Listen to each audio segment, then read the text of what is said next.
Alright, we're live. We're here for another stream. Hello, friends. How's it going? Let's see. Today is Saturday, February 29th of 2020, and my headphones are loud. There we go, we fixed that. It's Leap Day. Hopefully your builds are passing. Oh man, I always love Leap Day at medium to large size software companies, because you end up with this problem where, like, on the week before and the week after of Leap Day, or like Leap Seconds, or New Year, or like any sort of weird date time sort of thing, and a bunch of tests will be failing in CI. I remember at Yelp we used to have probably like 100 or so tests would fail that week, and during the week of Leap Day, those tests would jump to like P0, we have to fix this now, this is like a big problem, everything's broken, oh my god, drop everything to work on this. And so they would get put into a backlog at a high priority. And then a week later, all of those Leap Day tests would start passing again, and so the ticket would get downgraded to P1. And then, you know, a week after that, someone would check the ticket and be like, P1? This test is passing, why is this P1? Downgrade it to P3. And then several weeks later, just close the ticket as won't fix. And then repeat this every year for forever. Love software. But anyway, hello, Catherine. Hello, hello. Orson says, wait, how did Leap Day create failures? There's lots of ways. For instance, one thing that people will do often, import date time today equals date time dot date. Date time, what is it? Date dot today? Oh. Hey, okay. So they get this date time object, and one problem that people will do is they will take a date and try and convert it into the next year by doing next year equals date time dot date today dot year plus 1 today dot month and today dot day, and they'll do something like this, and they will get this sort of value error. And this is like the most common year jump date time bug. And the reason for this is because this, I don't know, Leap Day doesn't exist in 2021. Oh, you guys can't see. Duh. There we go. Okay. I'll give you a little chance to read this. I'm still not so great at the scene switching stuff. I'll get better, hopefully. Hey, what's up, Code Show? Hello, hello. Do you have your overlay theme shared somewhere? No, I don't. I will have to, write something up for that. I can give you the, like, colors that I'm using and the fonts. How do I do this? Okay, so actually most of it is on GitHub. Back to here. Most of it is on GitHub.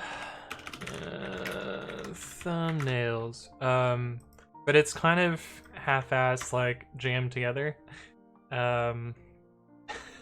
So, God, how do I even explain this? So if you look at the, can I show the overlay but also not? I guess I can take a screenshot of it. Yeah, let's do that. Snipping tool. New screenshot of this. And me looking super awesome awkward. Okay, cool, that works. We'll shrink this down again. We go back to this scene. Okay. Now we can actually talk about this because I have a screenshot of it. This is what my overlay looks like in Streamlabs. Oh, we can't make it smaller? Alright, whatever. Yeah, so the background color is just stolen from Ubuntu, just like straight up ripped from Ubuntu. And you can find the color in, I believe it's in CSS here. Yes, so this is the color of the background, 2D0922, which is the Ubuntu backgrounded window. It's not the foregrounded window, which I learned recently. It's the backgrounded window, which, whatever. And then these panels here are the same ones that end up in my Twitch description below.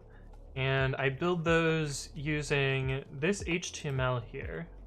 Just little simple HTML. It links to a PNG that I sized to the proper size, and I generate the images for that. So these four here are actually images. I generate those using this Selenium script, which spins up a web browser here, and then loads that file path on disk, runs some JavaScript to open a window of a particular size, so the panel ones are 320 by 100. Then it switches to the window and saves a screenshot, and then I use those screenshots to upload to Twitch. So it's all very, very technical. It's a little bit over-engineered, but it also works pretty well. So that's where these come from. And then this is a text overlay using just the built-in OBS one. And then this is a Streamlabs chat overlay. And and then the Python that comes from, no, I don't want to say this. That comes from here, which I manually created this SVG. So this SVG is hand edited and then minimized. So like I would never have written this manually, but originally it was something else that was slightly more readable. But yes, this is my manually created SVG, which I think it turned out all right. These curves right here kind of bother me. Like they should be a little bit more tapered and more, you know, round or circular than ellipsoid, but like this curve is fine. I think this curve is great. I wish this, well, now that I say that, this curve kind of looks like this curve. But anyway, I'm being a little bit too hard on myself probably, but that's where that comes from. Forsen says, damn, I like the face cam rip. Hey, what's up, Enzak? And get a hun, hello, hello. Forsen says, that makes a lot of sense, Law. I was trying to run a query that didn't work because I put the date as the 30th of February. True. Hey, what's up, Toddy? Hello, hello. Nycode says, I'm confused by this. Oh, by my weird explanation of the chat overlay stuff. Yeah, I mean, there's some code there. It kind of works. Code show says, nice, LF working okay. Yeah, go for it. That's why I put it on GitHub's. Did I put a license? I should probably put a license if I didn't. It doesn't have a license. We can fix that. Anthony writes code, thumbnails. What year did I create this? Reverse. 2017 of March.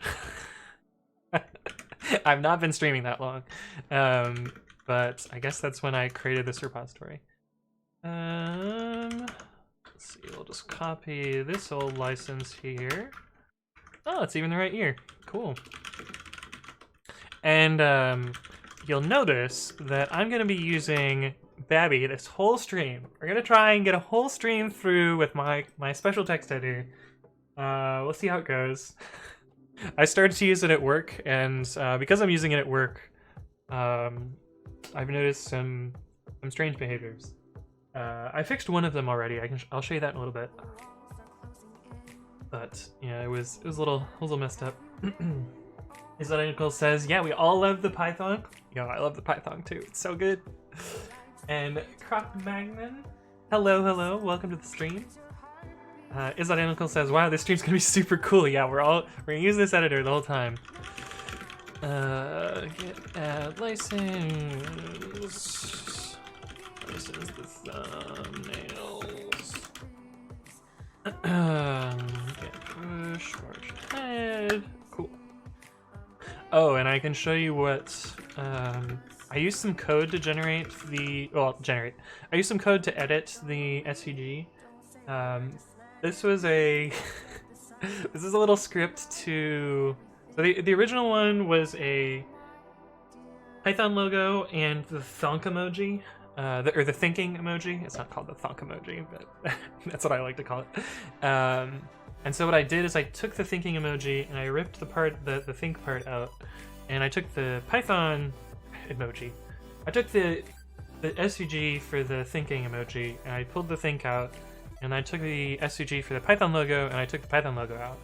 But the think was just like huge, and the Python logo was a little itty bitty thing. So I had to do some scaling to make it show up in the right place. So this is some terrible regex that I use to parse XML, which those are words you never want to hear. Parsing XML with regex.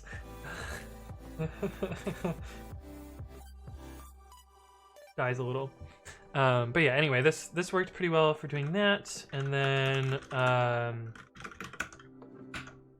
I used this HTML, which I just sat in the background and reloaded to help me plot stuff out. Basically, I just had an image with the Python SVG, or the SVG that I was working on originally. I started from the Python one. Sized it up, outlined it so that I could see where the edges were, and then I added some JavaScript so that when I clicked on it, it would tell me the position in the image. So this helped me like move stuff around and like fix some stuff. Twitch Show says I would do that in Inkscape, lazy coder. Yeah, see, I don't know how to use Inkscape, so that's why I did it in code. I've also worked with SVGs in code before, so it wasn't so bad. I guess I can show you what this looked like. And then there's SVG test 2, which I don't remember what that was about. But yeah, this is what I was working on. I was basically like, what position is this right here? Oh, it's X252, Y129. Let's position that there. Oh, what is the center of this circle supposed to be? Oh, 182 and 60. And like I used that to place the elements. Let's see if you can actually show you some of the elements here. Oh, if I remember how this works. Yeah,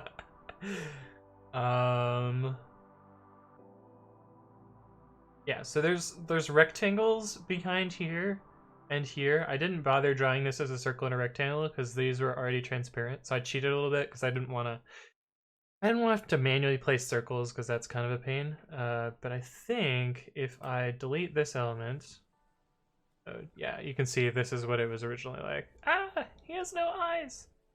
And then that's deleting that one down there. So that's kind of how this works. And then there's two thinks that are duplicated, so you can see like this is what I started with. So this is the, oh, we gotta kill that one other that one other, what is it called?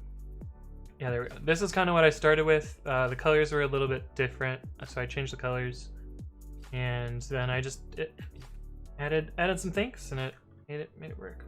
Anyway, that's that. SVGs.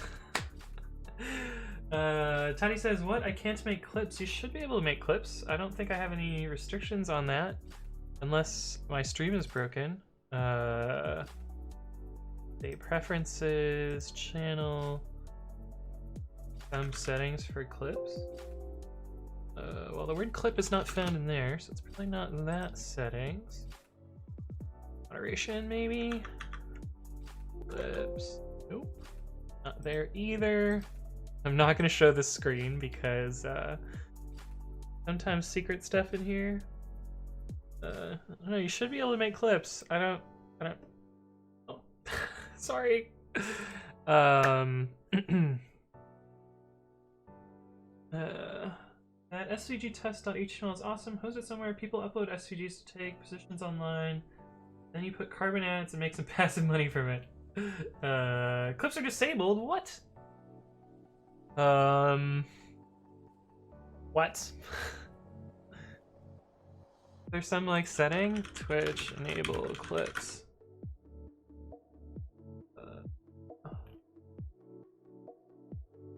How to enable clips? Twitch are rolling out a feature called clips. Oh, you guys can clip? Okay. I don't know, man. Computers. How do they work? Yeah, I don't remember what SVG test 2 is. Oh, I remember. So I had the reference from my emoji. Still there? Yeah. SVG test 2.htm. Yeah, so this was the emoji, that the one that shows up in chat, but blown up to huge size. And so what I was doing was I had the SVG and the old one side by side. And so you can see they're pretty close. And the curves are slightly different, and like, I guess I can just hold down this. You can kind of see the difference here. But yeah, that was how I worked on this. I'm surprised I didn't enable the JavaScript on this, because I feel like it's more important on this image than it is on this one, but oh well. That was how I went through that.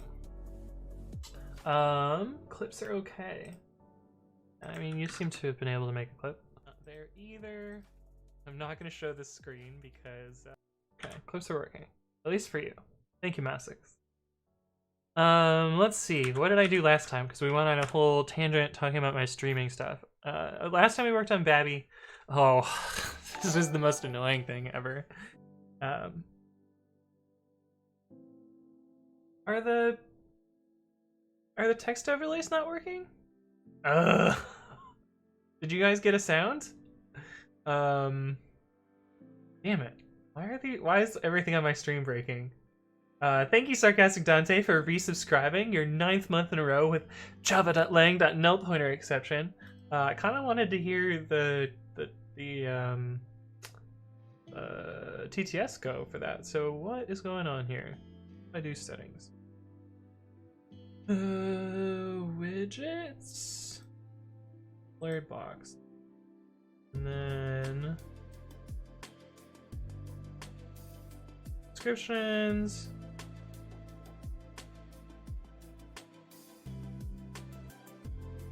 Here's the TTS setting.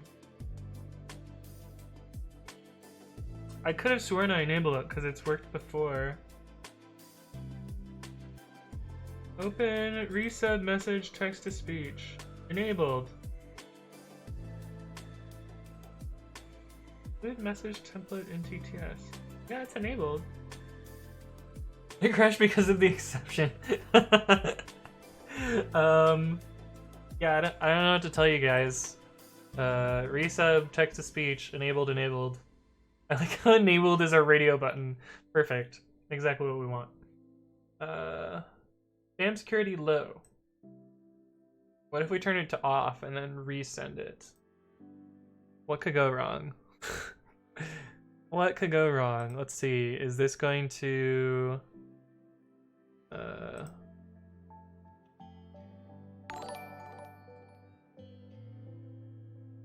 work?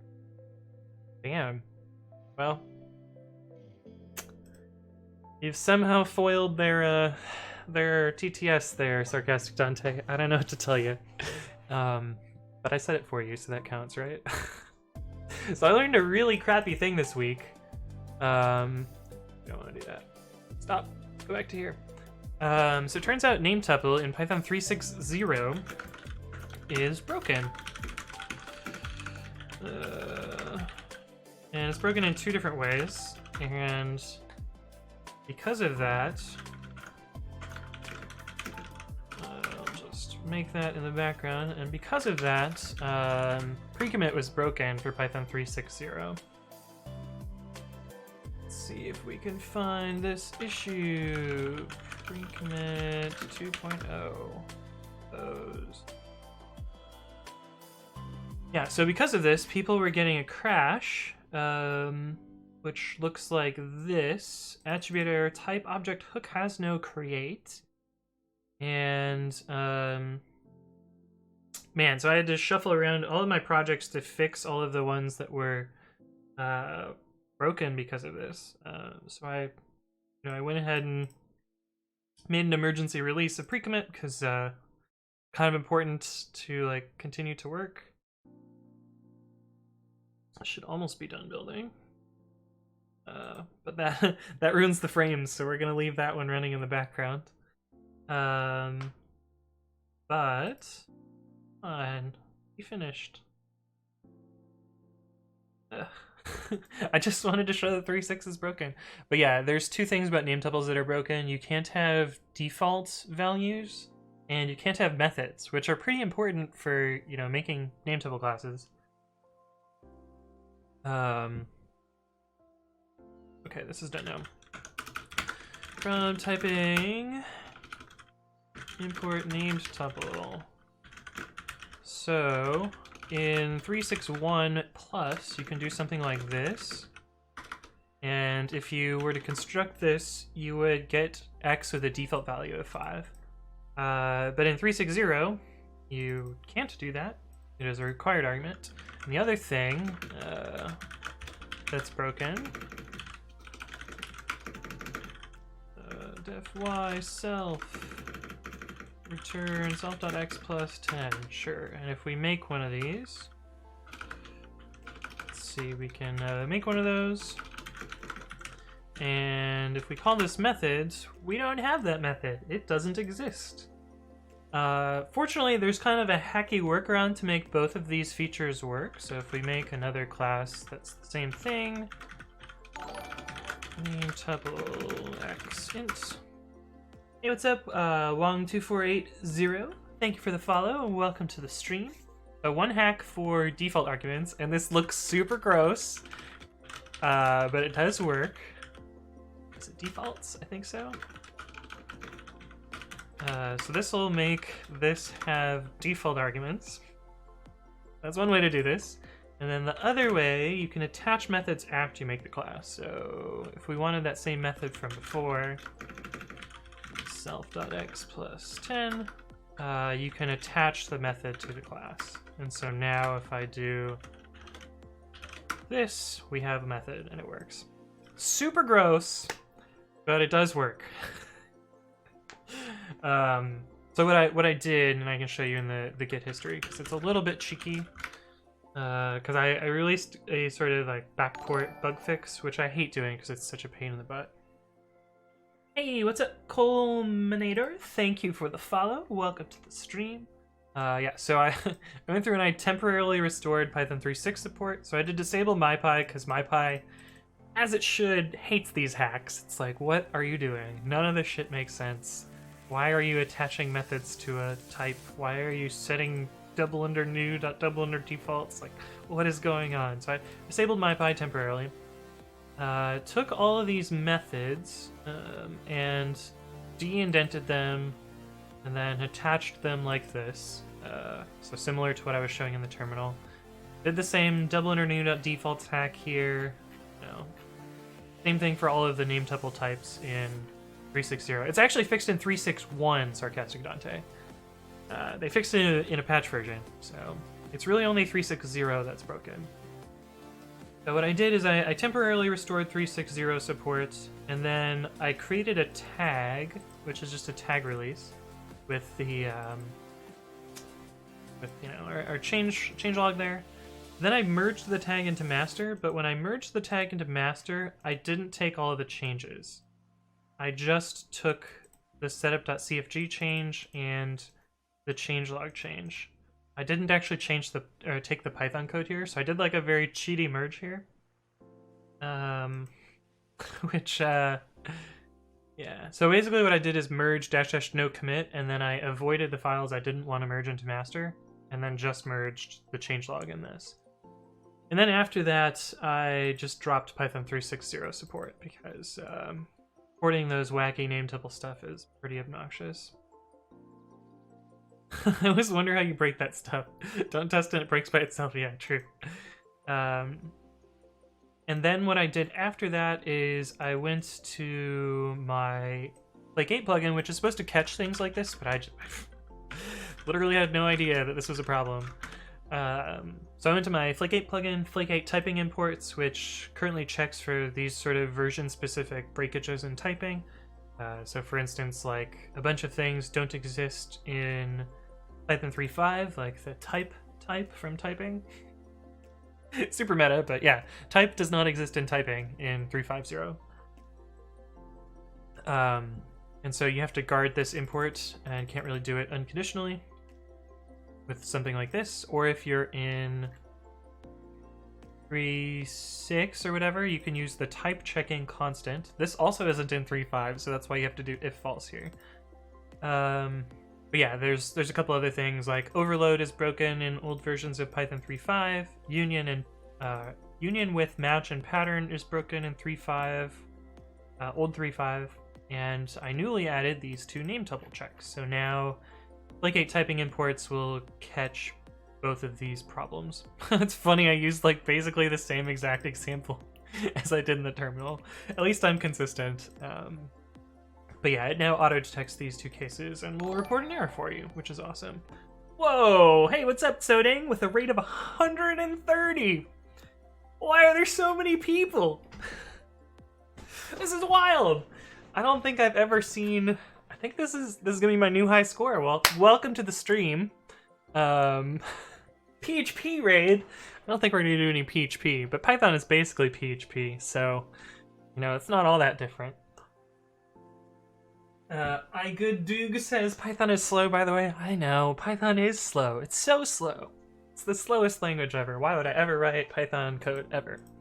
Why would I even write a text editor in Python? That's nonsense. No one would ever do that. This is my text editor, actually, which we'll work on later in the stream, but right now we're going to actually work on something a little bit different. Why are you reinventing the wheel? You know, everyone's got to reinvent the wheel once in a while, you know? PHP ruined my life too.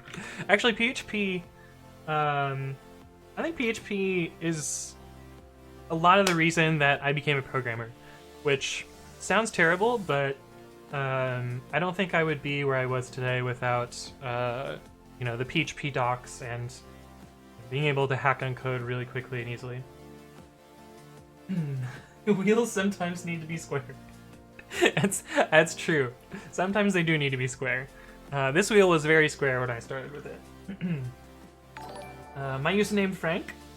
Hello, hello. There can't be enough text editors. I mean, I probably shouldn't have made a text editor, but I've come this far now. Hey, what's up, Vesuvius42 and Barnsu? Thank you both for the follow and welcome to the stream.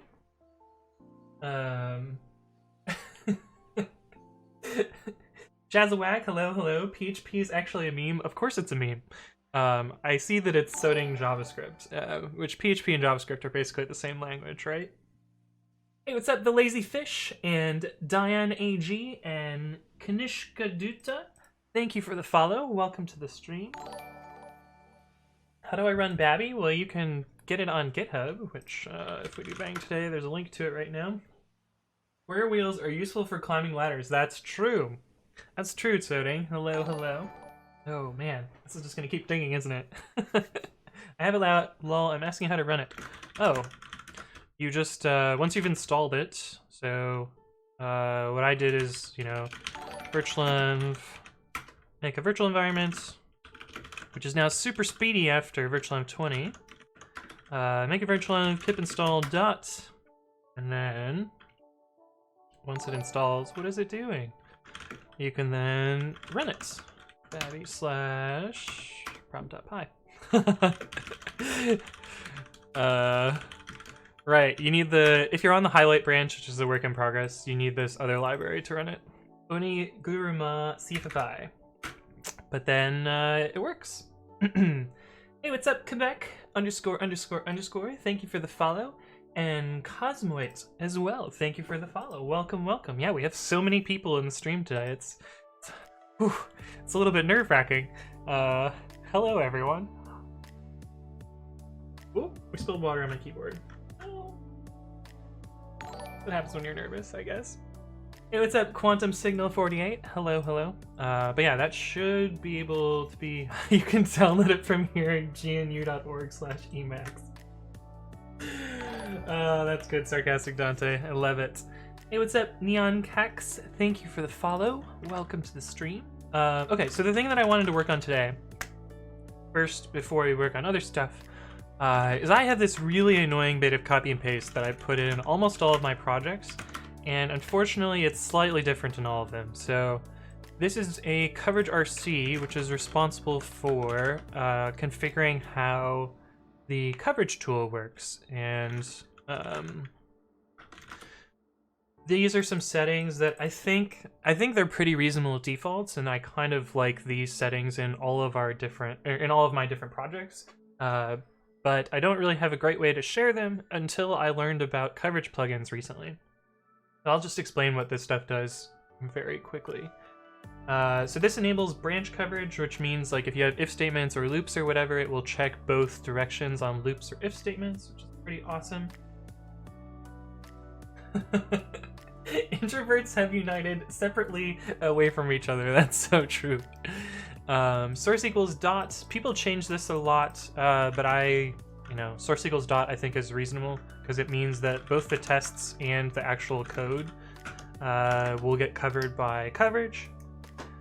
Omit, I exclude a bunch of stuff from coverage directly, so anything inside the talks directory I don't look at, because this is usually just like virtual environments that contain a bunch of code that I don't really care about. I also exclude user slash, and this is because that's where userlib python whatever 3.8 that's where all of the Python libraries get installed to, so I don't want to instrument those.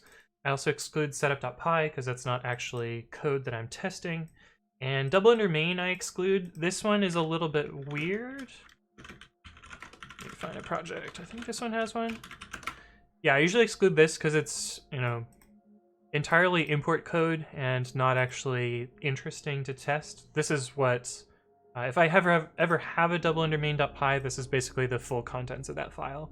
And I try and limit it to that content. So I don't bother testing coverage on this because there's nothing to test here. It's literally just importing and then some CLI code. So I always omit those files. And then when I'm reporting coverage, I skip files that are completely covered. So that's what this setting here does. And I want to show which lines are not hit, which it's kind of surprising to me that this is not on by default, but I guess I have to turn it on by default. And then inside the code, there's a bunch of stuff that I don't bother covering at all. So first, there's a standard pragma that allows you to disable coverage on particular lines or blocks or whatever. That's what this pragma no cover is. Hey, what's up, JSpot? Did you see that you got a shout out on Twitter?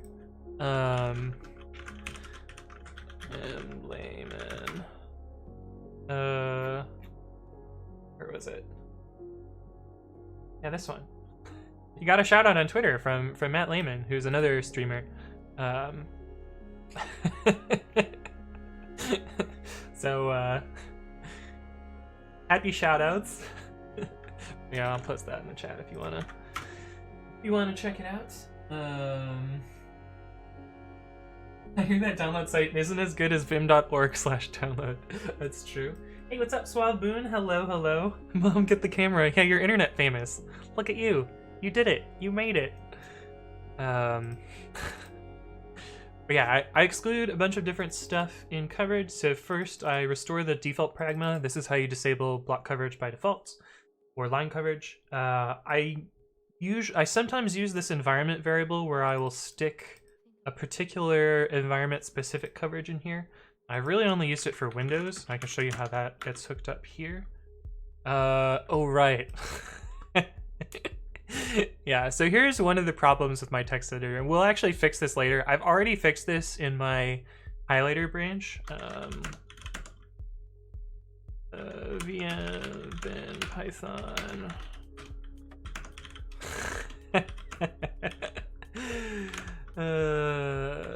Workspace. This tool is a little bit, or the highlight demo is a little bit clunky to use.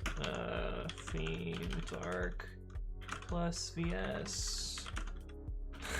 Yes, this command line is very long. What was it? What was the file I was trying to edit? AzurePythons.yaml. Yeah, so I've already fixed the highlighting here. These characters trigger a particular edge case that I didn't consider when I first wrote the syntax highlighting. And so babi crashes on this construct here. But it will work eventually. I just need to port over the logic from my highlighting demo into the text editor. You're not selling it well. I know. Here's a stack trace, guys. Look at my great text editor. Marco, yeah, Soding did raid me, which is awesome. That's why there's so many people here. But yeah, I will port over this syntax highlighting later. But this bastard block thing caused it to not work all that well. But anyways, what I wanted to show here is on Windows, I create this additional coverage ignore windows, which is this separate pragma. I actually have a clever solution to get rid of this this hack, so I'll be able to delete these lines, assuming my plugin works fine. We'll try it out today. I didn't really demo it on very much, so it's probably broken in mysterious ways, but we'll see. But yeah, that's what this excludes.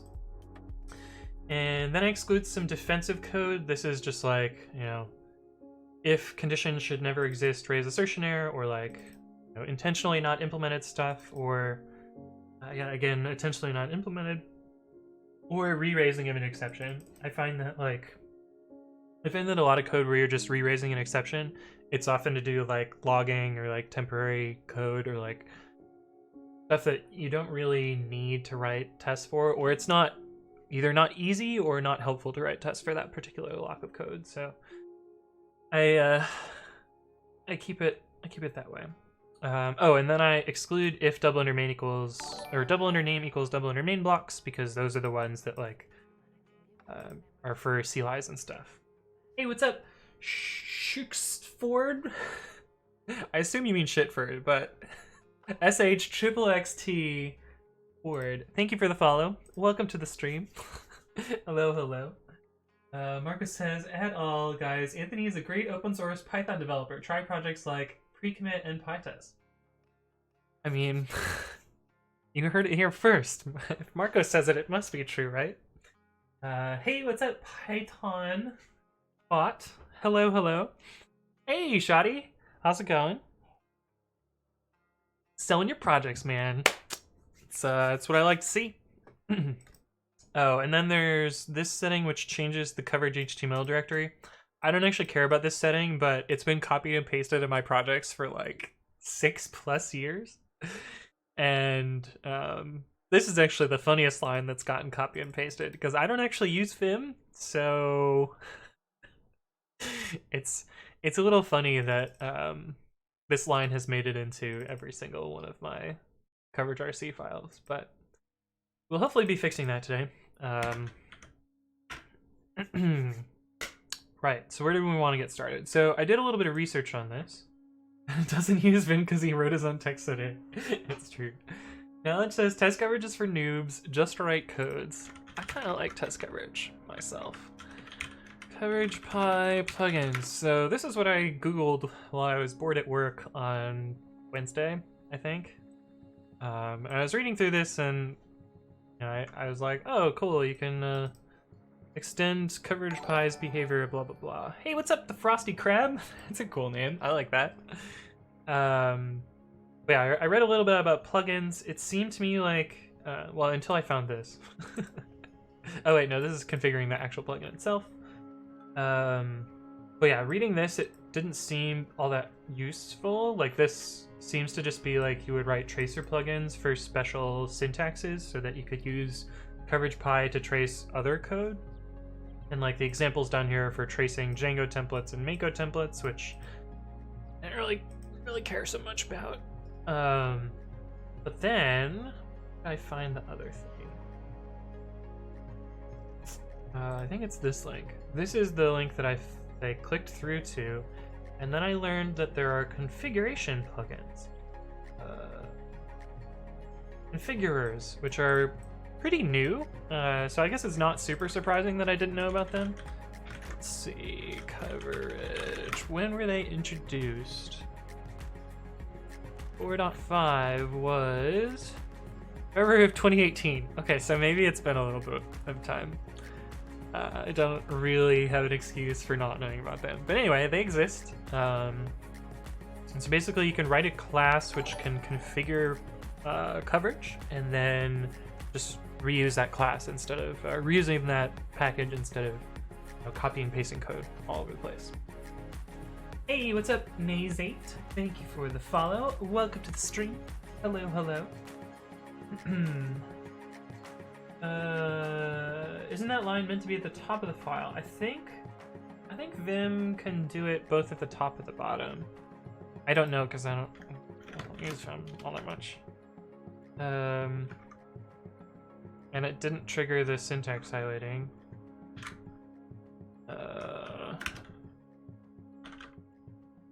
Let's see if that changes the highlighting. Oh yeah, it is supposed to be at the top. So that line literally does nothing. Amazing. Love it.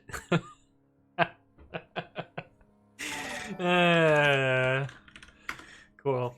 Anyway. Don't you love when you cargo code forever and ever and ever, and it literally does nothing? Hey, what's up, Kiwi Bites? Thank you for the follow. Welcome to the stream. Oh, that one hurts. That one hurts real good. Hey, what's up, Not Picra? Who says, do you ever fiddle with Rust? I've written a little bit of Rust.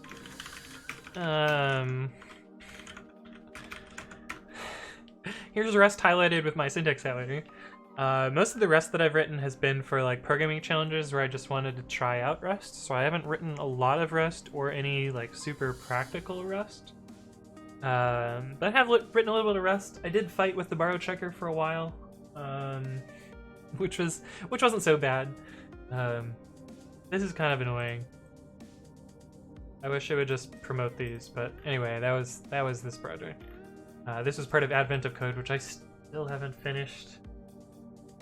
I really need to finish at some point, but I haven't had time to learn the math. I will learn the math. I have a week where I'm working from home next week, so hopefully I'll have some free time to like look into that and stuff. But I have done a little bit of Rust, but I'm kind of garbage at it, and I would not say that I know what I'm doing. I spent a lot of time Googling while working on this. We basically counted, I was doing a different programming language every day, and we were basically counting how many Google search tabs I would open to figure out things about the language. And some of them I was up to like 50 or 80 tabs in Google Chrome just to like figure out all of the various things that I need to implement this. So I think Rust actually wasn't so bad. Man, the absolute worst was PowerShell. PowerShell was so bad. It took me forever to get that one working. PowerShell is day 10. Mostly because I like didn't really know what I was doing, but also like the code was just like super gross. And PowerShell has this like weird auto promotion between sequence types and non-sequence types, so you have to do this like weird comma shit everywhere. I was not happy. It did eventually work though, but like, oh my god, it took forever. And it wasn't because I was like struggling with the logic. The logic was already written. I was just porting it from Python to something else. Let's see. Someone asked, how long have you been programming in Python? Coming up on 8 years now. So quite a while. JSpot says, besides Python, what tools/languages are you most comfortable with? I'm pretty comfortable with C and C++. I, at one point in time, would have said I was an expert in JavaScript. But JavaScript has changed a lot since then, so I'm not really good at modern JavaScript. Hey, what's up, Rennell? Thank you for the follow. Welcome to the stream. At one point in time, I would have said C# also, but I haven't had a chance to write C# in quite a long time. I know way more Bash than is good for me. God, I fucking hate Bash. But it's necessary sometimes. Sad wait. I'm a T11 YAML programmer. No. No, I think that's about it. I've dabbled in probably like 20 other programming languages. Now, some flavor of SQL as well, if you can consider that a programming language.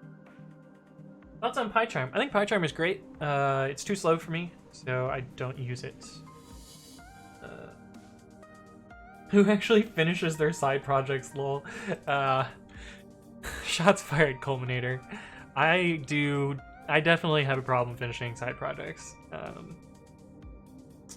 Yeah, that's a problem of mine. But hopefully this one will be small enough and well contained, so we'll actually get it done today. We'll see.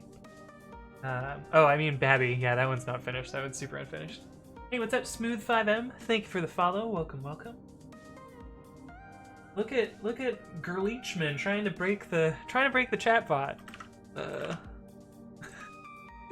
It only works with numbers. It's supposed to be the Python pep command. You got to do like pep 8 or pep 420, which is actually one that I remember.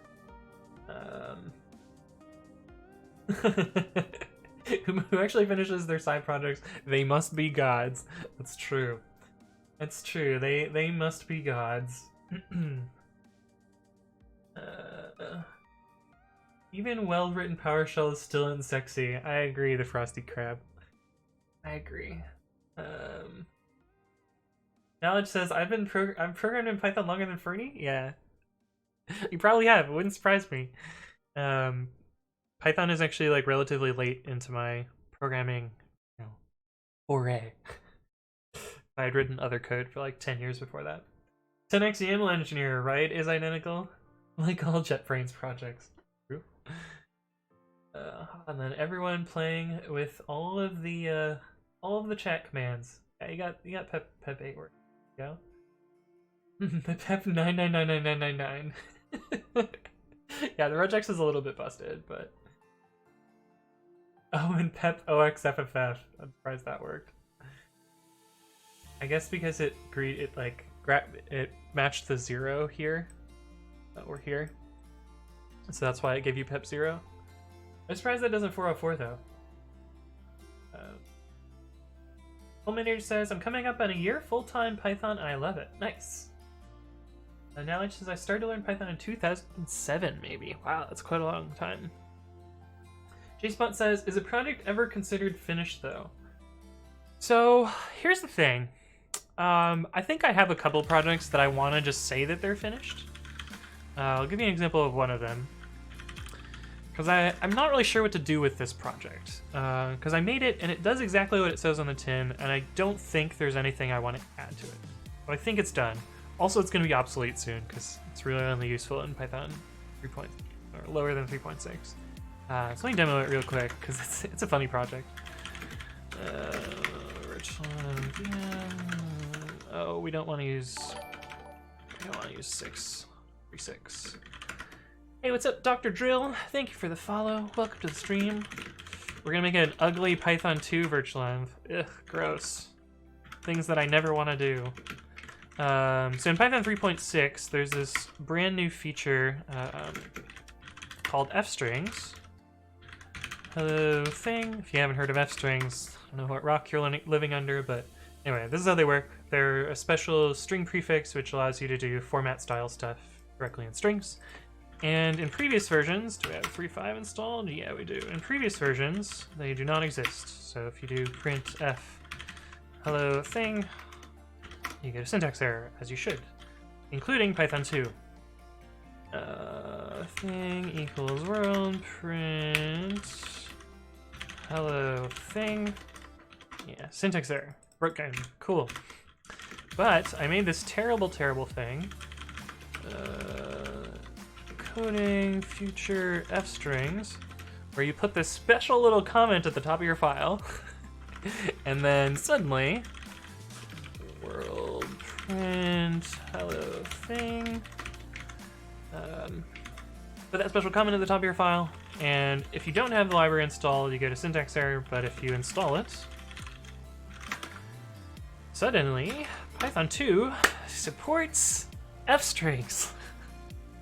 And it's a terrible hack. The way it works is there is a codec that gets registered at Python startup, and it reads all the source code and then rewrites it and then sends that off to the Python interpreter.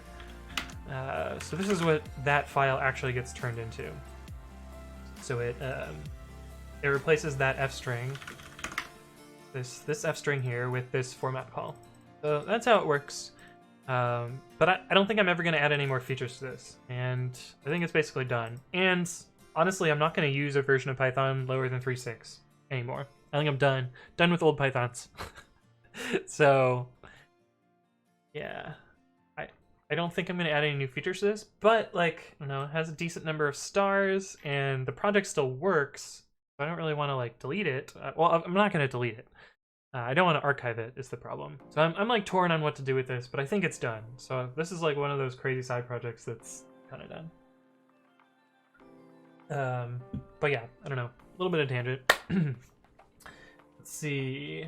Enrique Ocharafiel says, thoughts on Vim/Emacs? I don't really like Emacs. I don't know why. Vim is okay. I'm just faster at my own text editor. I'm faster at Nano, to be honest, but I'm using my own text editor, which is called Babi, which is where this nice highlighting comes from. It's pretty good, but I'm currently typing Nano on the terminal because it's muscle memory for me. But Nano is currently aliased to Babi. That's why it starts a different thing. That's why it ends up there.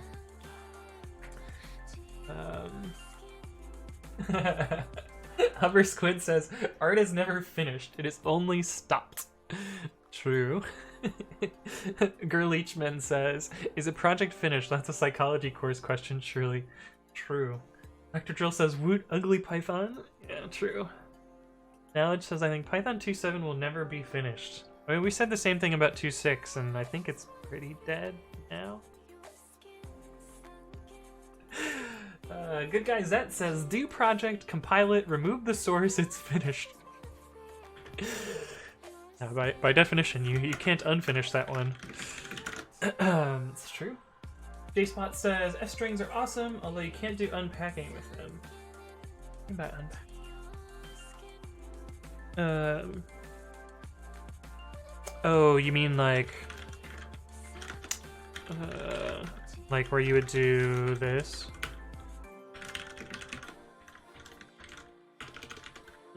Format, syslog, version info. Yeah, that part is a little bit annoying, so I understand that. But I think this is like one of the few cases where format is probably better.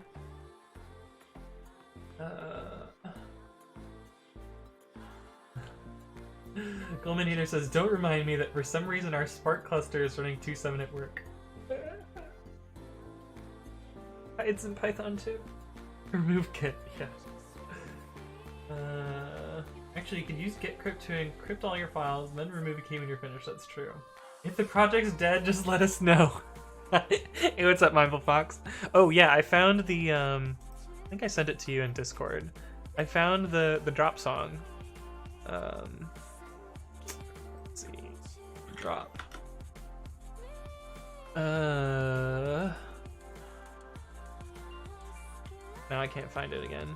Anyway, I'm pretty sure I sent it to you in Discord, but we'll get to the drop song eventually. But anyway, welcome back, Mindful Fox. Taskful says, how do you guys keep motivated to program? It's a good question. Sometimes I don't stay motivated to program, but I try my best. But you know, there's only so much motivation you can get out of programming. I think for me, it's like when I'm on a project that I think is really interesting, I will just like zone in and do it. Which reminds me, I got like way not enough sleep last night. Because I was rewriting my syntax highlighter again.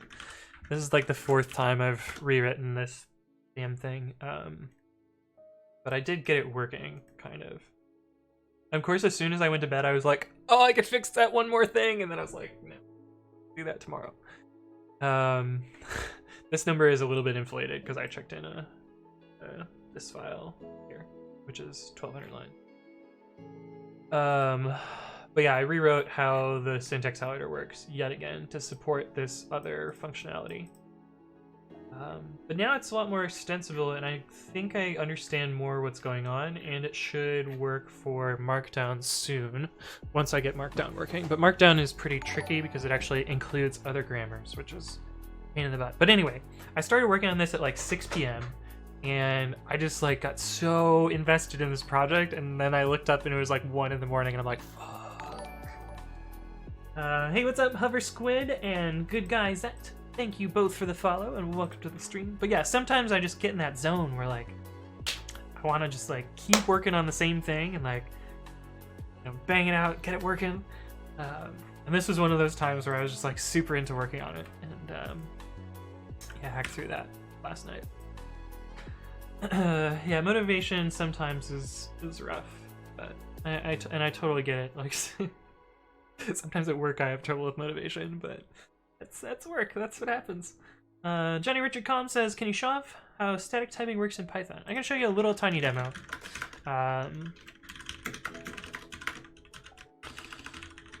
So I'm going to be using the MyPy type checker, because that's what I use on my projects. It's a typo. That's another typo. Come on. There we go. MyPy.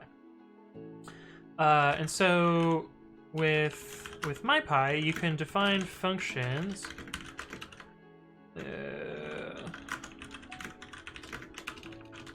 We'll just make some silly function here. And you can annotate the code with argument annotations and return annotations. There's also variable annotations where you can do like this. This would be a annotation for a variable named x that should be of type stir. You can also assign it too if you need to. But most of it is in this here. And if you call this with something that's the wrong type, Python will be okay with it. It'll run this just fine. We should probably print so we can see what's going on here. And actually, show this over here. Hey, Croc Magnan, who has given 1 bits. Thank you for the 1 bits. But yeah, Python will run this just fine. So it ignores all of these annotations at runtime. But you can run a type checker, such as MyPy, and it will point out your problem. So it'll say, like, f should have gotten int, but it got a float. And you can use that kind of as a linting tool to make sure that your code is more type sound. So that's kind of the TLDR of MyPy. JSpot says, the one thing that needs dot format, but in most cases I can think of f strings are damn beautiful. Yeah, with splats. Not Picra says, how hard could it be to migrate Python 2 code? It shouldn't be that hard. I ported, I think, over 1 million lines of Python in H2 at Lyft to Python 3, so it's certainly possible. Good Guy Zet has some advice. It says, switch contexts or do very small projects that you can finish within 2-3 weeks. Yeah, it's another good way. It's just slap parentheses around print calls and you're done. Yeah, that's how you go from Python 2 to Python 3.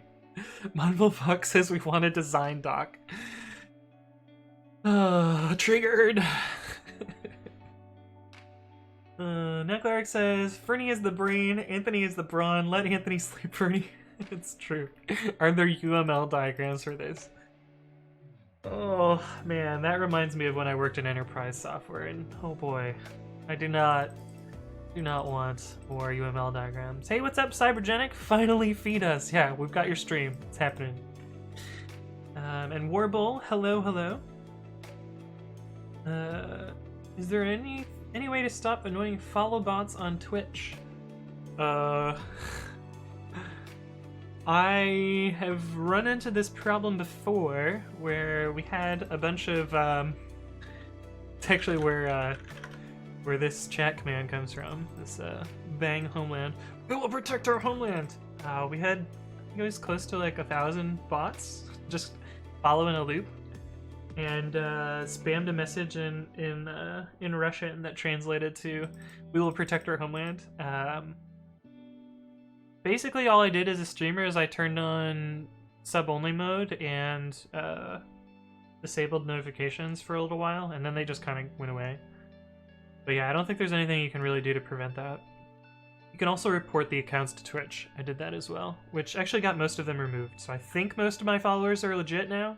I don't actually remember, though. I don't remember the resolution of that. That was like almost a year ago. Maybe even more than a year ago. But yeah, that's usually what I do there. Hey, what's up, Croc Magnan? Thank you for the Twitch Prime subscription. Welcome to the channel. Greatly appreciated you subscribing. Your bot can't detect bots? Yeah, no, it's not an advanced AI. My bot is super brain dead simple. And it's on GitHub, so if you guys want to check it out, there it is. Thank God it doesn't. Yeah, JSpot would get kicked immediately.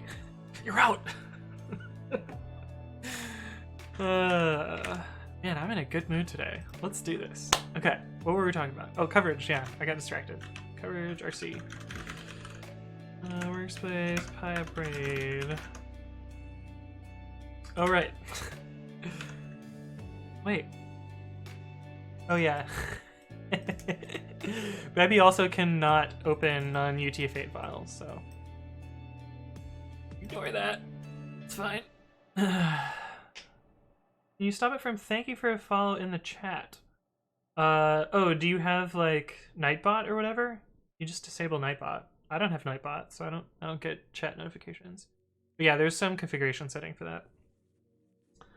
What was I looking at? I was trying to look at this file. Can't CD to that. What am I doing? Oh yeah, we talked about all this, and we talked about how this line does literally nothing, which is amazing.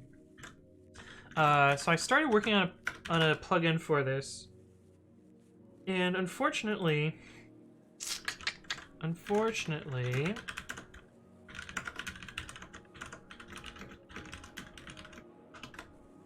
still have some projects that support Python 2. Repos. Yeah, so I have these 4 projects left which support Python 2. This one is just kind of a meta project. These ones, I think, are dead. The only people that were using this that I know of was Yelp, and this is only used by this. So I think these projects are dead. But I haven't decided what to do with them yet, because they still kind of work. I just don't really want to support them. And they're broken in the latest version of pip. And this one we already talked about, but it necessarily kind of has to support Python 2. So anyway, I'm unfortunately starting this project in Python 2, and I will port it to Python 3 after. So we'll actually see that. I'll release it in Python 2, make sure it works for these projects, and then we'll drop Python 3 in it, and these will continue to work, but I can move on into the future and not have problems with that. Hey, what's up, Rubadub TV, who is also a streamer? Look at all these viewers making it rain. Yeah, we have so many viewers today. It's pretty wild. Hey, what's up, large data bank? What are you storing in your large data bank? Oh, it's my homework, I promise. Welcome to the stream. Mumblefox says, have you tried Beyond Meat before, Anthony? Yes. Either that one, wait. There's 2 big ones, right? There's a...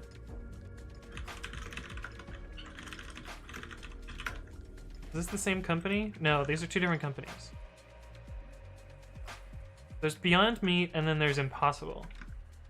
And I've had both of them. So, the thing is about both of those companies is I don't think they're targeted at vegetarians. I think they're targeted at people that eat meat, which makes sense, and I think is a good thing. The thing for me is they're just like too fattening. They're kind of like when I'm trying to eat fake meat, I'm trying to be healthy, and when you're trying to simulate a hamburger, hamburgers aren't really that healthy. And so when you're simulating a not healthy thing, it ends up being not so healthy. But at least it's not animal based, so I can recommend them. Like, by all means, like, cut meat out of your life and eat Beyond or Impossible. Like, very, very good. But for me, they were just like too fatty, is my opinion. Don't get me wrong, like, they tasted great. They just were like overwhelmingly rich, I guess. But I also I've never eaten a hamburger, so I don't really know what to compare them against. Is the problem. Saw a video and it looked pretty dope. Yeah, if you guys want a video that's really great about this topic, I hope that's his YouTube. Otherwise, I'm just gonna go to some random. Yeah, Mark Rober did a video about this, and I think it's very it puts it in a very, very good light about the trade-offs of moving more towards a plant-based diet. And I can't recommend this video enough. Like, it talks about like the environmental impact of consuming animals, and like, it's wild to me that like just the greenhouse gas production from cows like outnumbers the amount of greenhouse gas that you get from all vehicles combined, just from fucking cows. And most of that is to feed hamburgers and, you know, like, and that doesn't even count the amount of effort that goes into making the corn to feed the cows, or making the, you know, the other feed that they give cows. But yeah, that's my thoughts on those things. Orbital says, have you written any hacking tools with Python? I wrote a scraping tool once. It wasn't really a hacking tool, because they just left the door open. But no, I don't really work on hacking stuff. RabbitDub TV says, what are you working on today? So the first thing that I'm working on is a coverage plugin. Well, I already started. I already mostly wrote it. But I want to make sure that it works and try it on some of my projects and figure out some of the edge cases. So the coverage plugin is replacing this RC file with 2 lines of code at the end, in theory, if we can get there. Because all of this I should be able to factor out with a plugin. At least that's the plan. So that's what I'm working on today. JSpot says, the more viewers you have, the more your bot spams Python. It's pretty true. Yeah, I mean, people seem to talk in passive thinking voice a lot, so Python ends up showing up more. Large Databank says, thanks for the welcome. Look up a relational model of data for large shared data banks. If this sends me on porn, I'm gonna be a little bit salty here. Hey, what's up, Hobgoblin? Thank you for the follow. Pretty good. This one, oh, I think I've. Oh, is this the relational data store article? I think I've read this a long time ago. Yeah, I think I've read this article, but yeah, decent paper, classic paper. Yeah, I think Metasploit supports Python. Yeah, probably. Drugs. But anyway, let me show you the code that I've written so far, and then we're gonna try it in some of my projects. I'm already trying the project on itself, so that part's working. But I had to write some really gross code to support Python 2. The Python 3 code is super clean. Like, look how nice this is. But Python 2 code is like, if it's PyPy, set this. Otherwise, see Python. Turn Linux 2 into Linux. Ugh. On 2! Danny Taki says, what project are you working on? I'm working on a coverage plugin to kill my coverage RC. We have a command that shows what I'm working on, but also I'm using my text editor today. We're gonna try and use it for everything. Is the plan. But I've gone ahead and like started implementing the plugin. The plugin is very simple. This is the basic interface. You set this coverage init, which takes in a coverage plugin registry thingy and the options. In my case, I don't get any options, so this is always going to be an empty dictionary. We might change this later so that my plugin takes options, but for now, this is how I'm configuring it. This is technically not forward compatible, but whatever. I'd rather it crash when it's broken, so I think this is probably fine. And this is how you register your plugin, and then your plugin is just a class which extends this coverage plugin class. And in my case, I'm only using this configure method. And what happens with this, defaults. What happens with this? Breca point. Yeah, we can spell today.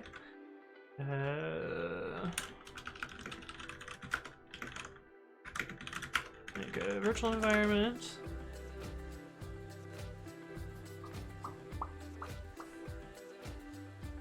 What happens with this is you configure this plugin. So I've actually switched here. So these are the 2 lines that I was talking about. You have your coverage run line, and then you select which plugins you want. In my case, I just want the covdefaults plugin. And you'll notice I do not have a coverage RC file. No file there. But when I run coverage, so if we look at talks, these are the normal commands that I would run. So coverage race, coverage run, coverage report, coverage race, and coverage run, PyTest tests, and coverage reports.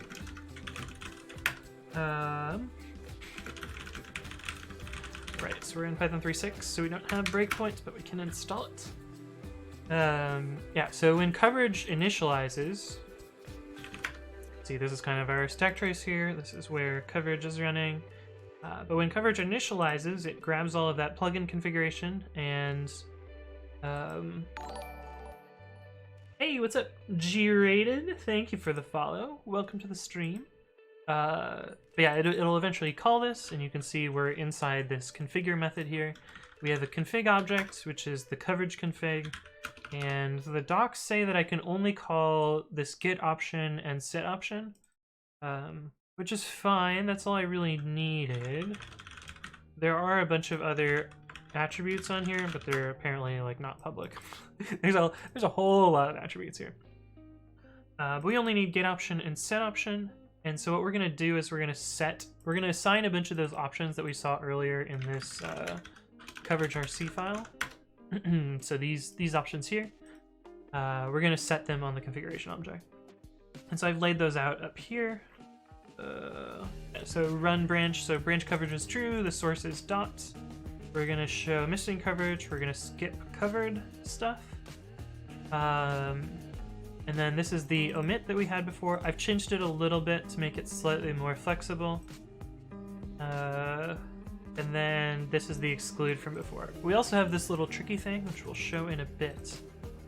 This will hopefully make this Windows thing automatic, if I did it right. We'll see. No promises on this one actually working, but it's what it's supposed to do. We'll see.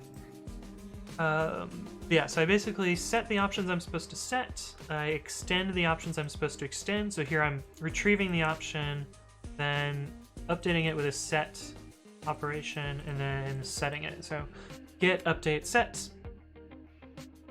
So that's how I... this would make it so that a user could set their own emit, and then these would get splatted on top of it. And someone could set their own exclude, and these would get splatted on top of it.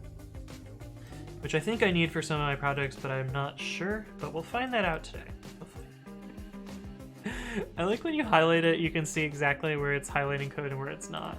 It's pretty nice.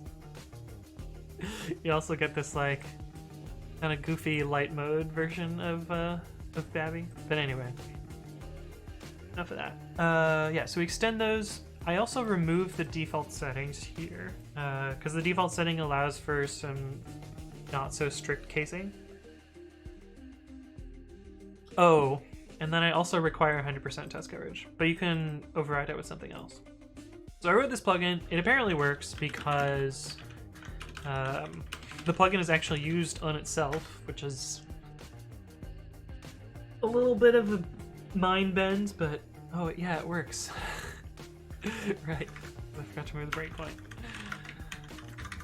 Let's try this again. I wrote some tests for it already. I can show you those tests. Test covdefaults. And I expect this to go really quickly, so then we'll be able to switch on to the text editor stuff. Yeah, I just wrote some tests to like spin up a configuration and then check that it's assigning the right values. You can see here, like, we're doing an extension of omit, so we end up with all the same values, but then this other value. We make sure that the default one is excluded. And then here we're testing a bunch of different lines that should trigger the no cover code. Just like some simple test cases to make sure that those regexes are possible. So what that is, we have an extends test here. We check that if you manually set fail under to some other value, it's respected. And that's basically it. Oh, I have to do this module reloading here because otherwise when we run this, the coverage is actually broken because my plugin gets imported before coverage can notice the code. And so if we look at coverage HTML, well, actually look at the HTML reports. Firefox HTML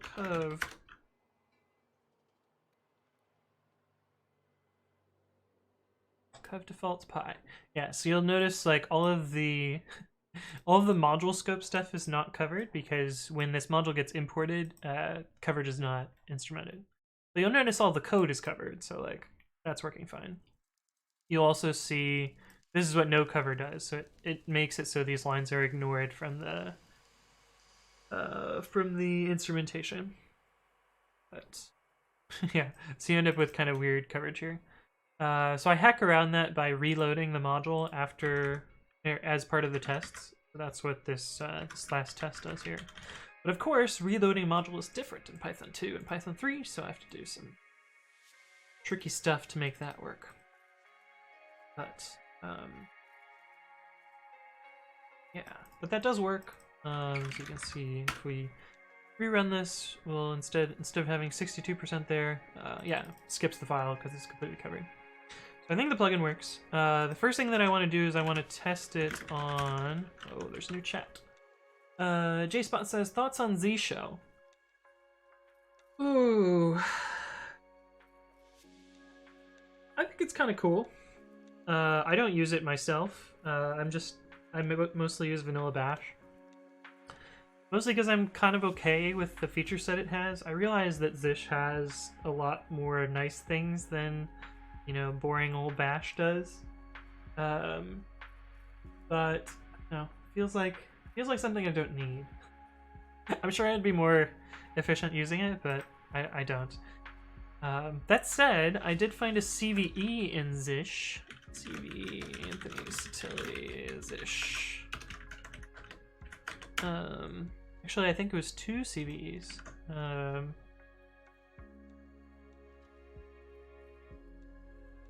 Yeah, 2 CVEs. So we fixed 2 security problems in the shebang parsing of Zish, which at one point allowed arbitrary code execution based on a malformed shebang.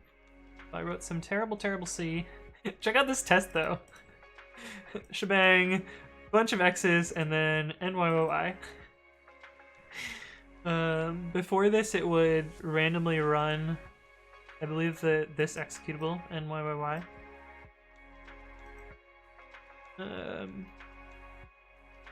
But anyway, that was one time when I played with Zish.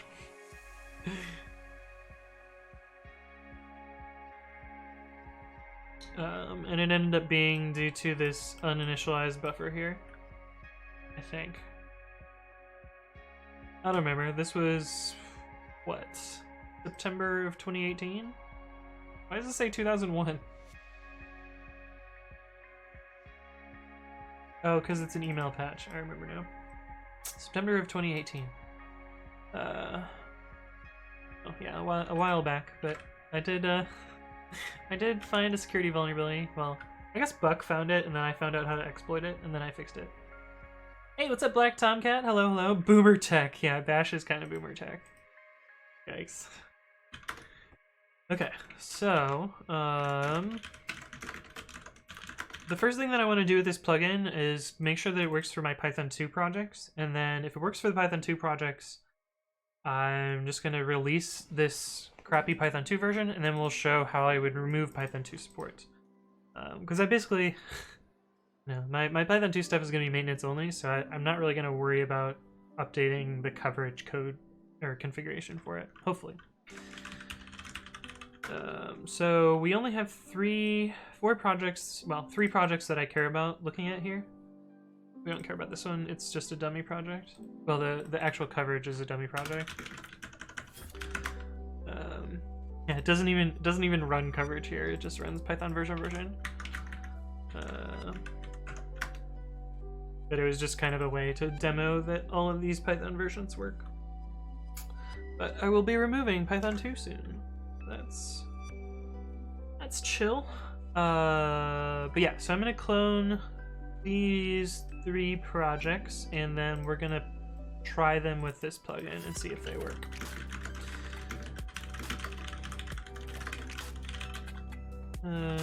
Pie Monkey, which I don't know if that project still works. Custom platform. Is the music loud? It feels a little bit loud. Turn it down one little notch. And what was the third project? Oh yeah, Future F Strings. This is the one that I think is the least likely to work. So I guess we can start with that one. Let's see, what does the coverage RC look like? Yeah, so the first thing that I notice here is that compared to the defaults here, we're not omitting the talks directory. So I think this one is actually instrumenting the code in the site packages, which is what I probably should be doing, but I wonder if I can fix that.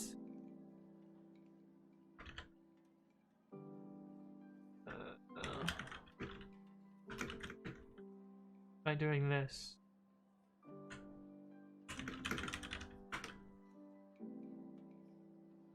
Let's see what this does. Hey, what's up, Vexed Killer 0071? Thank you for the follow.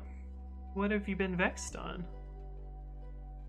Oh, this is gonna instrument a lot of stuff. Let's try adding .talk/star there.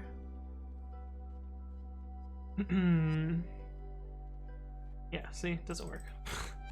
Black Tomcat says, if you don't mind stupid questions, what are those talks.ini and test coverage files in your workspace? I only ever use Python in scripts and not in a workspace. So I have a bunch of different projects that I created and distribute on IPI. And each of these projects has tests and, well, there's probably some of them that don't have tests, but most of them have tests, and I want to kind of show whether my tests are actually validating the code that I've written, and so I use this utility called coverage to make sure that my code is actually being executed when I'm testing stuff. And Talks is a tool. Talks Python. Talks is kind of an automation tool, which makes it easy to set up a series of commands that'll run against your project and validate that those are correct. Why aren't these covered? through 18. Is this the actual code? Yeah, the actual code is not. Oh.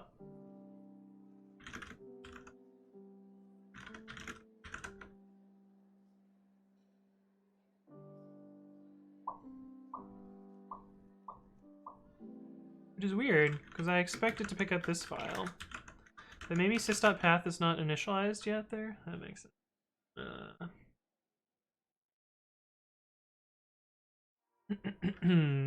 Vexkiller says, how did you get involved with open source programming?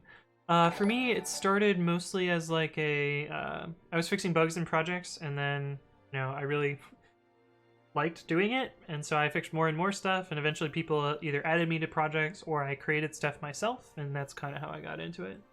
Hey, what's up, Black Tomcat? Thank you for the follow. Welcome to the stream.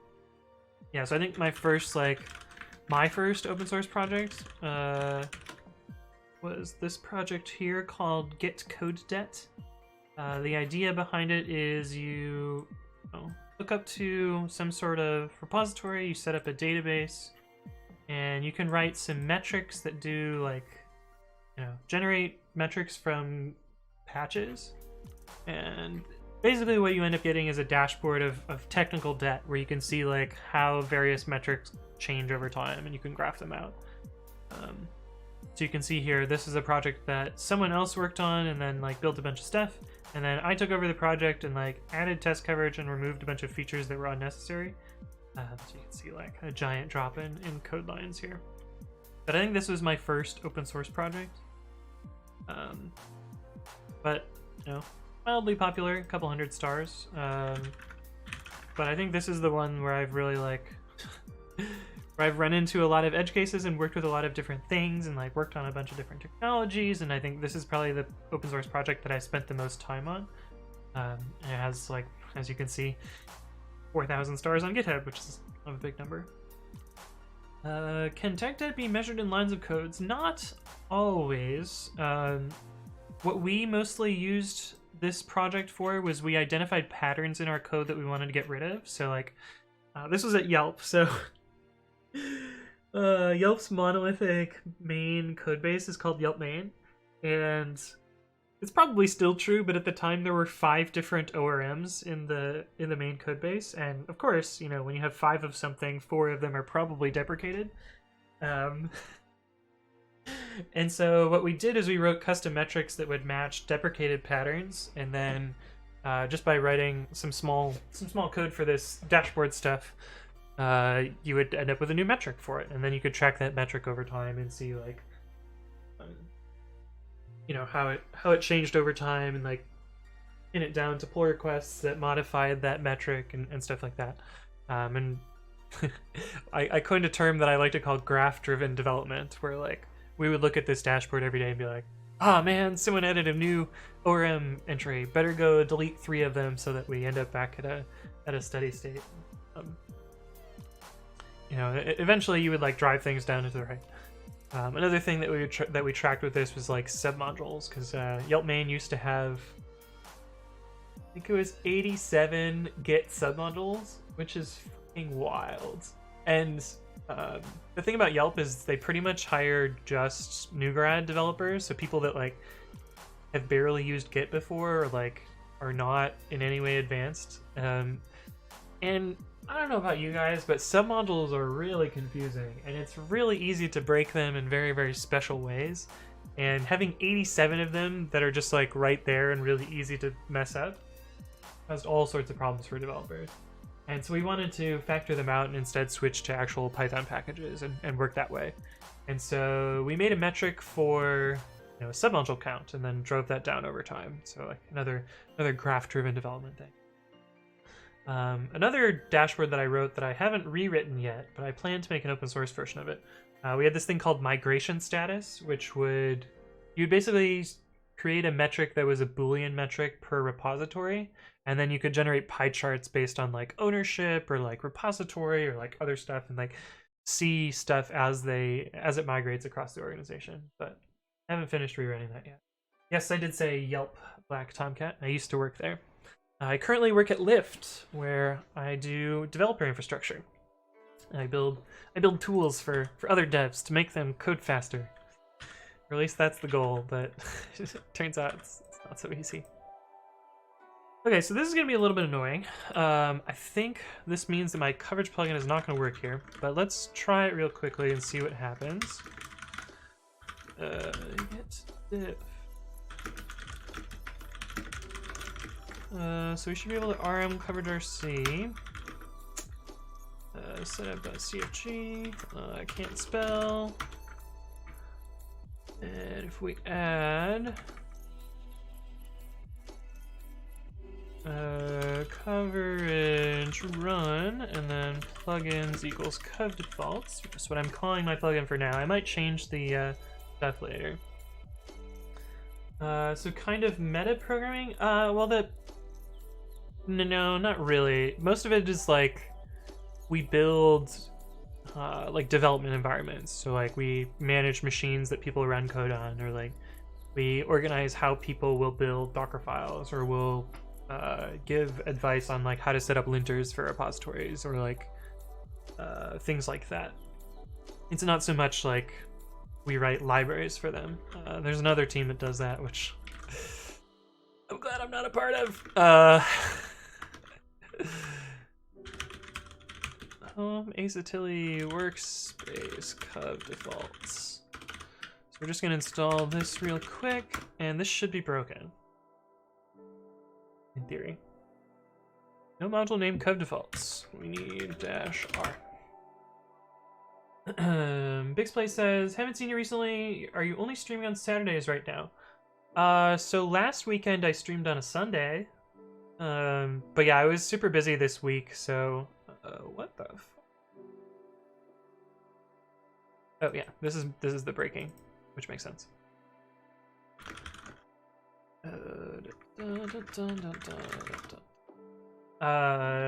Yeah, no, I usually stream sometimes during the week, but last week I was busy with on-call and work and stuff, and so I didn't really quite have time to do the old streamer-do. And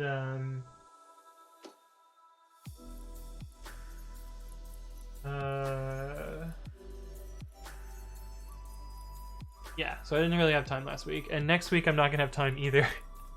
Because I'm gonna be in Michigan, so I'm gonna have terrible internet again, and it's really just not gonna work. I wonder if I set this, if it works.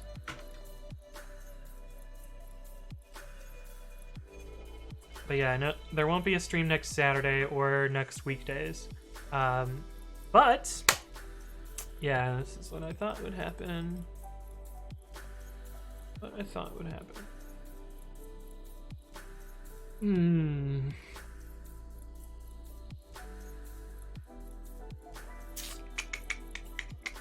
Shoot. Is there a way to fix this?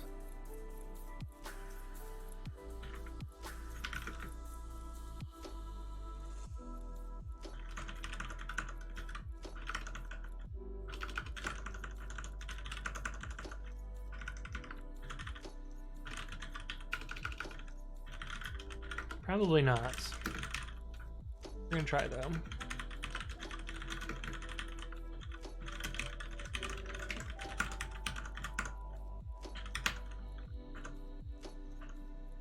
Tests. Yeah, I'm gonna be running a marathon next Sunday in LA, so hopefully that goes well. My run today went really well, so I'm excited. I think it's gonna go well. I think I'm ready. I'm super scared because I've never run that far, and I need to like plan out stuff very carefully about how I bring the right hydration, like have the right clothes, and like all the shit that I need to worry about. I'm a little stressed out about it, but we'll see what happens there. That's what's gonna happen next week.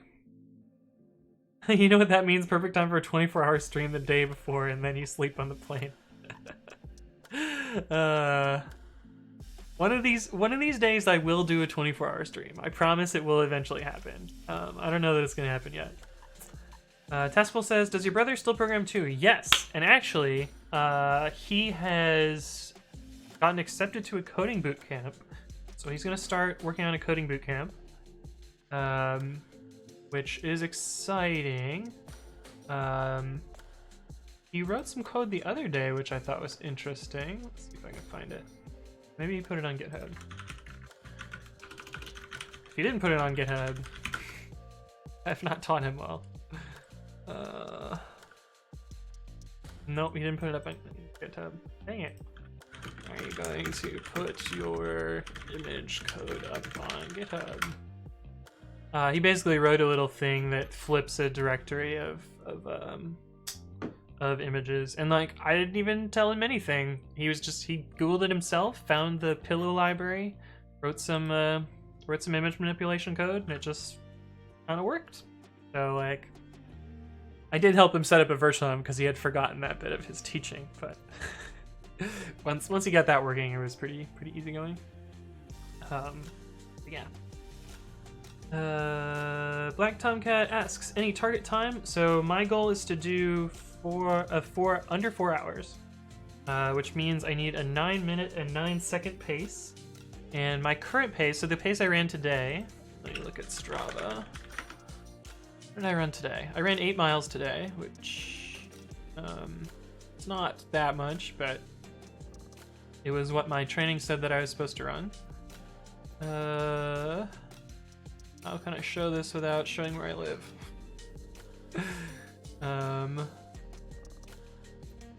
Let's see.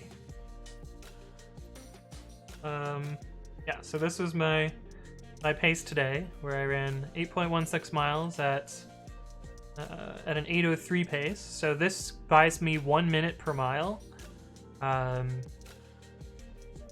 which I think should be plenty of wiggle room for running 3 times that distance. Because this basically buys me a minute 6 per mile, which means that like after 8 miles I can do 1 mile that is 16 minutes and still meet my pace. But I don't think that I will maintain a pace this fast. This was actually like one of the faster paces I've had in a while. My normal pace is right around like 8:20 or 8:30. So we'll see how that goes.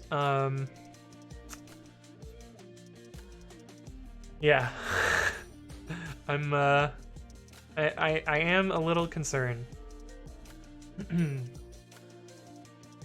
None of my experience with 8-hour workdays, a 24-hour stream sounds like a terrible idea. Yeah, no, it's definitely gonna be a terrible idea. It's gonna be miserable. But you know, we gotta satisfy the meme one of these times. Is the boot camp in Michigan? So it's online, but he can also go to a place in Michigan, I think, talk to people. But I think it's mostly online, so he'll be able to work at his own pace, which is also concerning for me. If he's anything like me, which he is, because he's my brother, focus is always a struggle. And when you're in person, you kind of have no choice but to focus because you're there. Like you kind of have to pay attention when you're in class, otherwise you're gonna look like an idiot. But at home, there's all sorts of distractions and easy ways to get off task. But I'm hoping he'll be able to get that working. We'll see. Like Tomget says, best of luck. Yes, hopefully goes well. This is annoying. Okay, so this is what I thought would happen, that we would have some sort of problem like this. So we actually need a way to subtract out some from the defaults, which means we're gonna add an option. Didn't want to do, but now I have to.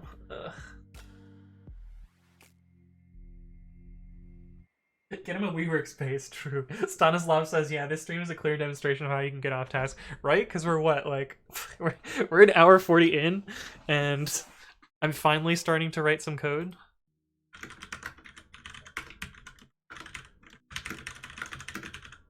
Yeah, we still want that, though. RIP WeWork, yep. They're still a thing, kind of, but also kind of not. Cool. So let's see, how do I want to format this? How do I want the config to look? Let's look at the config. So we have this coverage run. We're also going to have coverage covdefaults, because that's how you configure this. And I think we can do omit subtract. Something like this. So this should crash now because the plugin doesn't support that. But I think I like that configuration, and we'll just make that a thing, I guess. Hey, what's up, Ryan Warner Codes? Thank you for the follow. Welcome to the stream. I also write code. Sometimes. Sometimes I just write stack choices, though. It happens. Hey, what's up, Janik? Thank you for the follow. Welcome to the stream. And GeoTrek, hello, hello. Anthony writes shitty code. Yikes. Yikes, buddy. I mean, sometimes you're not wrong. No, I'll give it to you. Sometimes I write shitty code. Okay, so we need to initialize here. Init self, and what did we call the option?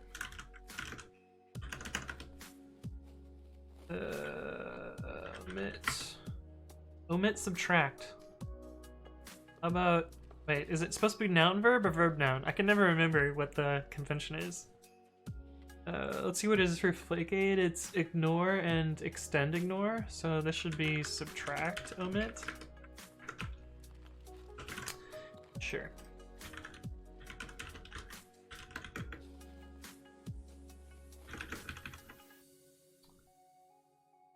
So we have to make this. Black Tomcat says, so what is your opinion on running Python code with 400 plus character long lines? I've seen some shit the last few days. I like 80 character lines. And yeah, I like 80 character lines. don't at me, but that's my jam. I really do not like long lines, especially because I use a terminal editor, and like when you end up with like super narrow windows, like you got to do all this scrolling all the time. Also, yes, the syntax highlighting for scrolling is slightly broken. That's one of the things I have to fix in Babi eventually, but I found one case where it was like really broken. How did I trigger that? Oh yeah, here we go. Here's a case where it's, oh wait, no, that one's supposed to be that because it's a comment. I don't remember how to trigger it, but there was some case where like it caused the whole line to get highlighted, and it was like wrapping around negative. So let's see if we jump to the end of the line and then change the width here. No, that line's not long enough.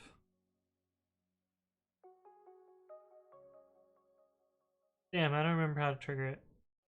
Oh, there we go. It happened. Here we go.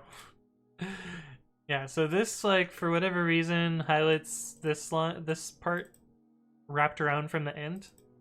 So there's some bugs here. There's some shit to fix, but anyway, I know it's broken, so it's cosmetic, so it's not a big deal. I told them about 80/79 characters too, and they were like, "All right, let me zoom out and show you something." I like when you start with like 40, 20 character lines, and then with some smart optimization, you get way smaller. Oh yeah, 40, yeah. 4, not 40, oh I see. Okay, so if subtract omit.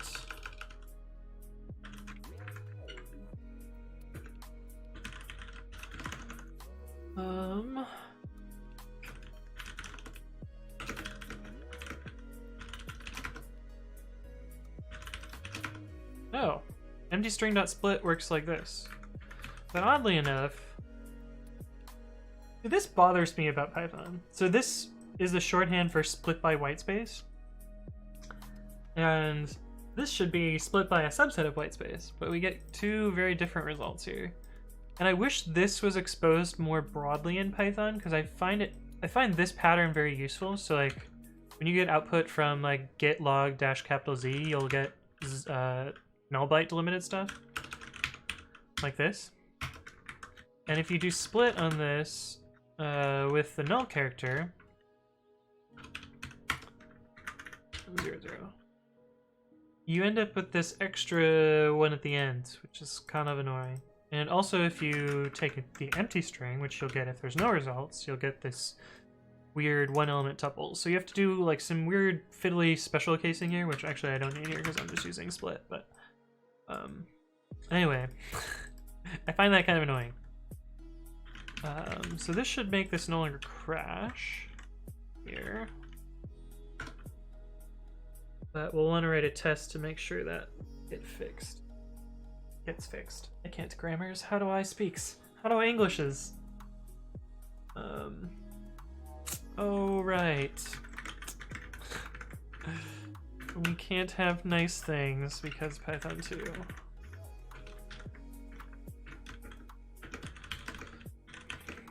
So we're using the Python 2 compatible type annotations here. Because I still want to be strongly typed, but yeah, we can't use the nice syntax because I have to. I'm going to support Python 2 for the first release, and then I'm going to drop Python 2 directly after that. Lionel Fox says, "Would your brother move to the Valley?" Depends where he gets a job, I guess. He certainly would have a better chance of getting a job out here. I don't know what he wants to do. We'll find out. Mike Tomcat says, "You're in way deeper than I'll ever be." I don't know which thing you're talking about, but you're probably right. 'Cause I'm in too deep and I'm trying to keep up above in my head instead of going under. Get some 6-741 in here. Okay, so let's try this for the subtraction here. Oh, we're talking about Python handling special cases. Ah, yes. Yes. Test extends existing omit. Test subtract omit.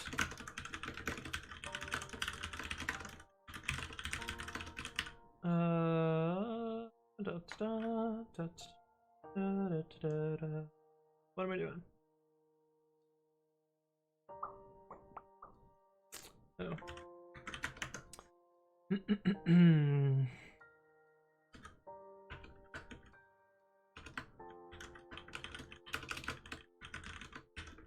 Subtract omit equals star slash dot talk slash star.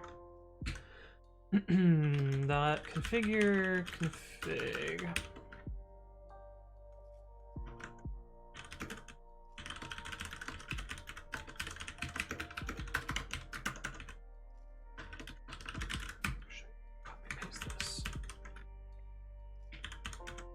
Okay, so this is our like little test case that we should get to. Except it's covdefaults.net. So that test should be failing. We'll make that test pass, and then this should work over here, hopefully. Cool. So it is failing. I'm the programming expert around here because I know Git. Nice. Is he doing one of those full stack web boot camps? Yes, that is the plan. Superfluous comment in that assert. My friend, let me show you the way.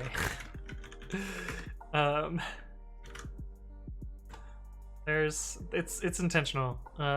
This tool will tell you more about why it's intentional, and you can read about it here. But TLDR, it avoids arbitrary indentation and it makes diffs minimal. You're right, the comment is unnecessary, but it is better to include it. I don't want to fork my own project. What am I doing? Okay, so this test is failing. Now to fix it, we'll need some implementation.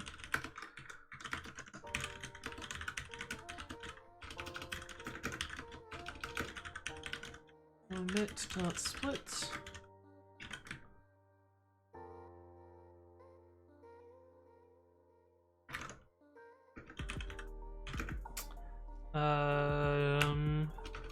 Subtract omit settings if requested.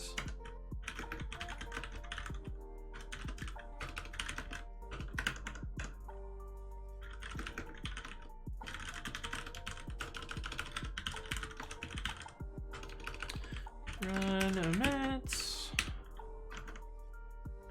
dot difference update dot subtract. And then config.set option run omit sorted omit. Should pass that test now. Sick, and then this should pass over here.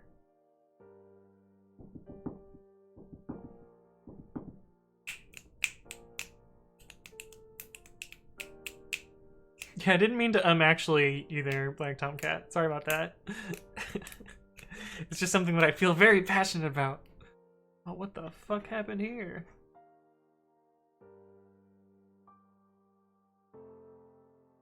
Oh.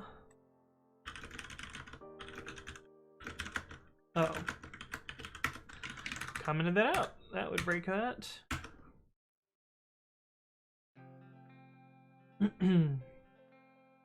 Oh, we need to document this here.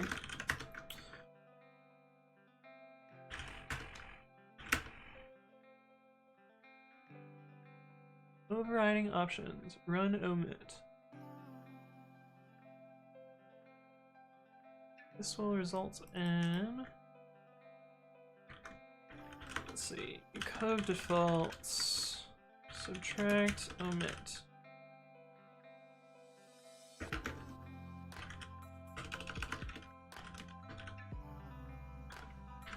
This will result in star/.talk/star not being omitted.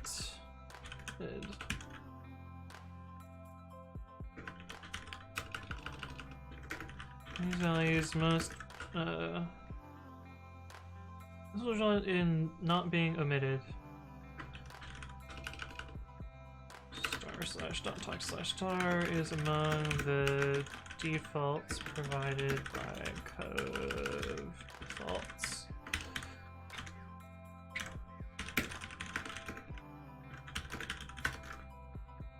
I do. Oh yeah, I completely rewrote this.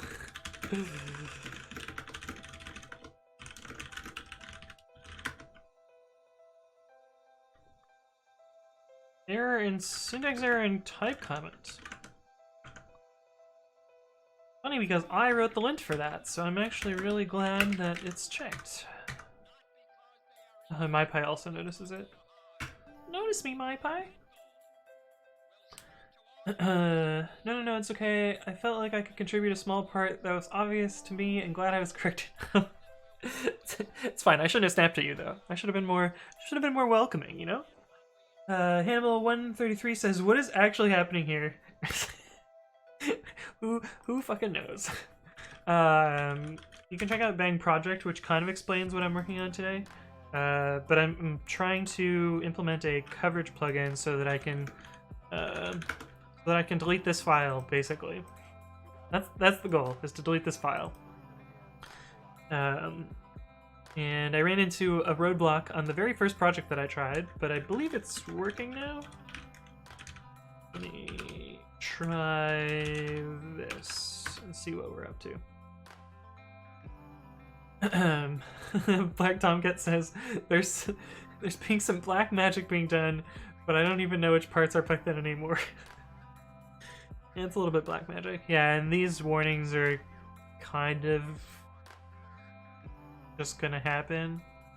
There's not really much that can be done about them. There's a bug report that I opened on coverage, and in theory this will get fixed at some point, but not yet.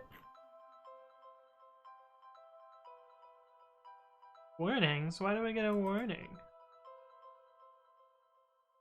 Future f strings fs.py line 5. What?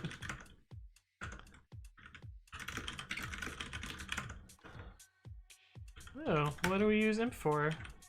Oh.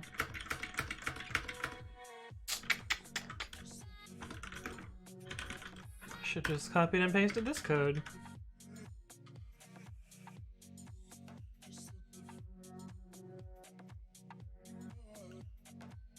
Oh, I think we can get rid of this.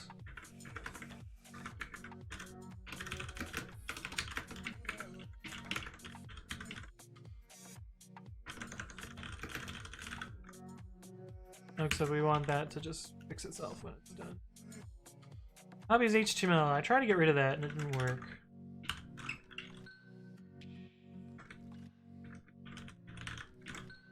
Okay, that should fix those warnings. Try this again.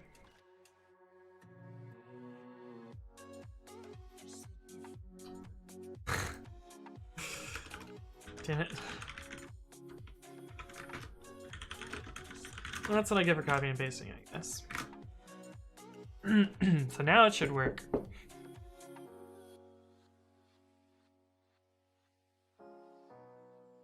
Why is one of these tests super slow?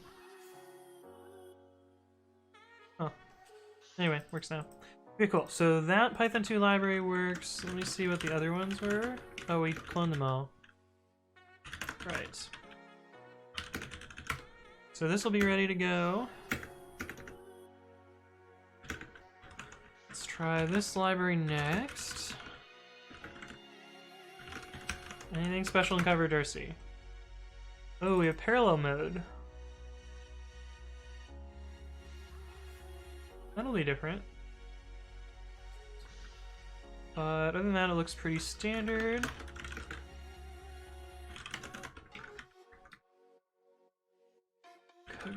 run plugins equals covdefaults and parallel equals true.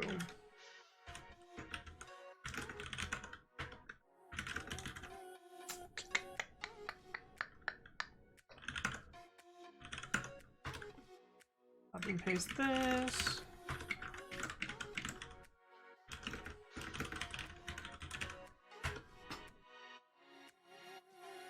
Shouldn't have done -r. Doesn't matter there.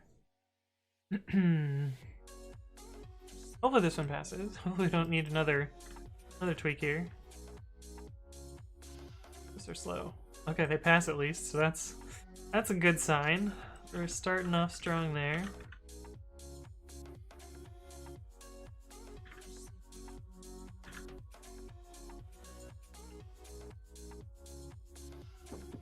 Warnings.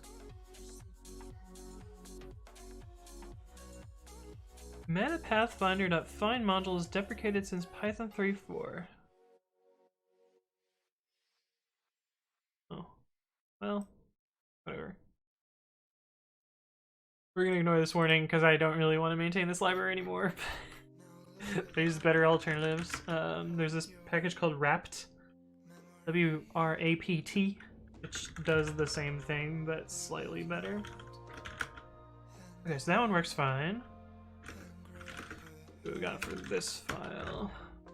We also have parallel true. Other than that, it's basically standard.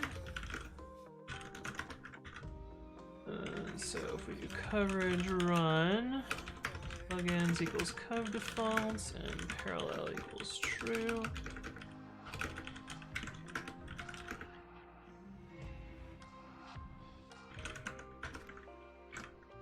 We add this here. And then try this and see what happens. I'm hoping this works. If this works, we'll release this library and then we can start working on other stuff. Oh, we'll release this library and then we'll drop Python 3 support, so you guys can see how I do that. Because I think I've done almost every single Python 3 port offline, and so there hasn't been. Oh no! Oh no no no! Why are you F? Don't F, please no F.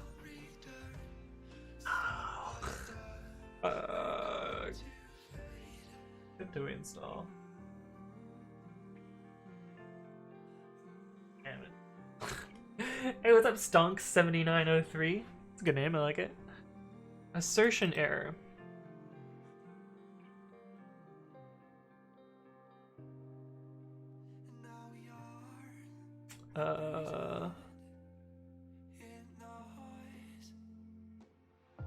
Fuck, I could have sworn this worked, like, not very long ago.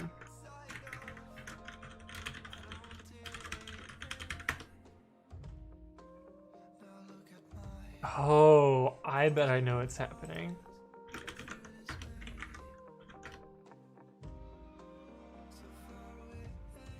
I wonder if these imports are causing it. Oh, this is gonna be a fun one to debug. Wait, what the fuck? It works in Python 3.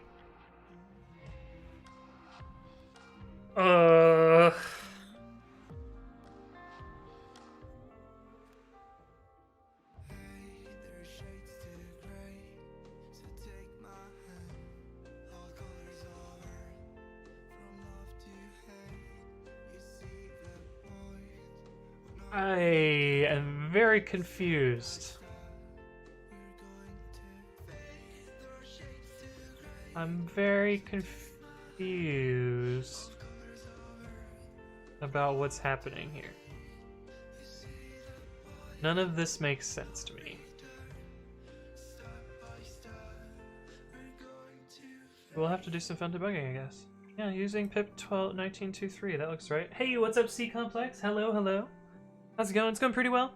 I'm a little bit tired because I stayed up really late last night because I was on a streak. I was writing some code and I was like super pumped about it. And oh, just one more fix, Anthony. You can do it. 1 in the morning, like, oh, should have gone to bed. Yeah, what a nerd. Programming on a Friday night. You're supposed to be out chasing girls or whatever. Only. Cries and cods. Estimations, am I right? Yeah. Alright, so let's see.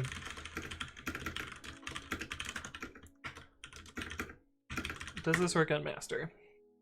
Is the first thing to check here. And when was the last time it worked? 26 days ago I committed, so we can see what happened in this run. Unless it passes there and then it's totally my fault. No, it's failing. Okay, so we can look at what's different then. Weird. Very weird. This is the line that we care about. Unfortunately, it's off screen, but...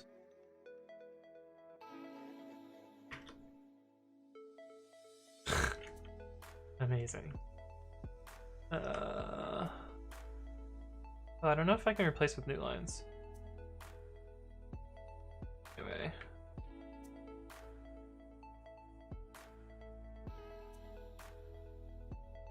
I can certainly try it, though.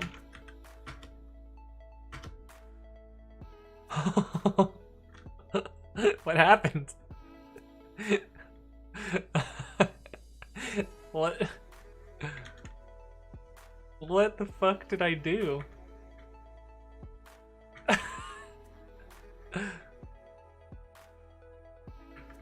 Okay, I guess you can break babi like that.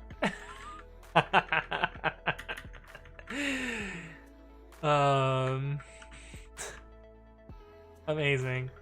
What happens if you save it? Oh, it fixes after a save. Oh, I didn't think about that. Oh, that's the problem. I'll have to fix that. Babi to do. Replace with \n causes sadness. Anyway, we'll just do this manually. Oops. Actually, we can do this. We'll do it with Nano. I know, because I'm pretty sure Nano does this properly. Nope, Nano doesn't do this right either.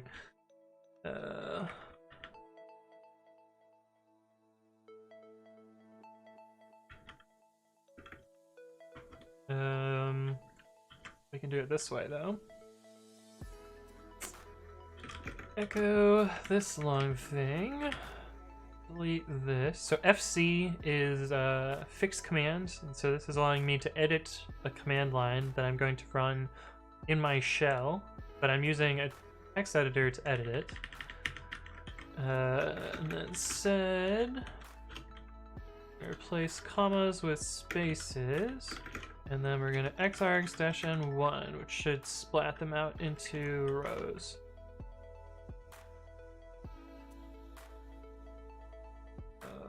What happened?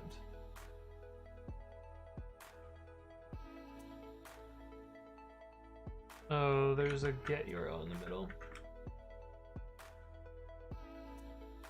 Here's the get URL in the middle. I'm gonna delete this one.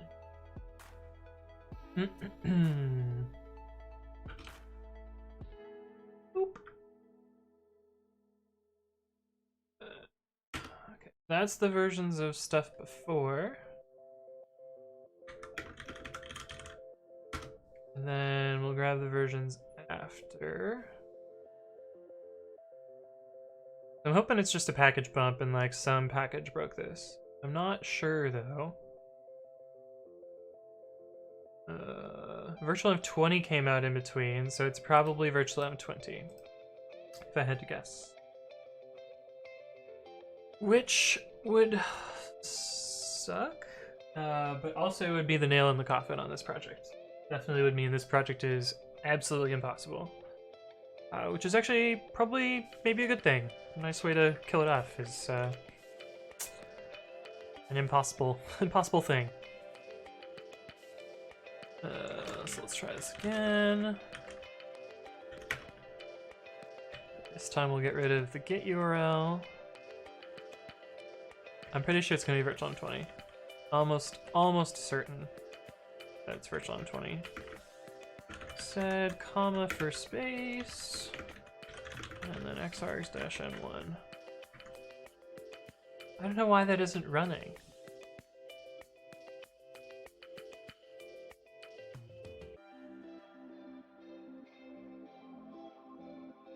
Oh, I didn't get rid of the... what? Oh, maybe... Oh, I know what happened. Oops.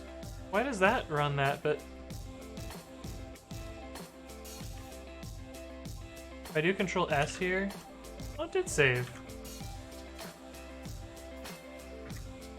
I don't know why it's going here. When are we doing a retrospective? Yeah, and why I'm killing this project? Good question. We're not gonna bother with the retro. We're just gonna be like, boop, it's dead. Okay, so this goes to after and diff tissue before and after. Virtualenv 20. We also bumped nodeenv. Custom platform shows up, but that's fine.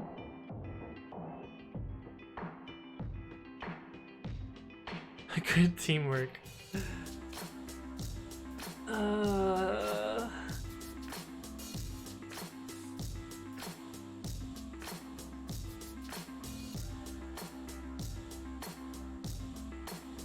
What is the reason for this? I think it has to do with how Virtualenv's site initialization works. They added some like weirdo path files.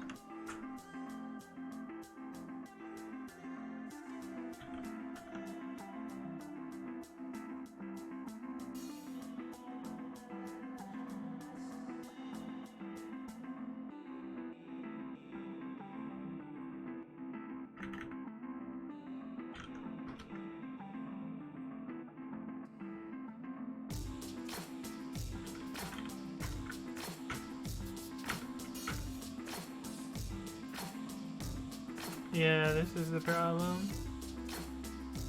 This imports distutils, so it breaks stuff.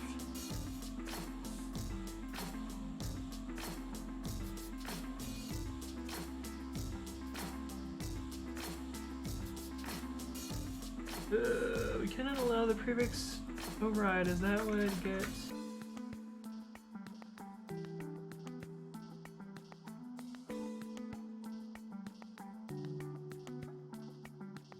I think this is the problem. We import setup tools. Setup tools imports the world. Let's see what's the minimum to fix this. Why is Virtualenv get installed? Oh, it just shells out to Virtualenv? Great.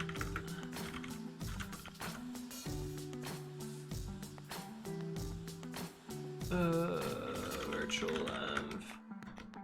Where else do we call it Virtualenv?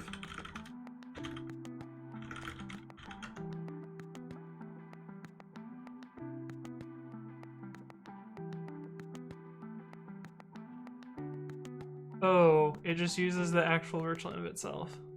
Yeah, this is unfixed. Okay, project's dead. C-Complex says, sometimes I feel like Chad is the brain and Anthony is just the hand who knows how to type stuff in Babi. I mean, it wouldn't surprise. How else could I fix this? I don't think I can. Oh well. Yeah. Death of project.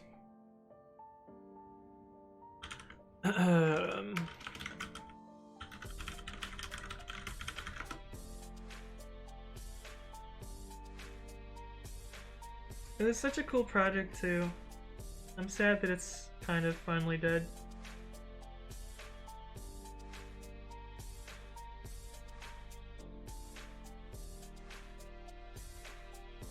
I guess I could could sandbox all this stuff into sub-processes.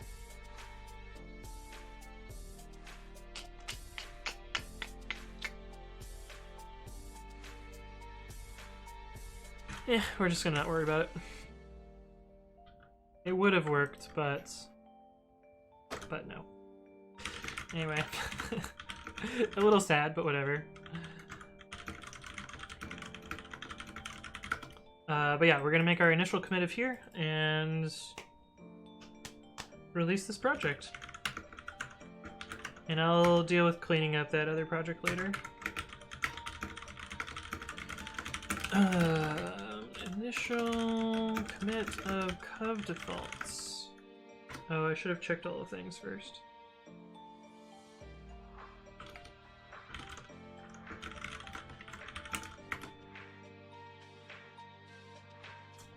Oh, and the reason I ran pre-commit install here is the last run that I did was PyPy, which pre-commit will pick the last thing you ran pre-commit install with, and so if PyPy was your last one, it'll try and build the virtual environment using that.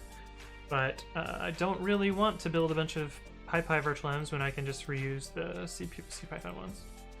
Also, PyPy doesn't work for MyPy. PyPy MyPy doesn't work. Code defaults. What does my blurb in my README say? Coverage plugin to provide sensible default settings. Create repository. Now we gotta go to Azure Pipelines and set that up.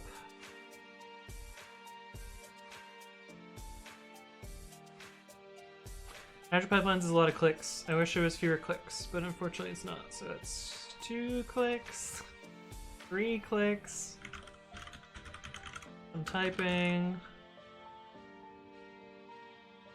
4 clicks, 5 clicks, 7, 8, 9, 10, 11, 12, 13, 14, 15 clicks to set up Azure Pipelines. So that part's a little bit annoying. I wish that was a little bit better. It might also be that I'm holding it wrong, but we want to grab this ID here.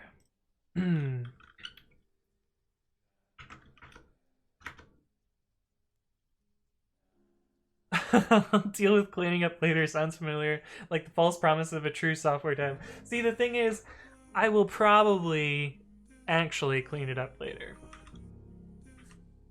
Because I care about this stuff. But I think it's not super interesting to show it on stream, so I'm gonna leave that till later. Because I'm still not quite exactly sure how I'm gonna clean it up. But we actually want to include that as part of that previous commit. Let's see, what project did I copy this from? I think I copied it from PyUpgrades. Let me just make sure that this all looks fine. Your old pre-commit config. So did I set up my typing checker? I did, so that's good. Blah, license, readme, where I explain all the things. I probably have typos, and so we'll look at that when it actually gets rendered. And the actual code. This to support Python 2. And the setup.cfg, which still supports Python 3.5, but I didn't test Python 3.5, but that's fine, I don't really care. And then we're dog fooding ourselves. And then the tests. And then the talks file. Runs all these different versions. Oh, did I forget the Azure Pipelines? I forgot the Azure Pipelines file. Shoot.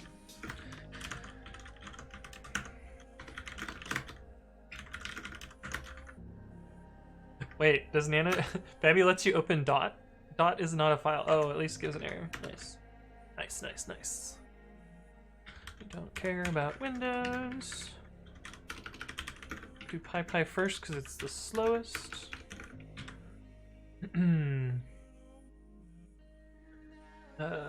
No Py 3.5 tests. It does work. Like, if we do talks-e Py 3.5. Well, that's 6. We'll let 6 run and then we'll run 3.5. It should work fine. There's no Python 3.5 specific code. I just don't really care to test it against it. 3, 4, 5. Here we go. Aaron asks, why am I supporting 2.7?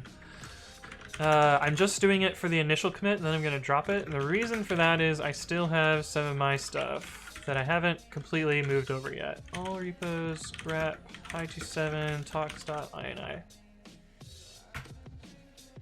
And then do, let's see, dash repos. Yeah, so these, why isn't this color? Anyway. These 3 repos still support Python 2. This one will permanently support it, unfortunately. These ones I'll probably kill.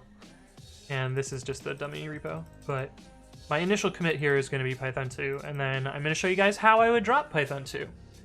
We'll see that directly in line. What does vim.dot do? Oh, it opens the directory listing. The fuck is this garbage?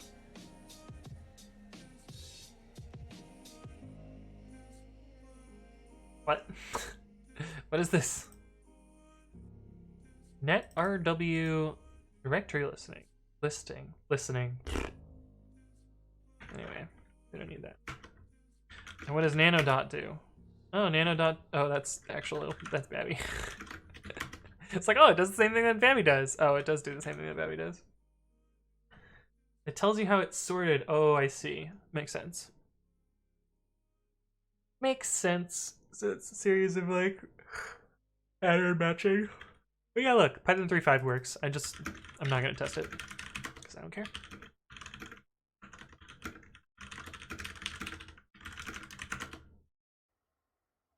All right, this doesn't crash, but you guys want to see it crash? Oh wait, it didn't crash. Why didn't it crash? Oh, because that doesn't match the pattern. But if we put a pipe here, then it crashes. Fine. Everything's okay. This is what happens when you build your own text editor. The shitty thing is I actually ran into that at work while I was working on something that I actually cared about. Oh, we want to avoid the Python 3.5. Virtual was getting set up. Yeah, I was actually working on something important and it crashed on there. Aaron asks, why Azure? So I actually just tweeted about this morning on the Twitter. Yeah, someone was commenting about how Travis CI just switched from 5 concurrent jobs to 3 concurrent jobs, which is pretty unfortunate. And I commented that I'm glad I moved all my stuff to Azure DevOps. Actually, I'll just link this in the chat so you guys can read it. And someone was like, well, why? And it turns out that Azure Pipelines and GitHub Actions are the same backend. But for me, the selling point for Azure Pipelines is I can set up template repositories. If we look at here, this is a template repository, which allows me to write very, very short code to set up a very complicated pipeline. So this is all the code. This is the inclusion up here, but then this is the actual code for my pipeline. And it's really just including these 2 templates and saying, you know, run these versions of, run these talks environments and run it on this operating system via some parameters. And that gets expanded out using these job templates. You'll see like there's actually like 100 lines of code here that I would otherwise need to copy and paste into my projects to like make sure all this stuff works. But that's the main selling point that I have for Azure Pipelines. GitHub Actions does provide some benefits over Azure Pipelines. They are the same backend though, so it's the same machines, the same Microsoft machines are running.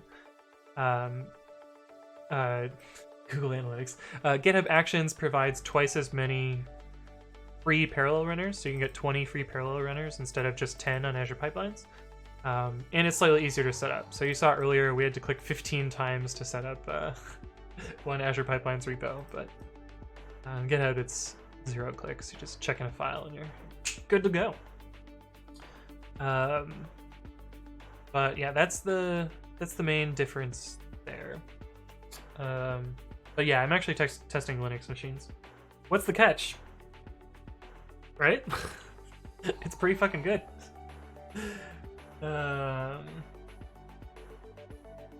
Now it says, how are you going to handle file locking? So I actually have an interesting idea on how to do that, but I haven't implemented it yet. So right now the file locking bit is a little bit busted. So if you open up one covdefaults, if you open up in one tab and let's say we add hello over here and we try and add world over here. Right now it just gives you a not implemented error.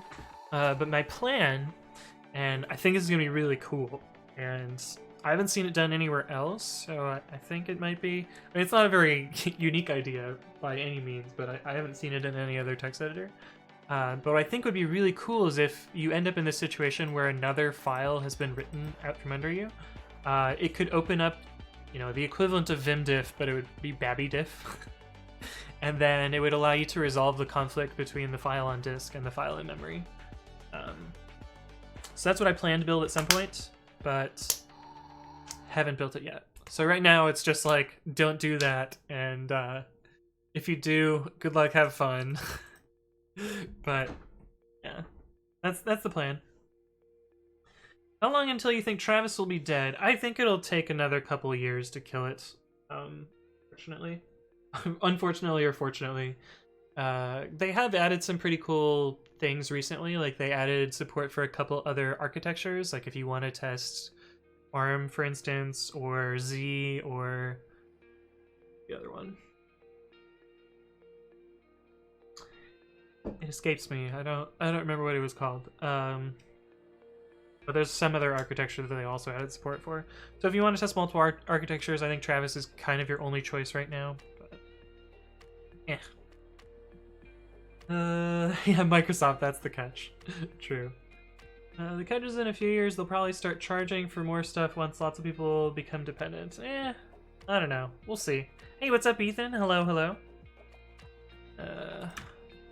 How's your day going? Oops. Ugh.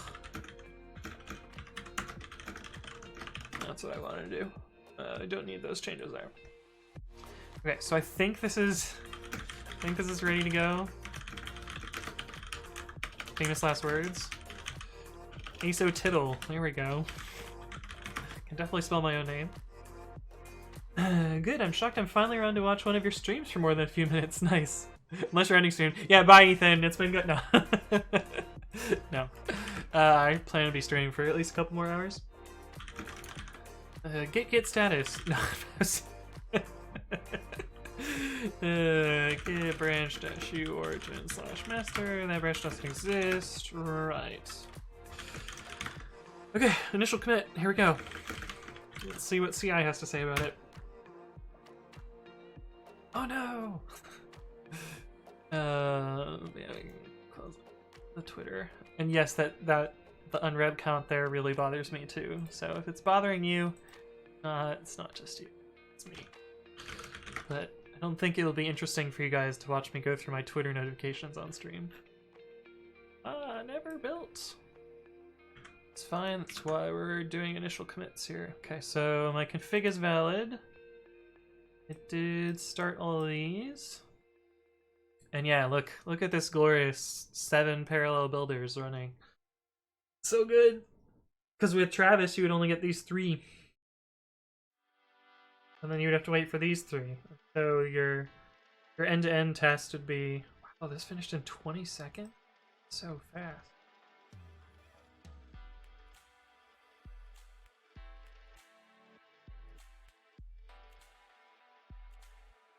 Pretty cool. Ethan says, yeah, we should move MyPy Linux / macOS CI to GitHub, especially before PyCon. Yes.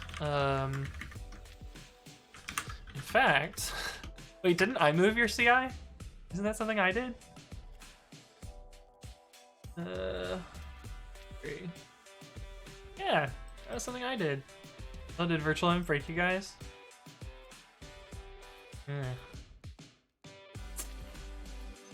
Fun. That's unfortunate.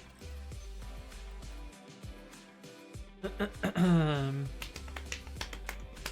yeah, it should be pretty easy to move over the rest of the stuff to this. if I remember, I try to set the template up in such a way that it's easy to extend. Yeah, this part sucks though. I don't really like this. I wish there was a way to avoid having to, duplicate these in a bunch of places. But yeah, you should be able to just extend this list with like Linux, whatever, and should just work.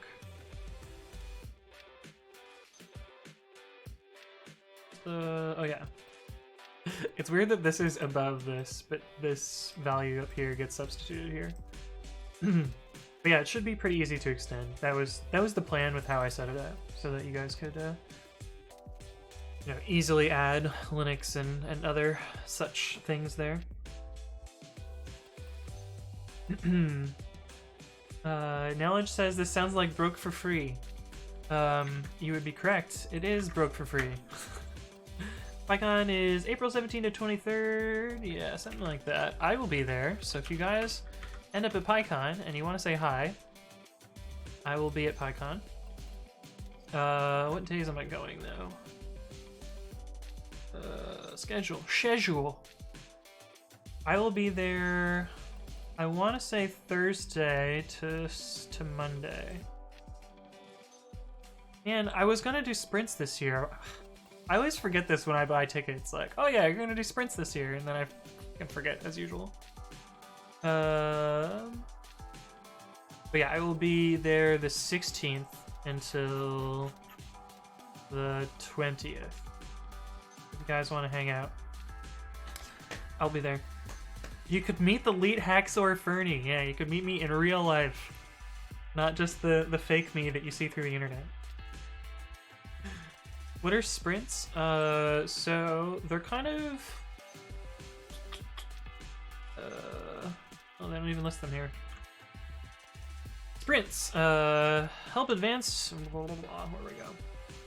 Help advance your favorite open source project, whether a library, community site, or even the Python language itself. We provide the space and the infrastructure, network power, tables, chairs. You provide the enthusiasm and the brain power. All experience levels welcome. Basically, it's kind of like a free-form hackathon where a bunch of people like group up on different projects and just hack on them together in a space where they can all, sit down and have some distraction. Well, I'd say distraction-free, but it's pretty distracting. But yeah, like a chance to write some code together. So like last year, I was there for half a day of sprints, and so I worked on Werkzeug, which is oh, that's not their project. It's called Pallets, but I can never remember how to spell it. 1T? Applets. Pallets. Yeah, there we go. So last time, so when I was there, I worked on, I want to say it had to do with like the interactive debugger stuff.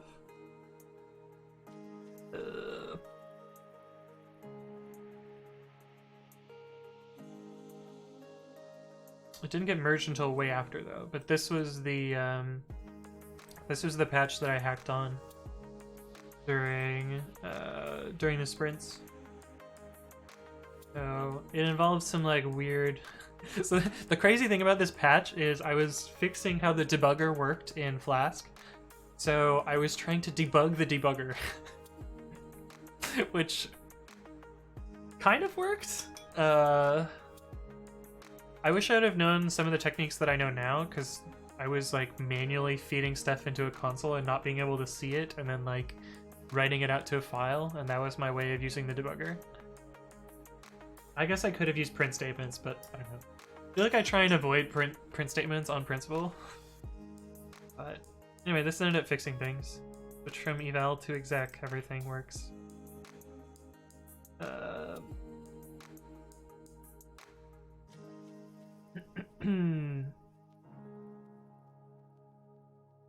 Anyway, but yeah, that was the thing that I worked on. I also worked on something else, but I forget what it was. These are all unrelated things. But yeah, the sprints are pretty cool. There's also usually, well, there's always a CPython sprint, so like core developers will sit down and guide people through their first pull request to Python, and you can like hack on Python if you want to.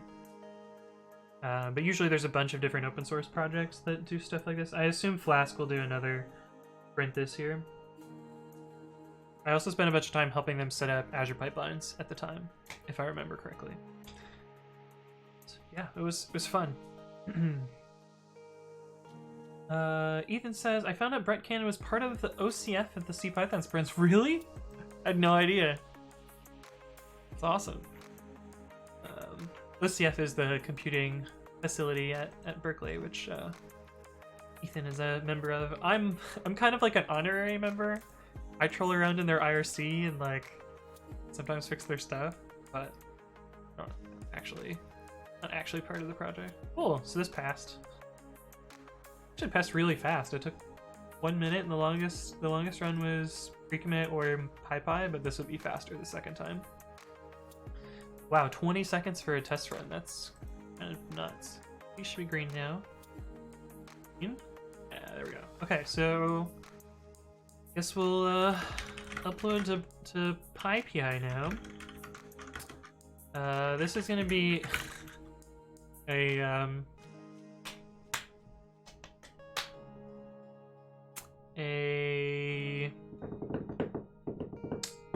cowardly 0 version release. And then we're going to drop Python 2, so we'll show that in a second. 0.1.0 0 for best for. Yeah, we'll go 1.0 when I drop Python 2. Tag that. So there's something really satisfying about typing this series of course I didn't do it properly this time. But I've gotten really good at typing ~opt to the nth bin Python, because I use it every time I do a release. Sdist and spell wheel properly. And then we'll upload. And mute so you don't hear my password.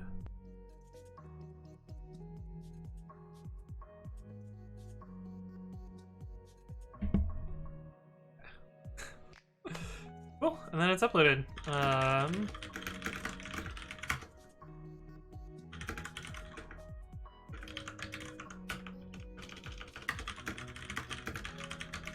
Okay, and now I'll show you guys how I will drop Python 2 support.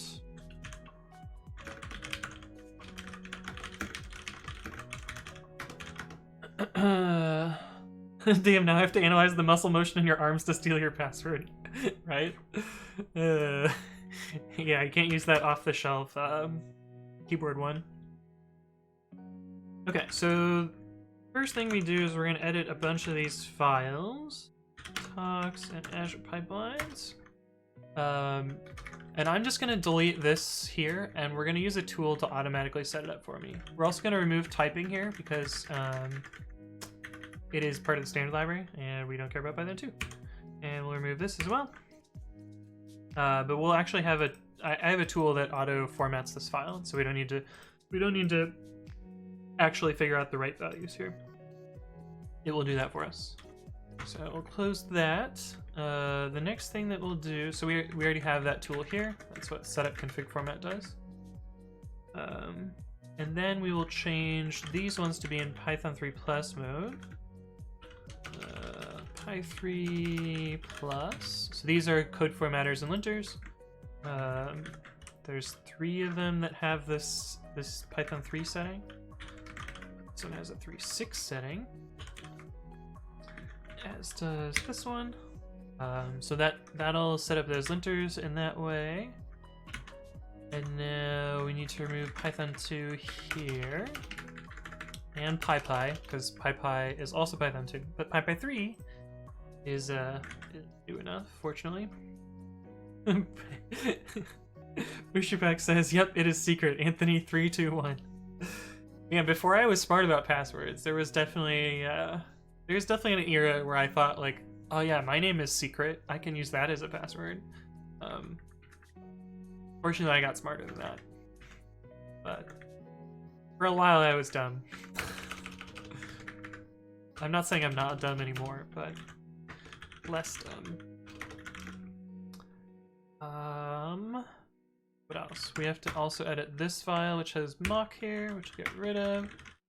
So those are the manual changes we did. So we added these arguments here. We got rid of PyPy and Python 2.7 there. Got rid of a dependency here. We deleted some of these things. Oh, that's weird. Whoops.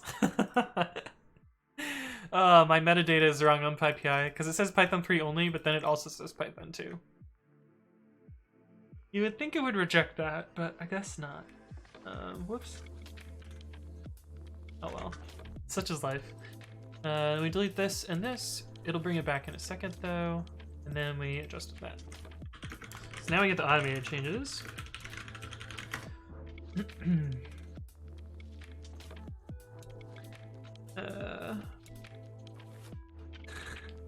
It took getting pwned, man, for me to become smart. Oh, I see. Ethan says, I told a friend that no, their birth date is not a great thing to use in the password, especially if you put it in the email. Time for a post one release to fix. Nah, fuck it. Okay. That's what zero ver is for. We could be wrong there. So I'm gonna run this twice, just so it didn't converge. Oh no. So these are the automated changes that it made. So we had this if-else branch here, and now it's completely gone, and we just have the Python 3 code, which is pretty swick. Pretty cool. And then this got turned into an F string. Also cool. I bet this fits on one line now. So we'll be able to move that up. You can see that it re-added these classifiers automatically. It set the Python requires properly. We're actually gonna change this to 361 because I don't really want to take any chances on 360. Oh, it changed this into an F string, and it rewrote this test code. So that's pretty cool. Git diff. So those are the automated changes. Let's see if there's any manual changes we can do. Fit on one line, it does. Cool. Here's a cool one.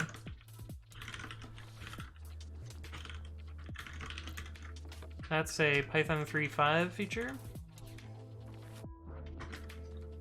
So you can splat into a list. Oh, we gotta change the type annotations too.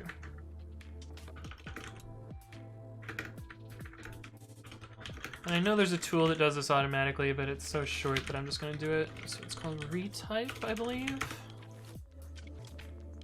Of course, I can't just Google the name of the thing. Yeah, retype Python, which I believe is by Lucas, who did Black. Yep. But yeah, retype can convert type comments into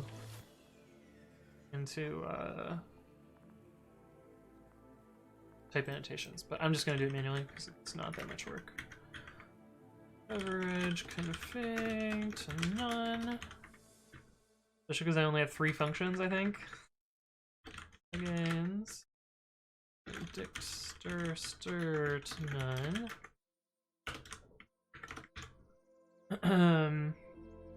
Retype is for stubs. I don't think it does type comments. Oh. Really?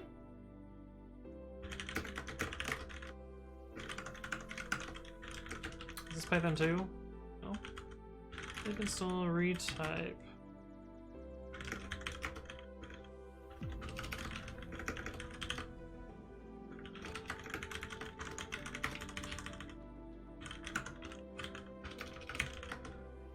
Retype. Well, it does say from PyI stubs.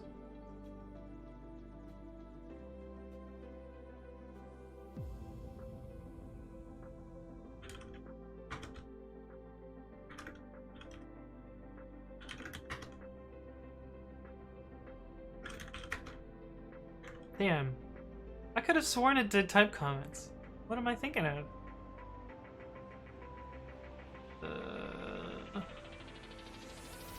Oh, it's the drop song. Do I need -I?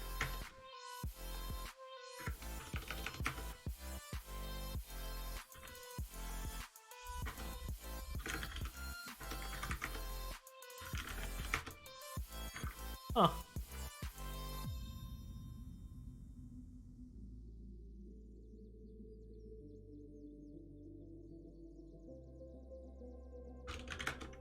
Oh. Maybe it's...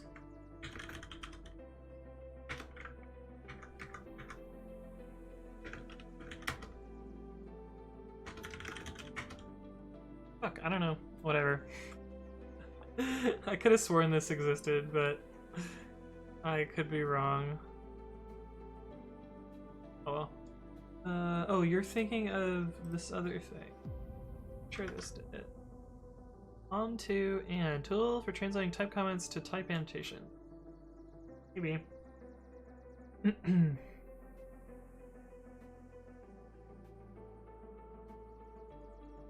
I don't think I've seen this tool before, but I'm okay being wrong.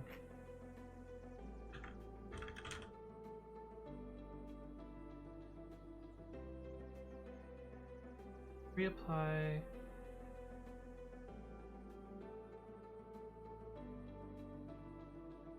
In pie icon.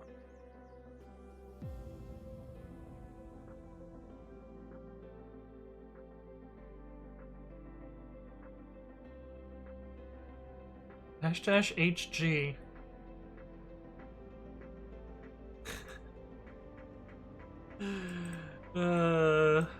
The good old mercurial flag. I wonder if we do this. Oh, my signature's wrong. Maybe that's what it is?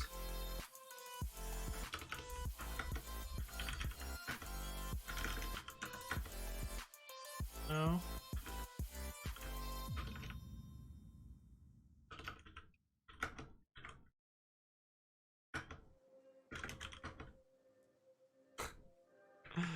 Oh, it worked. Kind of. I don't know. Whatever. I tried.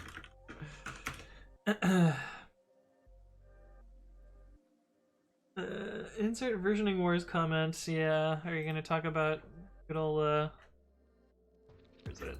Alver?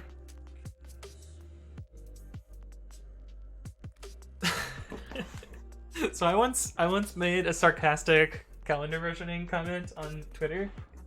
It was something along the lines of like, man, calendar versioning is great. You can make a breaking change in any release ever. And the creator of calendar versioning retweeted my tweet. Not sure he knew that I was very much being sarcastic, but I thought it was funny. Okay. Sure that the tests still work. Assume they will.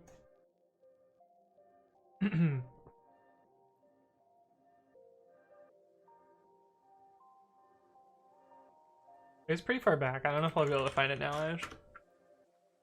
Let's see. Code with me. Calendar.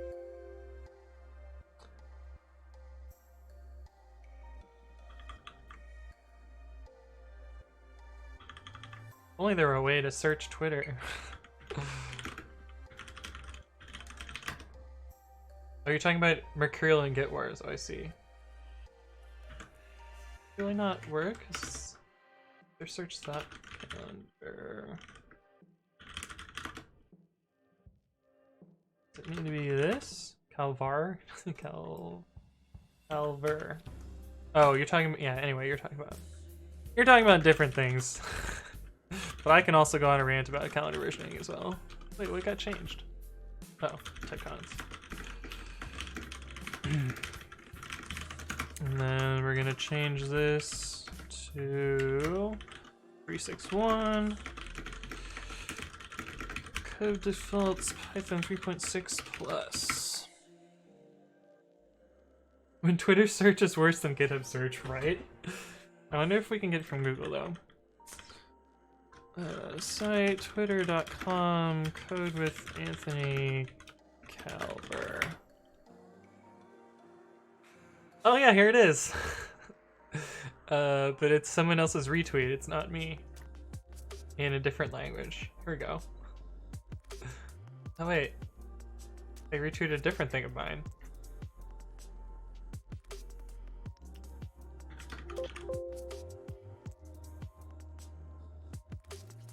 What the fuck? Can I view cache? No.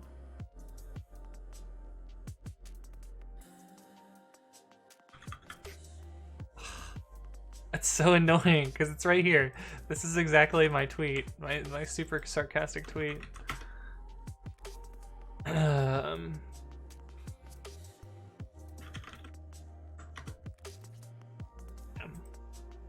Anyway, it was a thing.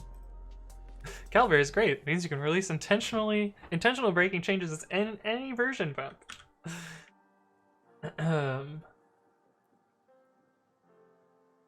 The only place I see calendar versioning being legit is one end user facing software, mainly UI. Yeah.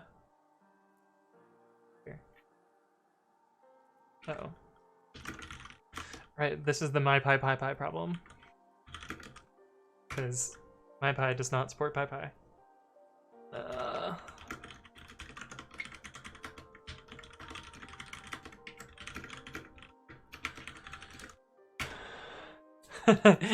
Ethan knows about the MyPy problem.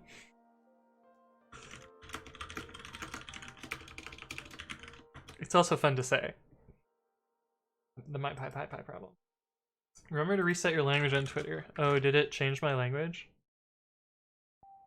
Be in English? It's fine.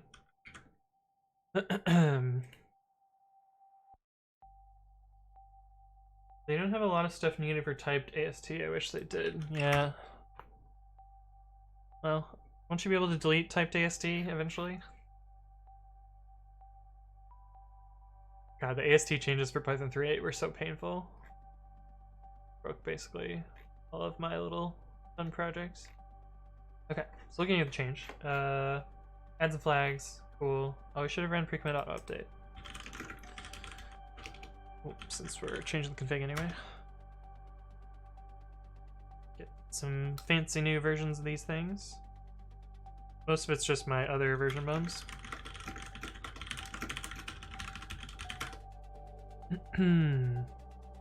Upgrade was already up to date, really?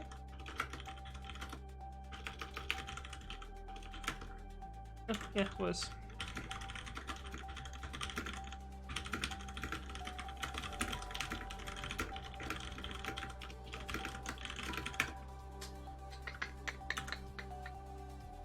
Or implemented the 3.8 AST, yeah, makes sense.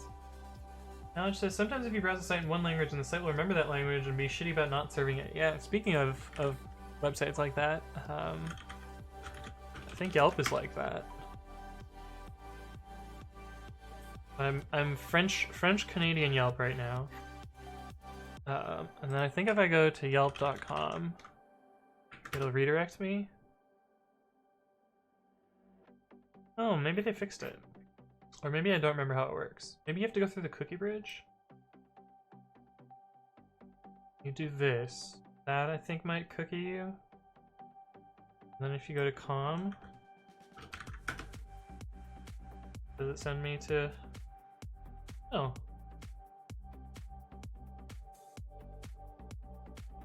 Weird. Anyway, there definitely used to be some weird behavior with Yelp's languages. Always busted.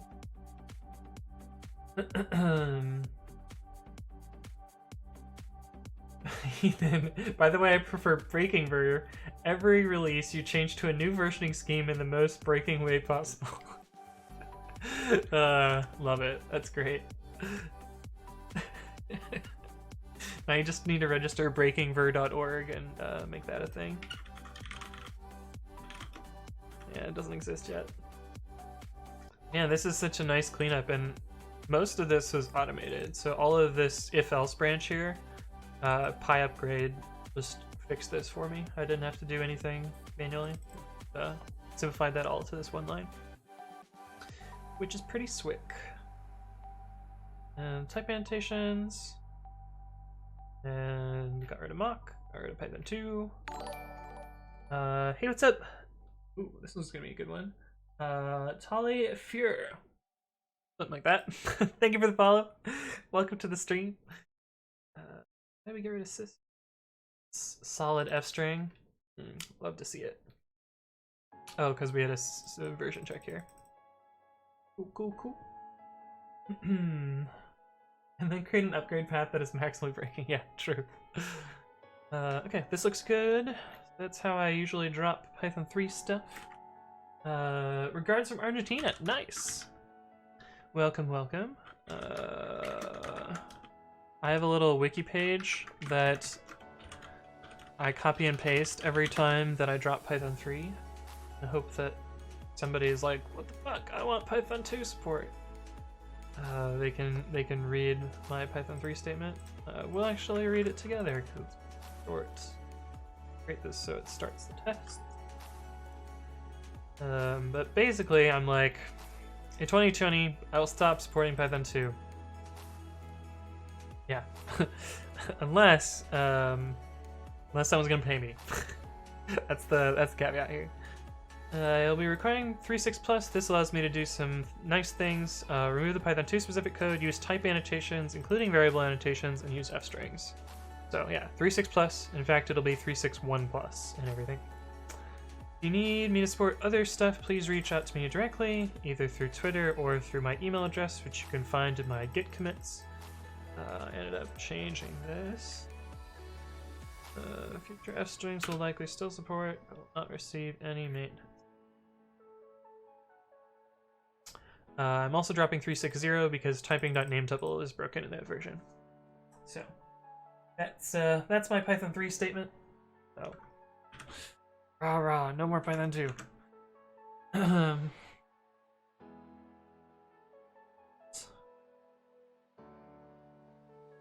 What do we got here? That one's done.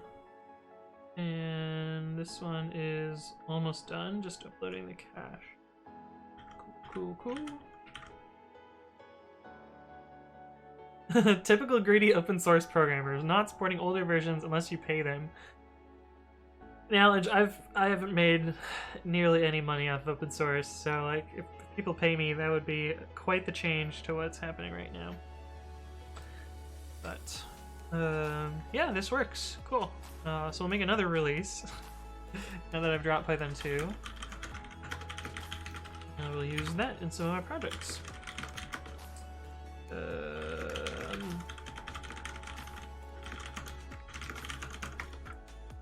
1.0.0. Look at me being all simver.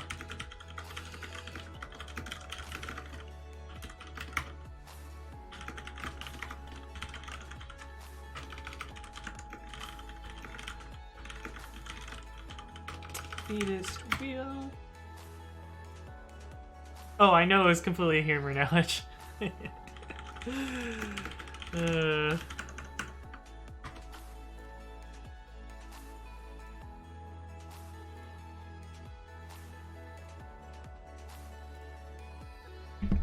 Yeah, I realized when I was talking that I was muted. Derp.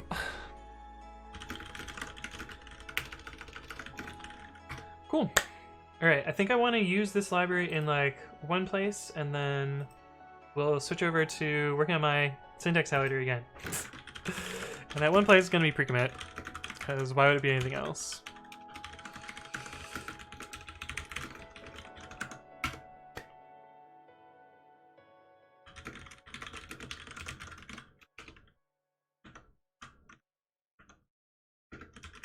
Press caps lock on accident. Okay, so we should be able to start by adding, don't need that anymore, covdefaults. And then we have this coverage RC, which we're going to delete, although we will need this. We need any of this other stuff.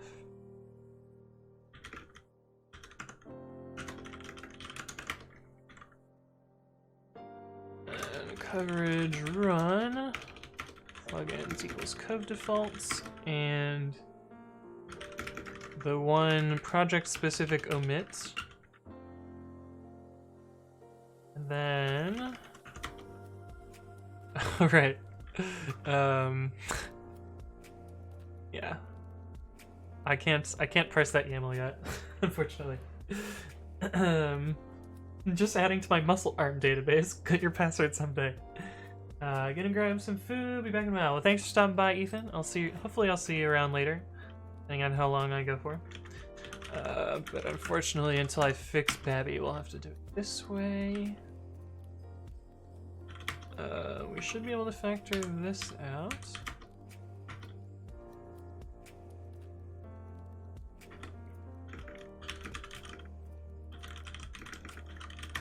And then we gotta replace all of these ones, which I consult my documentation to figure out what this is supposed to be. I'd love to see this become a reality right after an alternate security measure gets implemented. Yeah.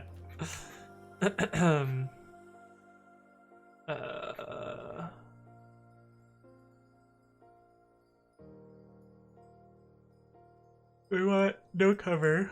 We want to replace Windows no cover with Win32 no cover, I think.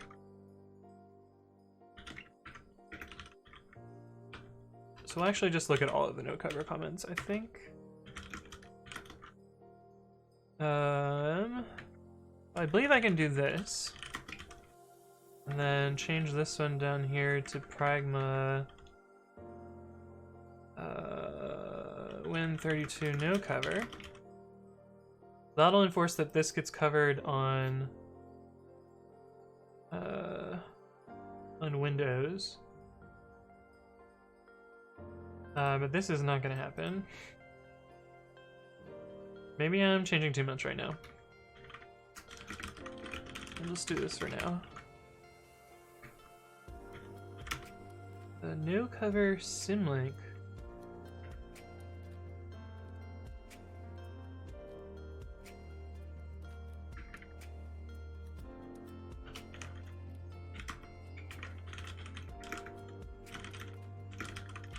We'll just do that replacement instead of doing this so specifically. And 32 no cover.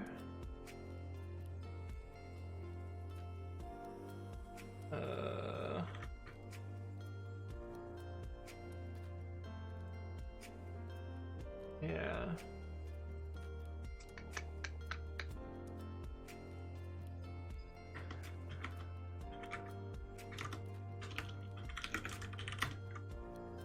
No cover Windows. We don't have an equivalent for that. Fine. Let's just grab the files that match.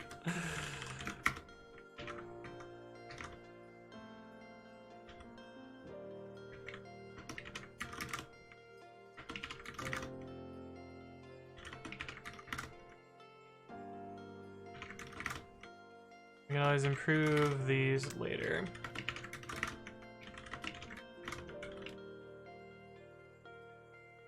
Once Azure Pipelines has Get 2.24. Azure Pipelines installed software Windows. Do they have Get 2.24? Get Std agents. Windows latest? 2.25! Hey, we might be able to factor this out.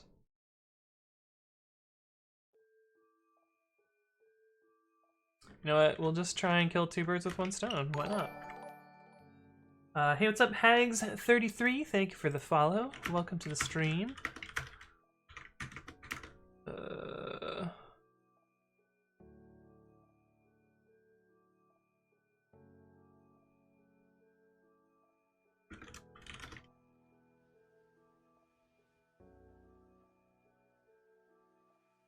Weird, the syntax highlight looks broken here. I wonder where that is. This should be not done that way because it's a raw string. I wonder what VS Code shows this file as.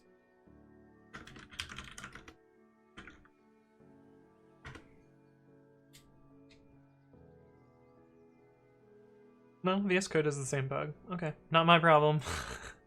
Babi is fine.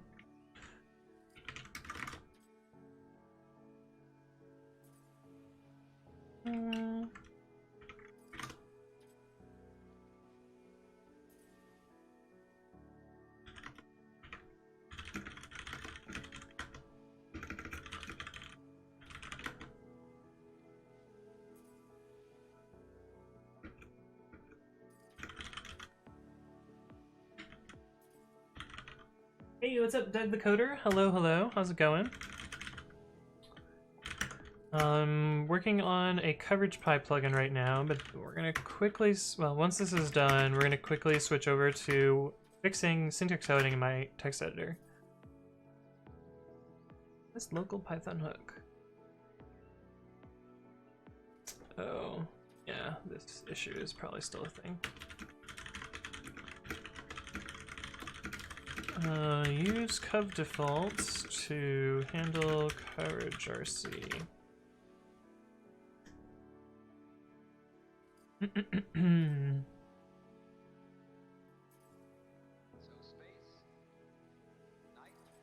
little bit to commit.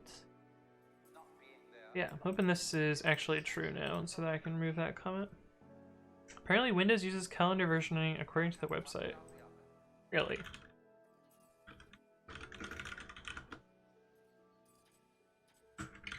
Well, they used to for a couple of years. They don't anymore. Alright, my website is still broken. Yeah. How do I view my user agent now? Yeah, they used to use Calver, but they don't anymore. Like Windows 10 is not 2010. It's just arbitrary marketing numbers now.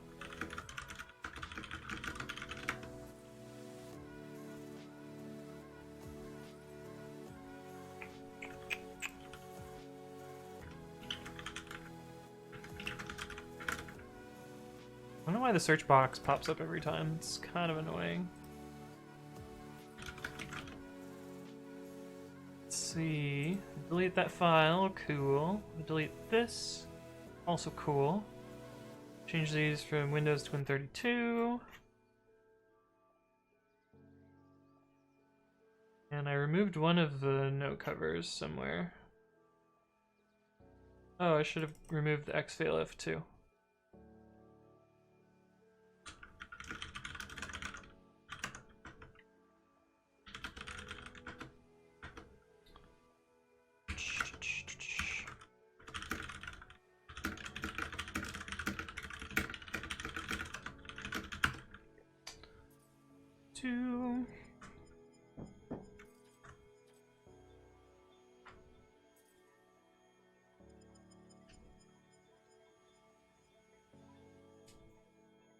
Okay.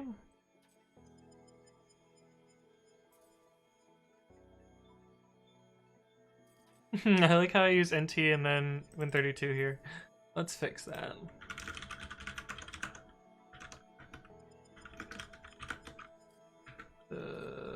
NT cover, and that should be NT no cover. Which means that every platform that is not NT will run these code, and every platform that is NT will run this code.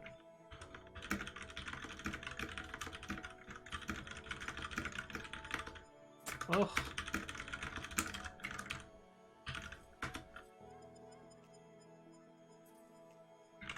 Everyone's favorite programming language uses it, JavaScript, right? Because ES 2010 or whatever, ES 2017. C++ uses it too. Okay. That. Binary plate.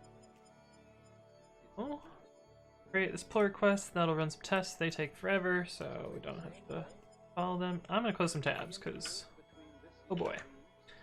I have a lot of tabs open.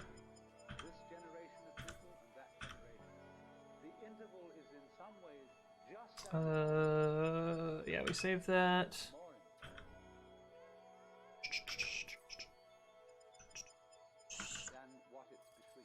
Cool. Ada. Oh, interesting. Wait, there's a 2012 version of Ada? The next generation of the world's premier programming language for engineering safe, secure, and reliable software. What the? This website looks enterprising as fuck. It also looks like a diversity Photoshop. Oh, why is their background fuzzy? That's so obnoxious. I thought it was green with dust on it, but no, it's the background. Here. Engineering security! Reliability! How does this work? They have 3 that they're just rotating through. I guess that's how I would probably implement it too. Oh wait, no, they're not even doing it that way. Listening. Huh. I don't know where the reliability one comes from. Maybe that's what it was originally, and then the JavaScript changes it after it. Probably makes sense. Hey, what's up, Grumpy Moi? Thank you for the follow. Welcome to the stream. We're trying to still around, so why not Ada? Yeah, that's true, Jug the Coder. That's true.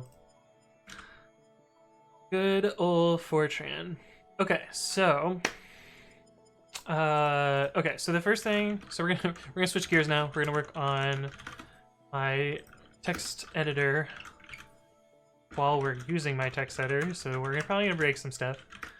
But yesterday I got this YAML file happening. It doesn't look like much, but I had to rewrite the whole code just so that this line construct could work here. And you'll see if I try and open it with babi. Wait, that's not the file.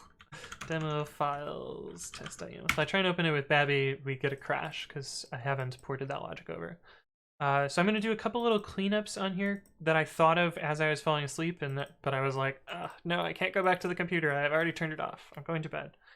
We're gonna fix some of that stuff now, and then we'll move it into the text editor. It's a website for the people who like to make the decisions for the devs, but not actually do any development. Yeah, it's true. M. Degubner says, what age did you start to code?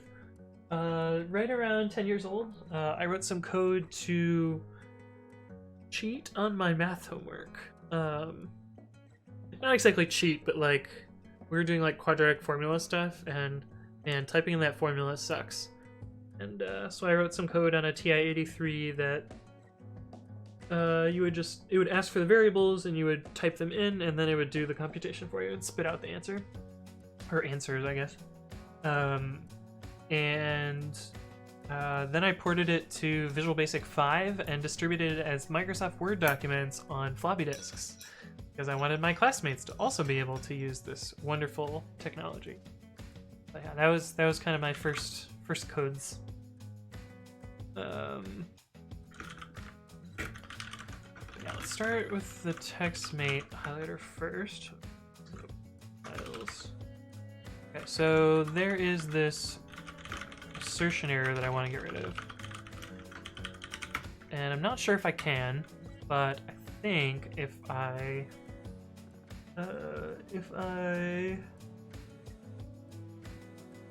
well, how did I do this before? Oh, this is actually the opposite thing. Maybe we won't simplify it.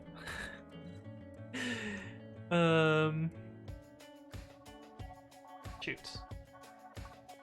Never mind. Sleepy Me had this great idea, but it was 1 in the morning, so it definitely was not a great idea. In fact, I think it was the opposite of a great idea. I think it's not possible. But anyways, I made this huge change to this file yesterday. Show stat. Yeah, so we made a 250 line delta to fix some stuff. But now it's a lot more strongly typed, which is good. JSpot says new month A. I guess it just flipped over for you in your time zone. It's still February for me. I don't know what you're talking about. We're still hyping up Leap Day here.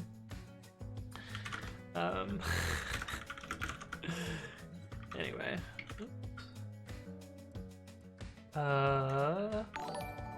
Hey, what's up, Doug the Coder? Thank you for the follow. Yeah, but basically what I did last time is there's kind of a first pass parsing here, which actually I found another like kind of big problem with how this works. I'll run that. Hey, what's up, Swan360? Thank you for the follow. And this is something I'm gonna have to fix eventually. gprof dot without this setting.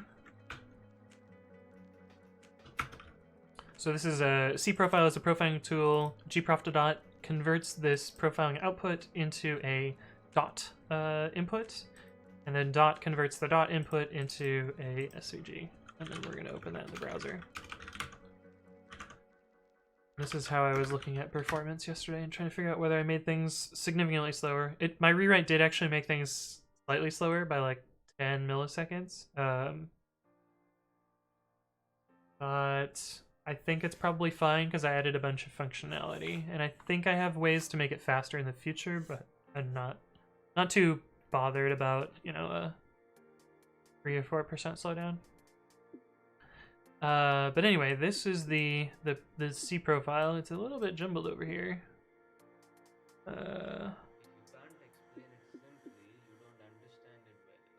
Anyway, that part's not important. The important part, and the thing that I'm gonna have to fix eventually, is right now we're only spending 70% in the actual highlighting code.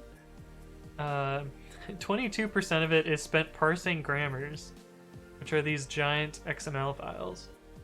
And that is gonna be problematic. I wonder what would happen if I just switched them to JSON. Idea. I'm already importing them. What happens if I... Yeah, let's see if I switch them to JSON, if that makes it significantly faster.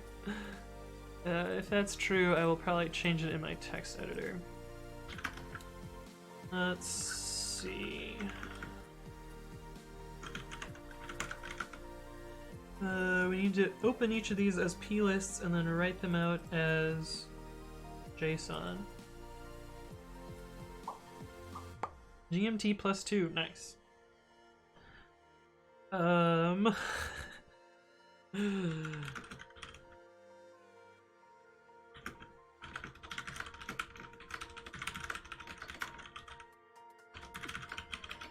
don't know why I didn't just pick JSON before.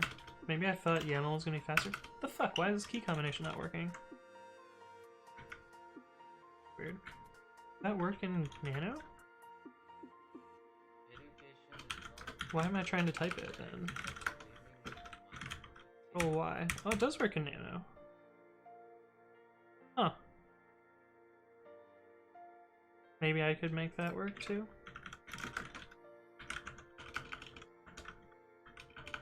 Maybe to do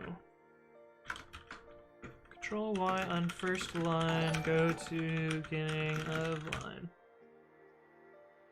Hey, what's up, HL Veilmex? Thank you for the follow. Welcome to the stream. May I ask you a favor? I see you're a coding pro. Depends what your favor is, man. Try to do it again. Oh, I tried to do it again. Damn. I didn't realize I did that. plslib and JSON and OS.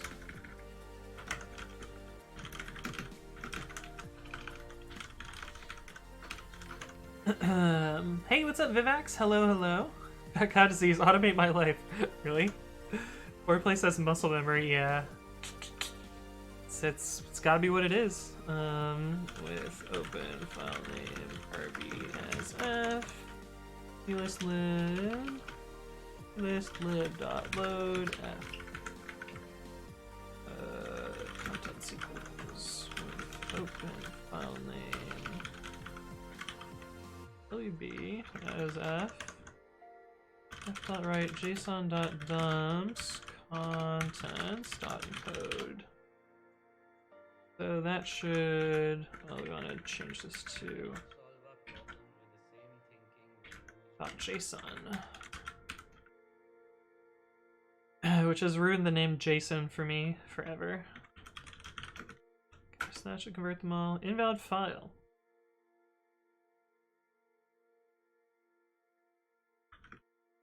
Which one did you not convert? Oh, it didn't convert t.py or yaml.plist. Let's try that again. If file name is equal to t.py, continue. Of course we forgot about ourselves. Hey.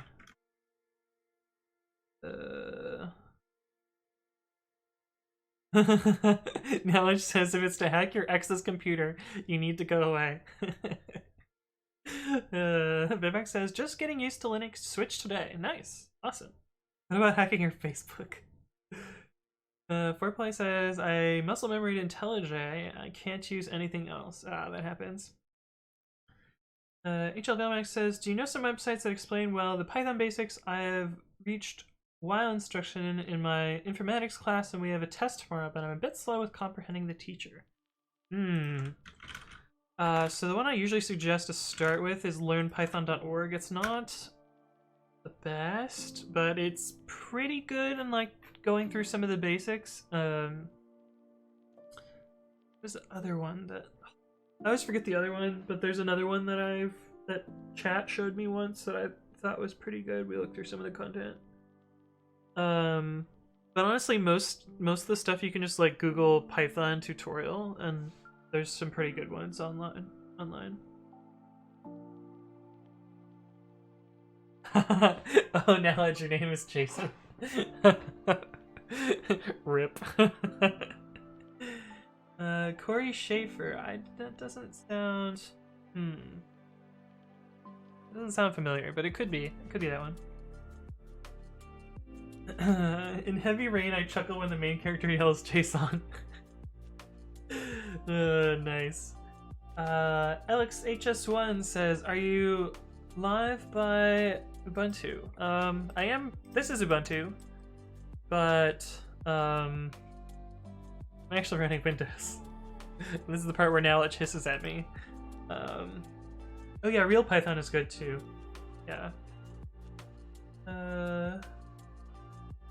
Thank you so much. Leave a follow and watch the streams when I can. It seems interesting. Now I have to study. Get going. He's a YouTuber that uploads loads of videos on Python. It really helped me when I was starting. Nice. Hey, what's up, Micro Stew? Thank you for the follow. Welcome to the stream. Okay, so we're gonna do ls and then grep-v JSON, and then we're gonna grep-v t.py, and then we're gonna rn these files. Now we only have JSON. Let's see if JSON is faster than XML. ELIStlib. JSON.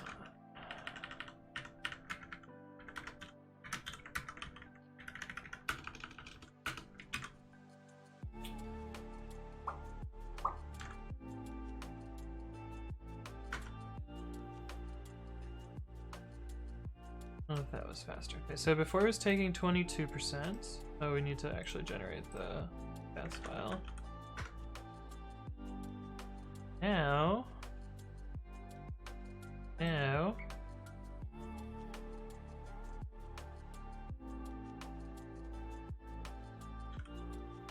Fuck, where's the code for it?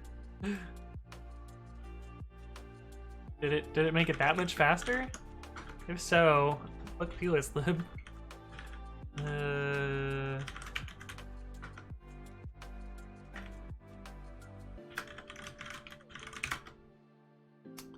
Grammar.parse. It's on line 864. 864 parse. Gone.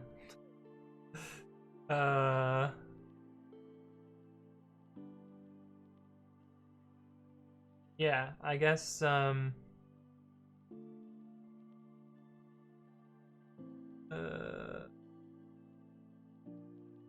parse.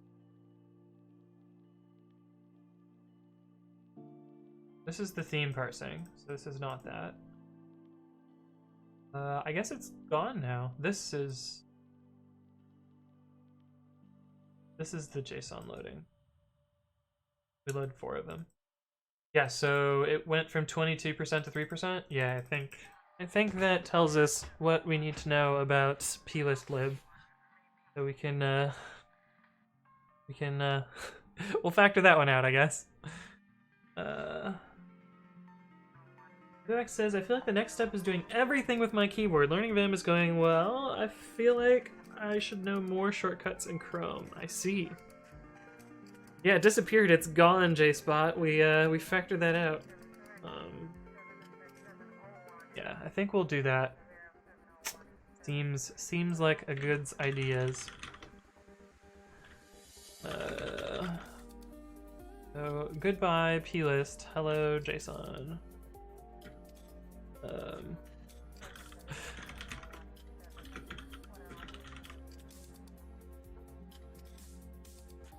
6 files changed, 2 insertions, this many deletions. That seems wrong.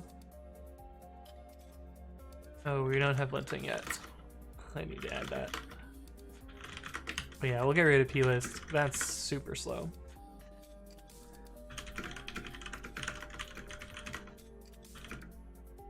We don't need this file.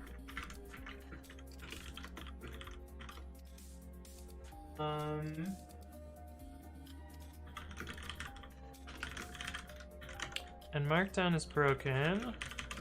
Demo markdown dot. We don't need that yet. And demo language is CSS. Broken. So we'll reset that. These should be checker pattern. Good. Move from plist to JSON for more speed.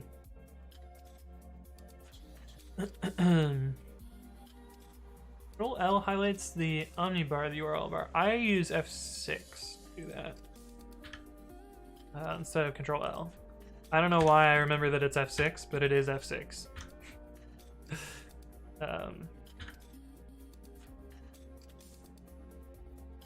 Yeah, it is a useful feature. End of file fixer. Oh, I see, because it added a new line at the end of them. Move from plist to JSON for more speed. More speed. Git push, origin, head. Cool. JSpot also is a fan of the F6, I see. Oh, another one that's really useful for switching between tabs is Control Tab. Which is different on I can never remember where it's different. Is it different in... It's Control Tab in Firefox, or in Windows. I want to say it's Option Tab in macOS. And it's Control Tab here too. But the other one that's useful is like Alt plus a number will take you to that tab. So like Alt 3, Alt 1, 3, 2, 4. I use that one all the time. It's a good keyboard shortcut. Oh, that's Control. That's Control D, which is bookmark, which I hit accidentally all the time, and I never intend to.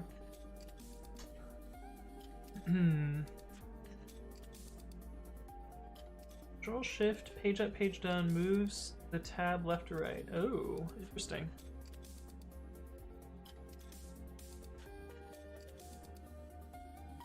Yeah, that was a pretty significant performance improvement. I actually had a different way to improve the performance, but now I don't think I'm gonna bother. Because most of that overhead is it loads every single grammar to check which file type it is, because each grammar contains like a list of file extensions and other stuff, and that is used to match files. But a friend and I wrote this library called Identify, which does the same thing but is significantly lower weight. You basically pass it a file path and it will tell you what types it is. Oh, I love this new feature. Why is only that one highlightable? Why not this one? What the fuck, GitHub? Why is this the only one that's highlighted? They're all the same code. Weird. Weird, very weird. But anyway. Oh, this passed. Cool. I wanted to look at what it did just to make sure, spot check that it's right. Those box. Journal tests. Yeah, looks pretty good. And also on Linux. Oh, I can get rid of this. Get rid of this. Ah. Damn.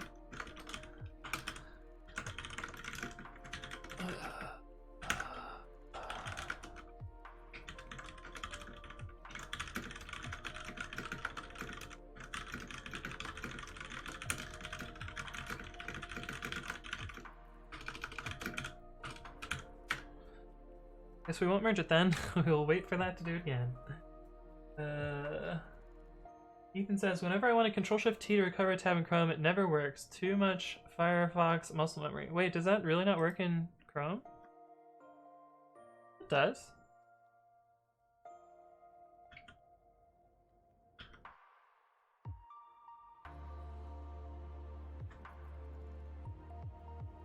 Oh, it seems to fail sometimes? Yeah, I don't use Chrome.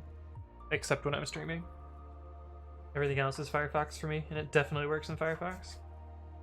Taka. Yeah. Me, mashing away at the keyboard. What was I gonna do? Oh yeah, we were gonna port this code to babi. But first we have to change this to use JSON.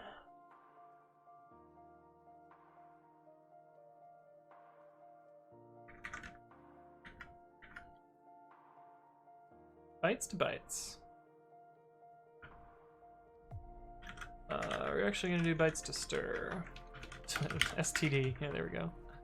Convert CSON, convert plist. Turn JSON.dumps, plist lib, load source.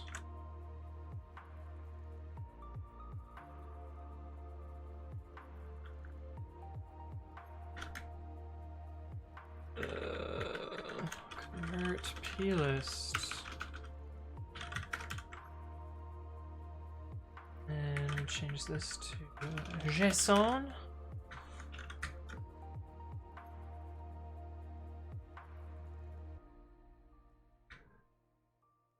Then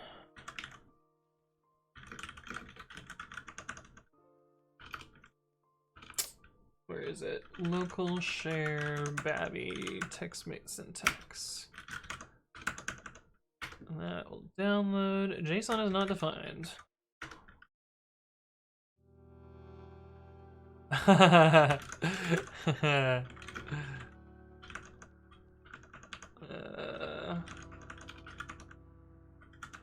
course. And then this file is invalid, so then I can't actually edit it.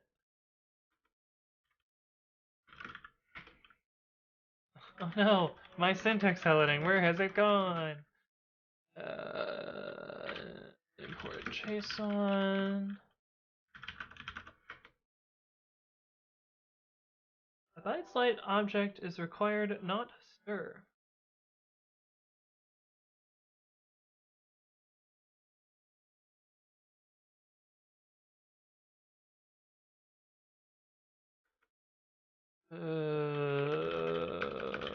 Oh, right.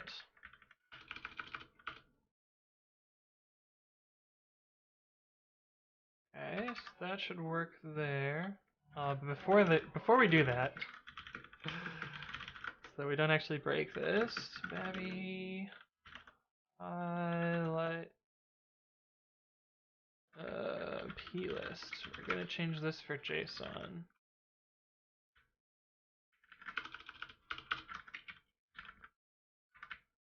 On.load f. And then we should be able to download the syntax. No such file or directory.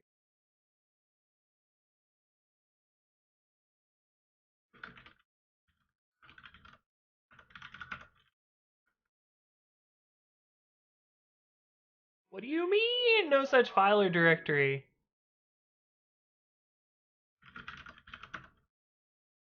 Oh, because it's writing. I need a W here. Okay, it was my fault. It's definitely my fault. Cool. And does this work again? Sick. Nice. Nice, nice, nice, nice. CSON is CoffeeScript object notation. Kinda gross, but it does exist. Oh, Janik answered that. Knowledge says, have you heard about Zish? It has much better tab completion. Tab completion. Yes, I have heard about Zish. I've committed to Zish, Knowledge. I don't know if you were here for that earlier. But I fixed 2 CVEs in Zish. Cool. This feels like it starts a little bit faster now. Maybe a little bit. Yeah. We looked at this earlier. Zish, Tilly, and then CVE. Yeah, here's the patch. Oh really? You're so cool. Wow. Yeah, it was an arbitrary code execution based on shebangs, but I'm not gonna go over it again because we already talked about it earlier. What do we do here?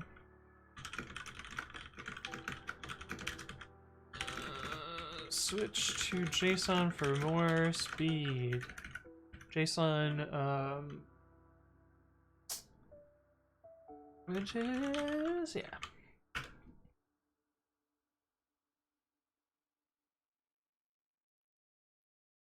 I actually thought of something else that we could do. Because right now we're building these syntaxes manually.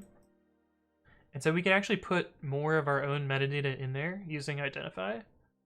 That would be pretty cool. Because then I could do, because right now if I open setup.cfg, this doesn't get highlighted. But if we ask identify,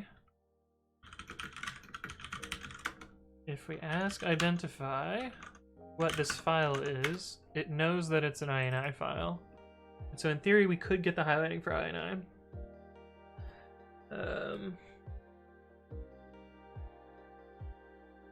Why did I patch? I found a fun bug and then, I don't know. decided to fix it. And then I did fix it. It was fine. I don't know. Why did you patch? I have no idea. JSpot says, so what is this on Python files? That's called a shebang. It's a special comment that gets interpreted by Unix systems. If they see this on the first line of a file that is executable. So executable.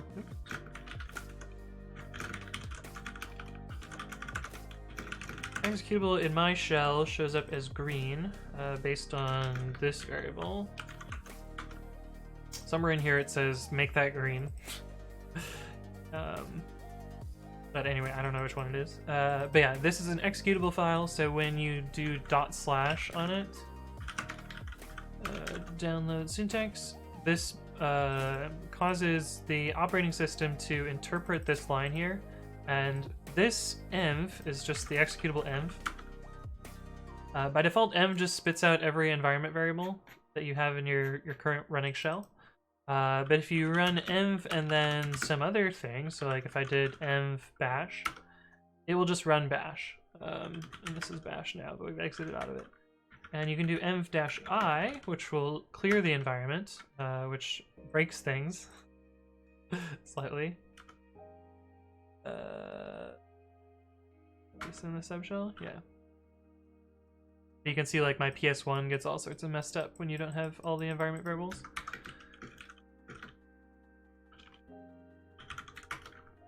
But yeah, here's env running env in bash. But anyway, env is abused here for its path lookup.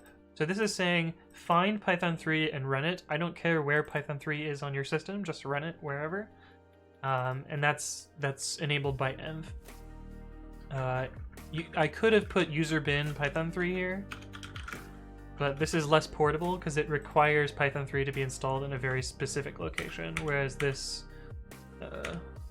this doesn't care. You could put it anywhere on your system.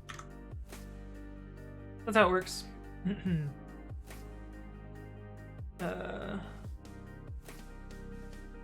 Knowledge says, it's just that I'm a selfish contributor. I tend to only contribute to stuff that affects me. In this case, it was like one of those things where it's like a really interesting bug, and so I like kind of got the itch to hack on it, even though I don't use fish.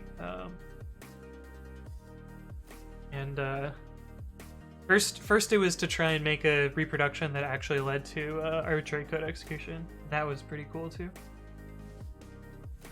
So instead of running Python 3 executable, you would do /executable. Yes, those are equivalent.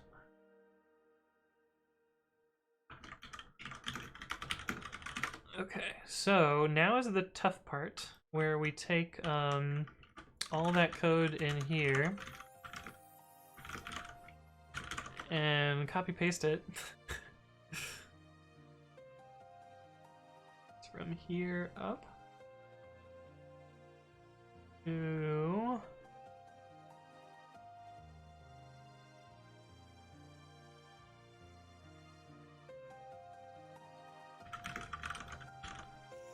this is where things are going to break. That's fine.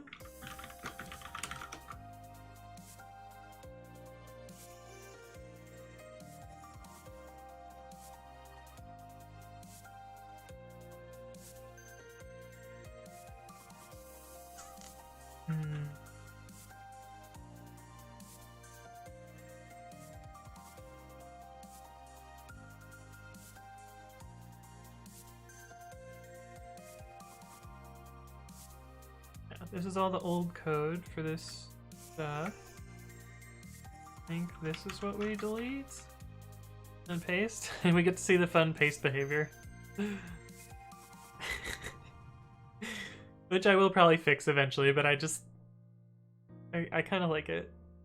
It's so dumb, but it's also kind of fun. Got a lot of code here. Okay. And where were those aliases? These I want to move to the top of the file, because that's what I did in the text made highlighter. And I think this type var is unused now. Yeah. Quote these.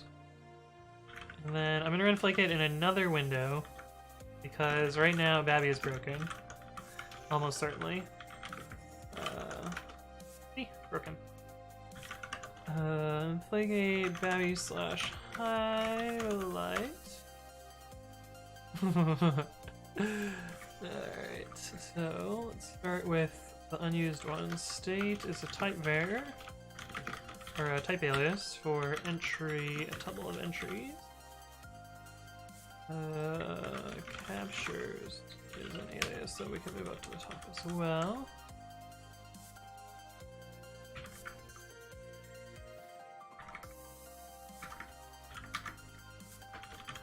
This is tuple int.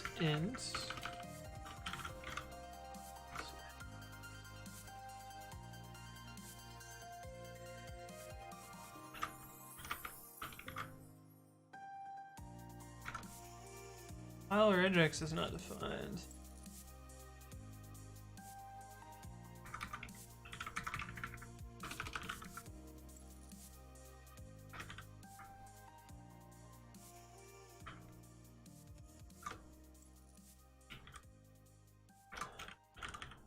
Context lib.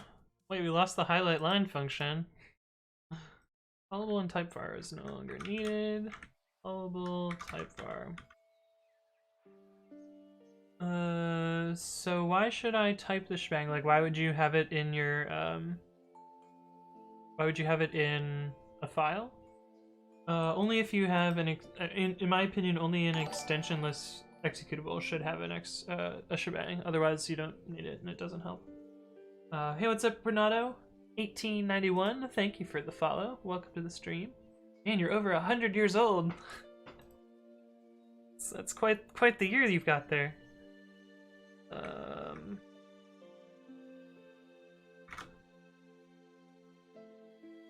I kill that. And Edgar Mendoza, thank you as well for the follow.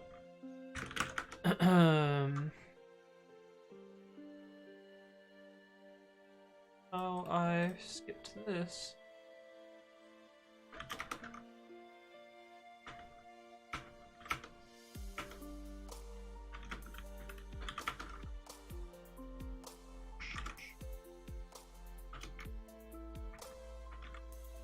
So this should pass now, but opening this should fail. Cannot import name highlight line.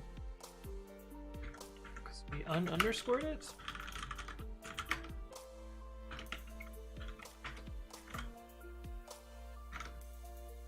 Cannot import name make entry. Right, we changed how that worked.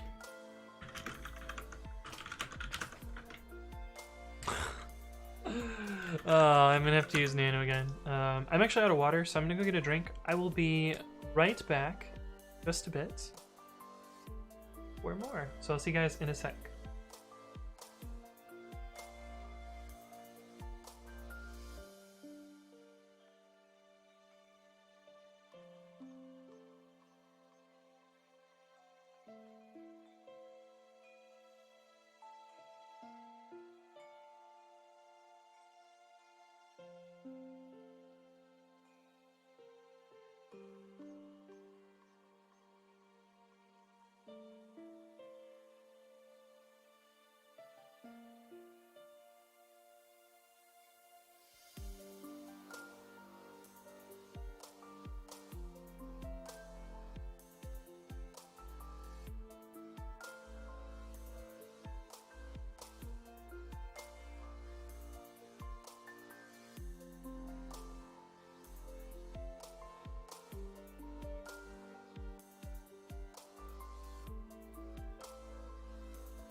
Hello, I'm back.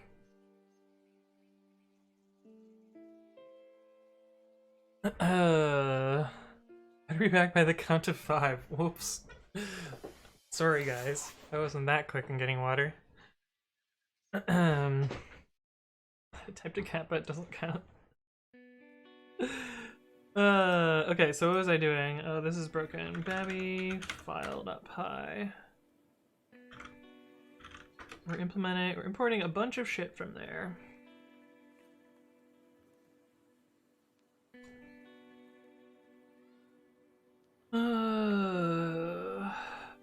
Make entry. Yeah, so this is completely different now. Make the highlight initial state.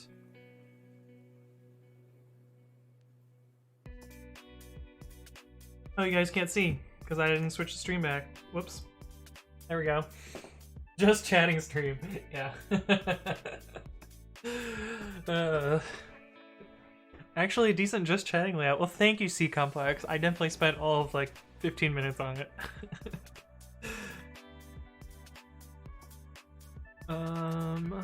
We got here.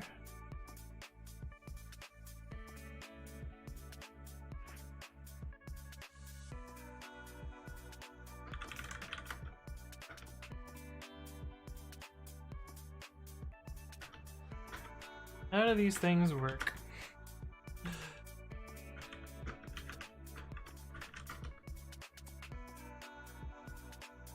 I think I need to I just read this code yesterday and I already don't know how it works. I think the way this works... Oh, this is the one that doesn't work. Why am I looking at the one that doesn't work?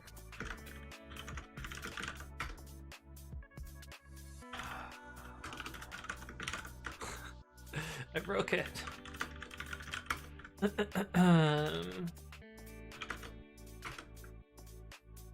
Oh, okay, so we build a lazy grammar from that, and then we build our initial entry. I'm sorry, this isn't a type.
That'll maybe work.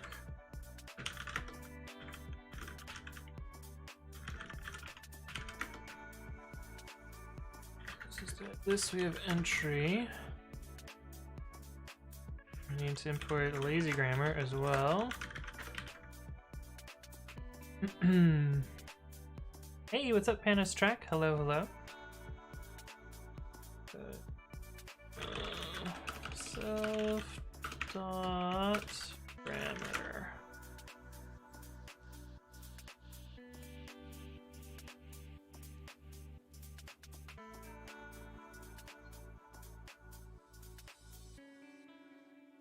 Oh, I'm thinking I should just make this grammar even lazier than it already is.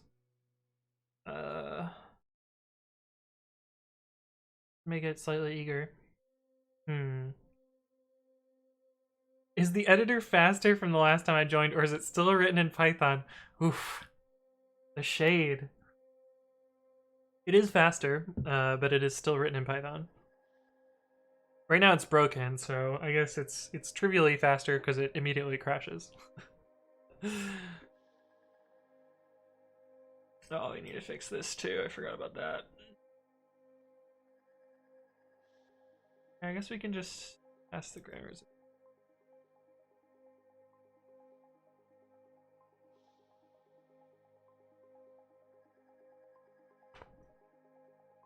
Ooh, that made quite the noise. E-Complex says, IMO, your stream is one of the most educational ones on Twitch, all catfish aside. I don't know if you're being serious now. But thank you.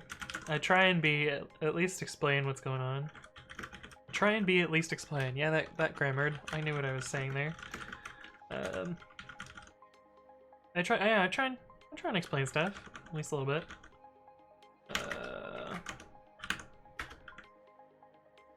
We gotta change this function.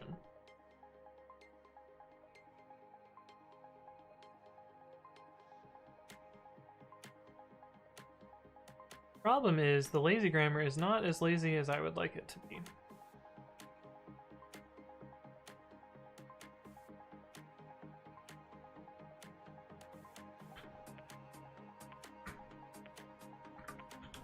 Because we do this compile on startup. So how do we make that more lazy?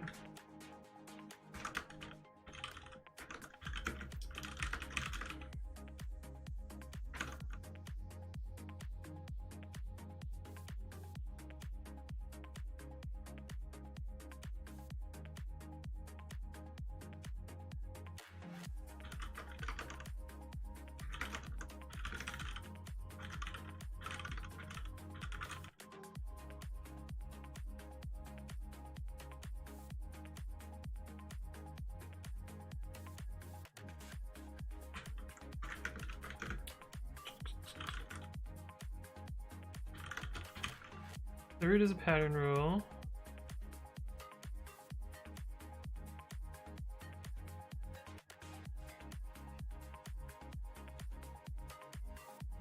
Oh.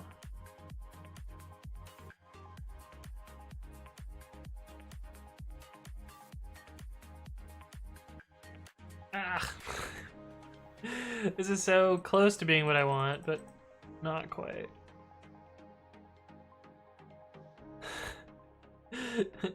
Yeah, the 2 terminals tiled, but still don't want to spend some minutes to learn i3 window manager. Yeah, I did try i3. I didn't like it, but I did try it on one of the streams. C-Complex says, if Pythonic beginners ask questions, your replies are like 1 to 2 minutes, involve a quick example and or links for more info. It's almost as if you prepared it pre-stream and hired actors in chat. That would be great if I got paid for it, but no, it's all on the spot. Is all on the spot. What I really want here is this guy, but that is only in Python 3.8, and backport is pretty shitty. I can write my own, but yeah, I'll write my own.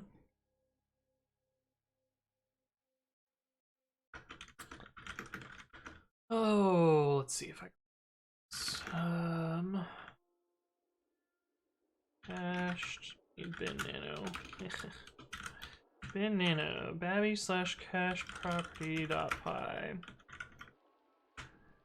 If sys.version info is greater than equal to 3,8.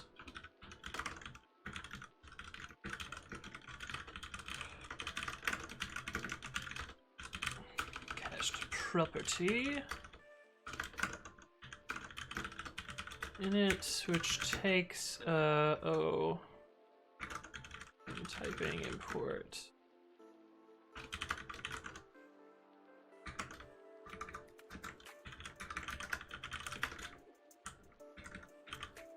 generic. We also need a callable.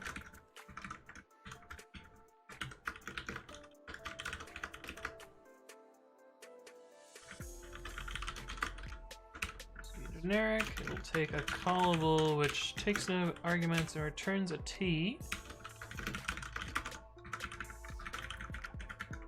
Func.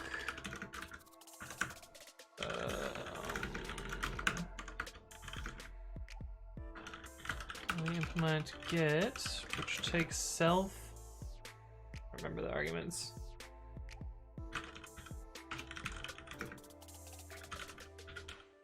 We can look at the Python source. C Python. C complex knows too much. We gotta take him out. Right now, Cleric. It's coming too deep. Func tools. Hey. Getter name equals none.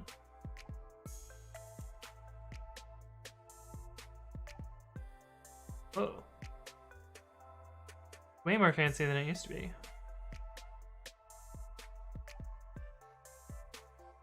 Oh. Even have slots object support. That's cool.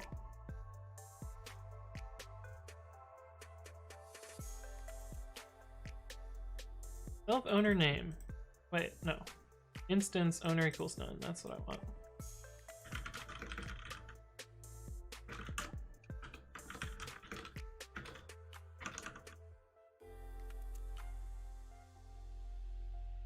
Instance is none, returns self.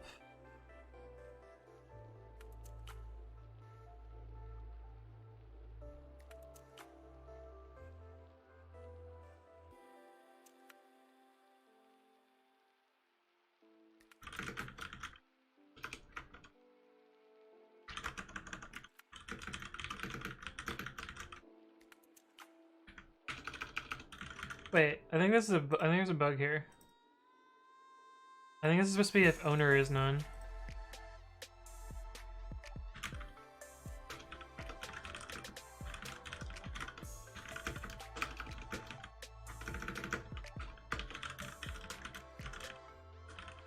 property.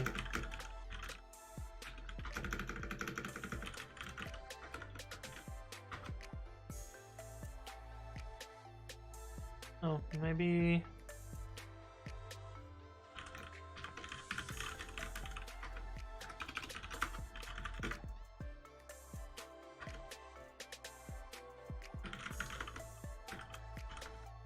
Oh, okay, no, I'm just wrong.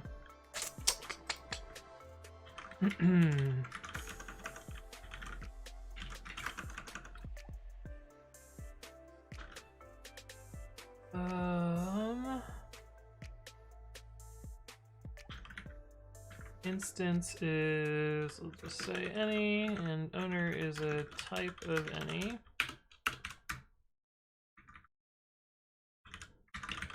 Any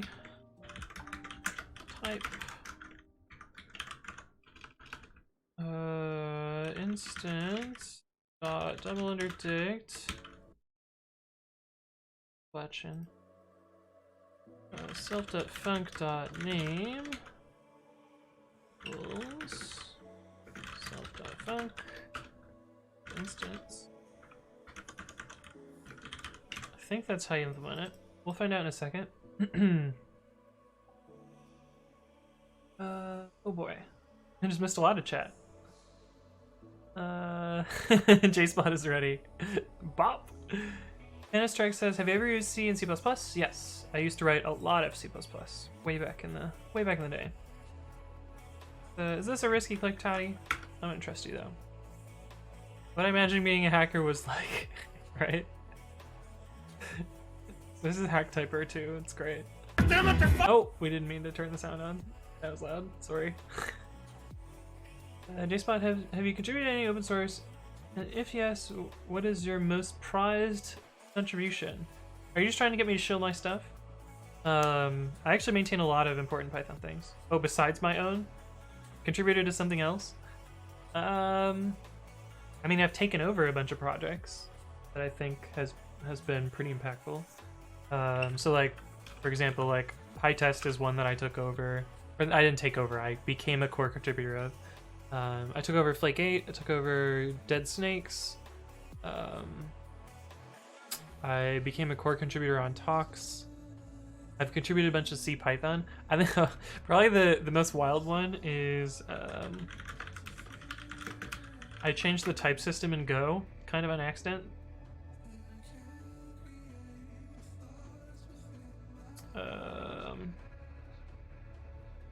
How do I find that? How do find that?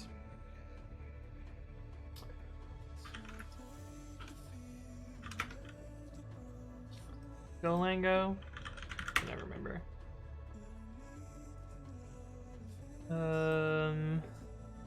Issues me.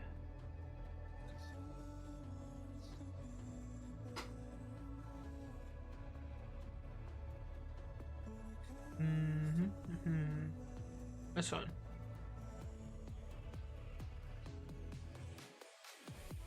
Yeah, so I accidentally changed the type system of Go to support this rather esoteric C case, which was down a rabbit hole of some other stuff. But it made type defs in C aliases in Go.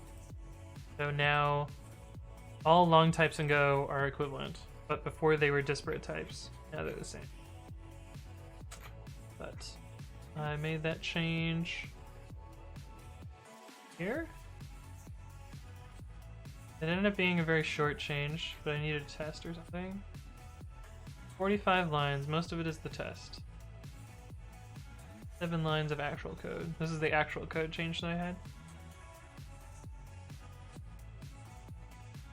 But, you know, that was one of my pretty cool contributions. Aaron Cial says breakpoint pren. What am I breakpointing pren? Oh, instead of doing set trace? Yeah. I guess that probably would have worked. Definitely would have worked. But I specifically wanted PDB. Oh, it's fine. Ethan says, I wonder how much work it would be to make Babi run with MyPyC. I don't know. Yeah, trust me, you don't have to teach me about breakpoint. I know all too well. In fact, I have a backport of it. So you can use breakpoint in older versions of Python if you want to. And in fact, am I running an older version? Python version. Yeah, 3.6. 3.6, which does not have breakpoint. But look, it has breakpoint. Sneaky, sneaky. Yeah, it would be kind of cool to see if Babi would run in MyPyC. It doesn't have complete, like, not all the types are completely sound, so I don't know what the requirements are for MyPy. But they're almost all there. Also, I don't know if this is, I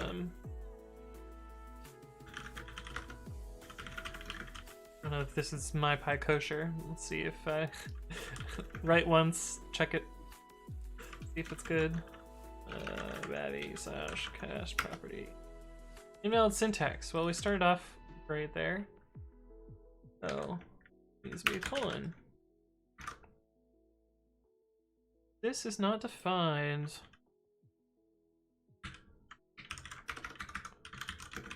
Indeed, it is not. Incompatible type for argument owner. Default has type none. Argument has that. Right. From typing import optional. I don't actually care about owner, so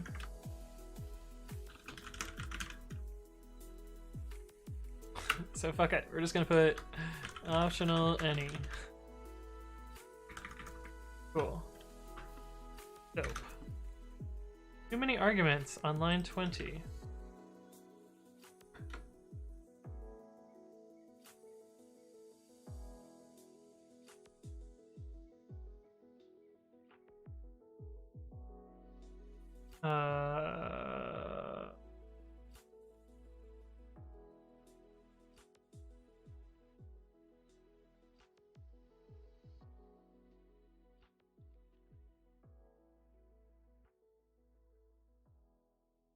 I need this.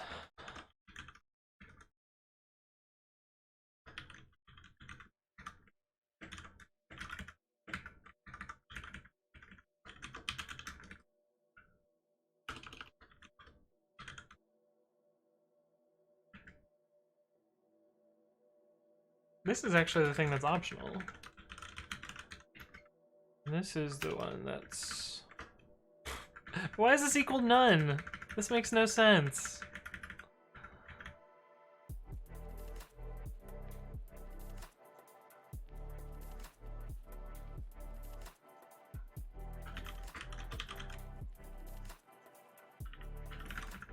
I think this is the correct signature, though.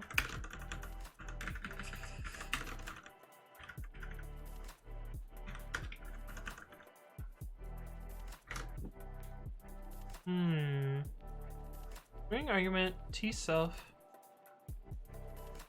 Oh. Type is not defined. Should be fixable.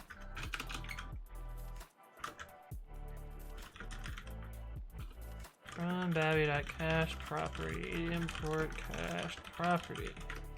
Class C, cached property, prop.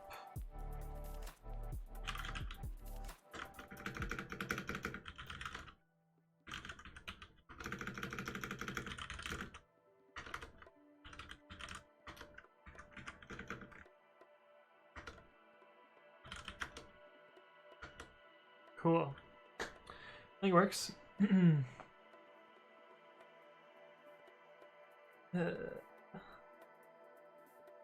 G-Spot says, shall I take him out? My wife tells me I can be too much. I married her because she's super blunt. It's a feature, so tell me if I'm too much. I see. You sure it's not a bug? Optional any probably won't work with MyPyC. Yeah, true. But now it's the right typing, I think. Weird that both of these are optional.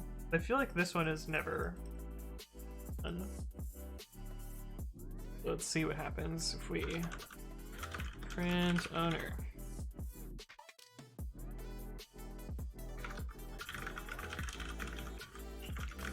I'm just gonna make a file for this. It's still broken. Foo! Def.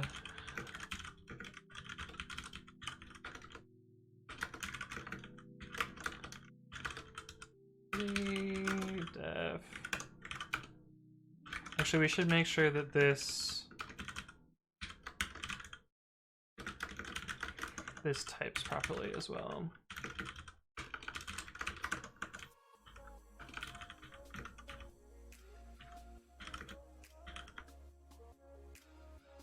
Seems to be fine. Cool. Actually, what does reveal type tell us about this?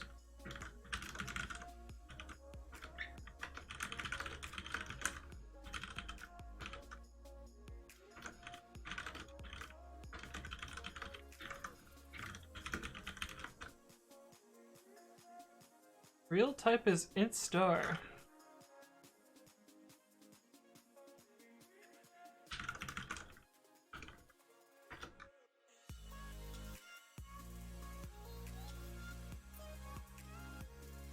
What? That doesn't make sense.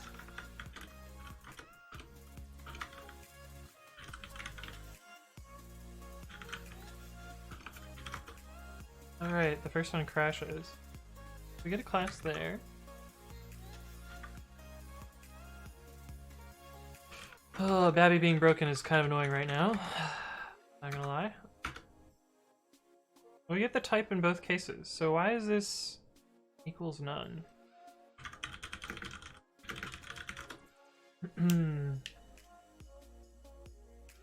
It's gonna be turned off. I guess they're not usually turned on, but they can be, so it's usually not best to have runtime code rely on them.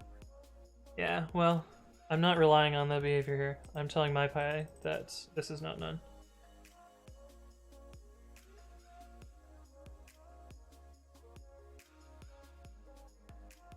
It will crash either way if it's false. It doesn't actually. I know very well about asserts as well. I know my shit.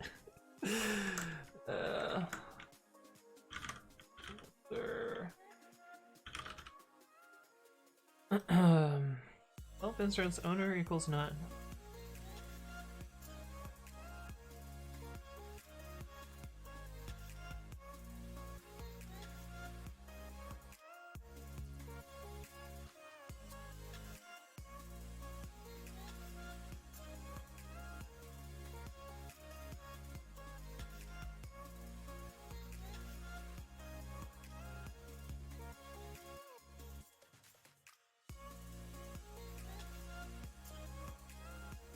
Seems like it's just Spectron. Seems like Python's always going to call it with 2 arguments. Why is it optional? It's fine, we don't actually need it. Kind of weird.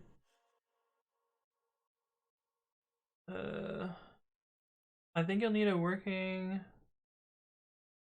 setup.py. My setup.py works. It's just very, very simple. See? It works.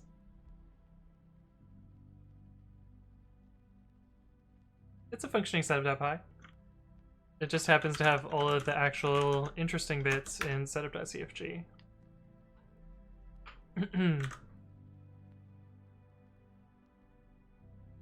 Anthony is Babi. Yeah, the Python is pretty good.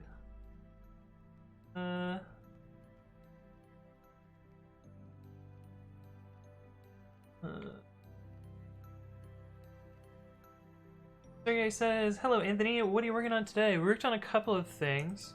The first one is a coverage plugin called covdefaults, which makes it so I don't need coverage RC anymore, because I was copying and pasting all of this shit everywhere.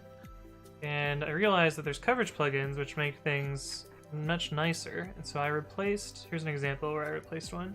So this is what I had before, 37 lines of coverage RC, which was meticulously copy and pasted and then slightly edited, and it even included my favorite part about this is this line right here. Vim only reacts to this line if it's at the top of the file, and so this line has been doing nothing forever, which is amazing. It allowed me to clean up some of this stuff. Where's the actual interesting bit? Setup.cfg, yeah. So here's where I include the plugin and then have one little override on top of it. But these two lines replace most of that coverage RC, and also give me some new knobs to turn. So I get some automatic pragma no covers here. So this is code. This code here is code that would only run on when the OS name is NT, and then this code only runs on everything else. So these pragmats allow me to more fine-grain tune that instead of having to manually tune it. All good. Green. Emergent now. But yeah, that was what we polished up and finished at the beginning of the stream. But now I'm working on my text editor some more.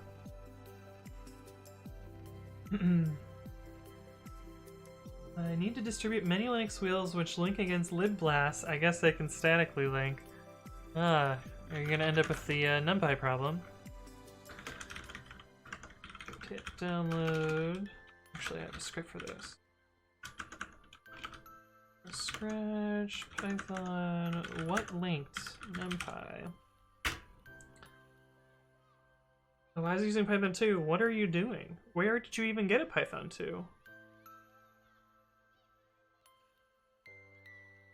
What happened here? Right, text editor broken.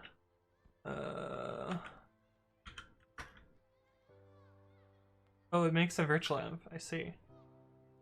Huh. But anyway, what NumPy and SciPy do is they render those libraries directly in the wheel. You can do that. But if you're using the mini Linux image, the audit wheel script will do this for you, so you don't need to do anything special. In fact, this is how the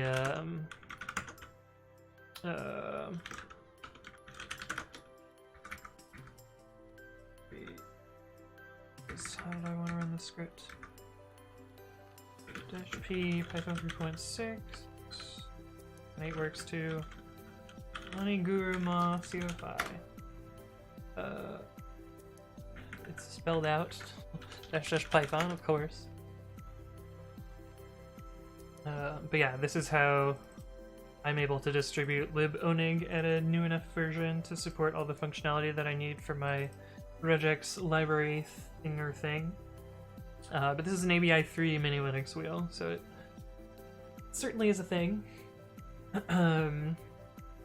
C-Complex says Anthony is actually an acronym for yet another Python user with a Y.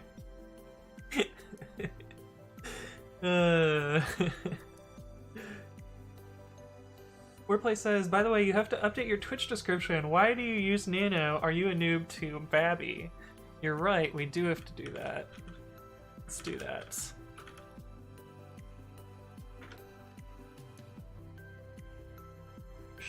Nope. How do I edit panels?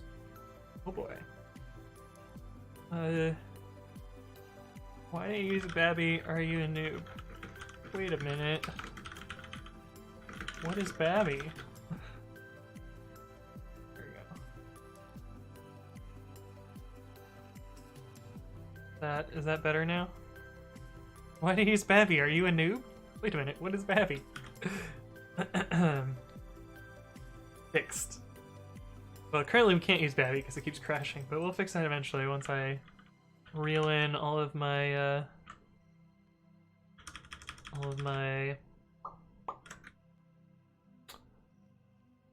side tracks from babi.cache property import cache property. We don't need all the other functionality. Get away with what we have. Okay, root to pattern rule. So root to parse equals compile root grammar.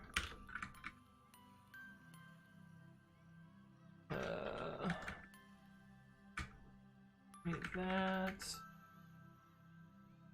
This is dict int to rule.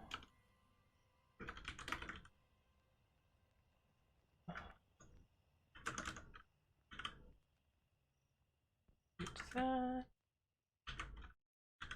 Self.c rules id self.grammar equals root, and self.u rules for rule into parse.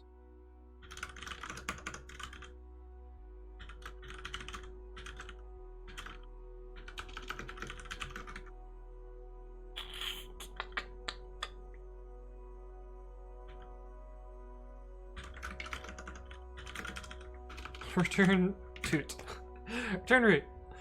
I think that makes all of the grammars lazy.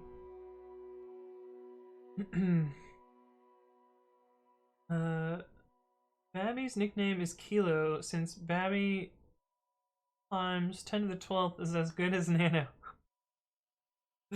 Oh, you mean Babi divided by 10 to the 12th?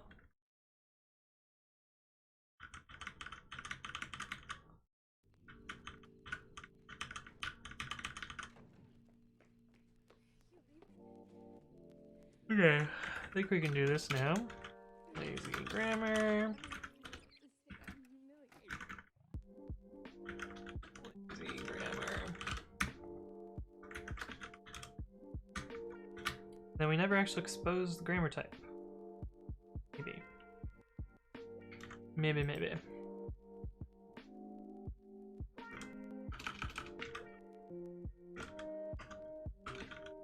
It's broken now. Grammar is not defined.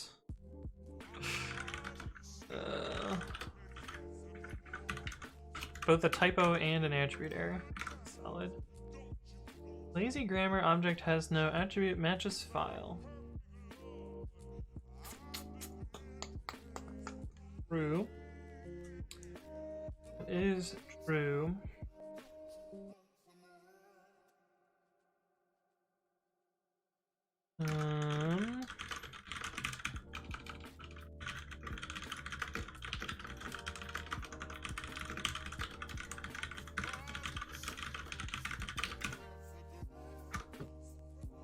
Matches file takes 2 positional arguments.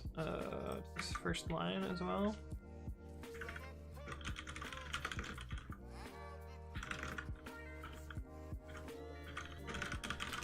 What does this take? I really just want pass through.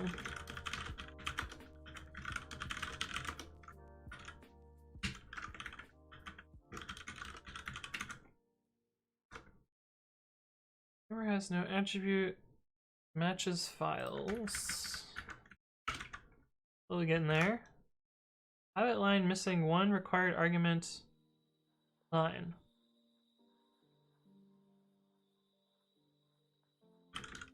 Oh, because it takes the grammar now as well. 856.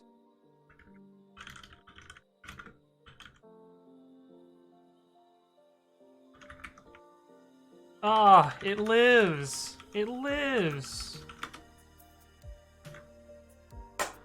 Oh, sweet. Sweet.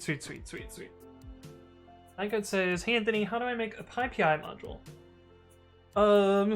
Man, I don't know if this question's gonna fit in 1 to 2 minutes. I will show you the simplest PyPI module possible, and how you would extend it further. I'll also show you my idea of best practices around it. But some people have different opinions and different setups and stuff, and someone's gonna be like, rah, why don't you use the source layout? And I'm gonna be like, well, that's...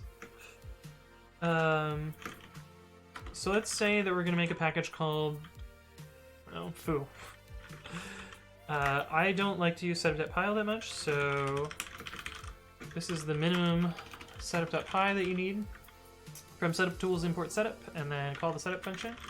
We're going to put all of our metadata in setup.cfg. I always forget what it looks like, so I look at this instead. The minimum metadata you need is a name, so foo and a version. And you don't need description, or maybe you need description. I don't think you need any of these other things. I think this is the bare minimum. And this will get you a package. So now if we did tilde opt vm bin python setup.py sdist, you can see that it builds a proper package. We get some kind of an annoying output here that we're missing URL and we're missing author email, missing some other stuff, but we do end up getting a package built here. That's the bare minimum to build a package. You probably want to build a wheel, though. And I guess this isn't super necessary anymore.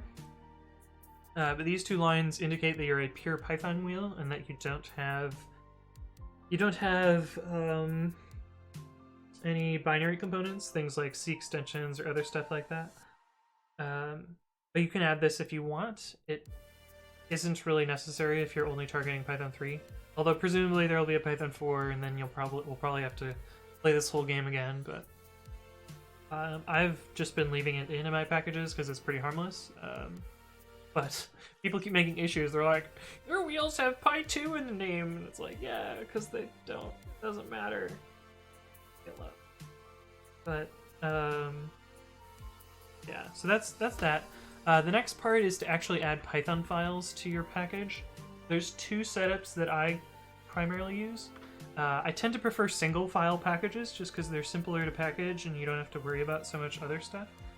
So let's do the first option. Option 1, single file package. And so you would do that by doing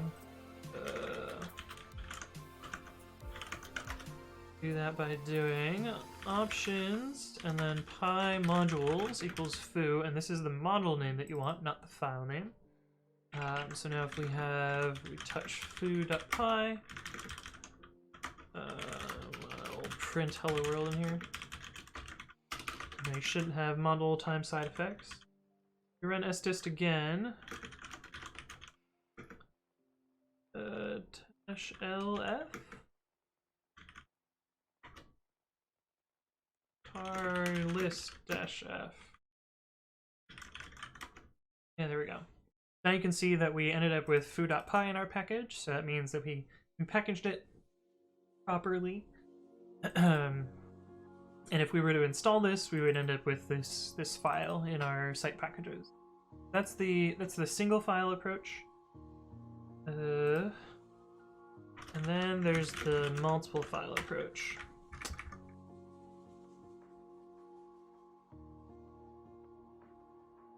There might have just been an earthquake. Oh, no, it's just my keyboard.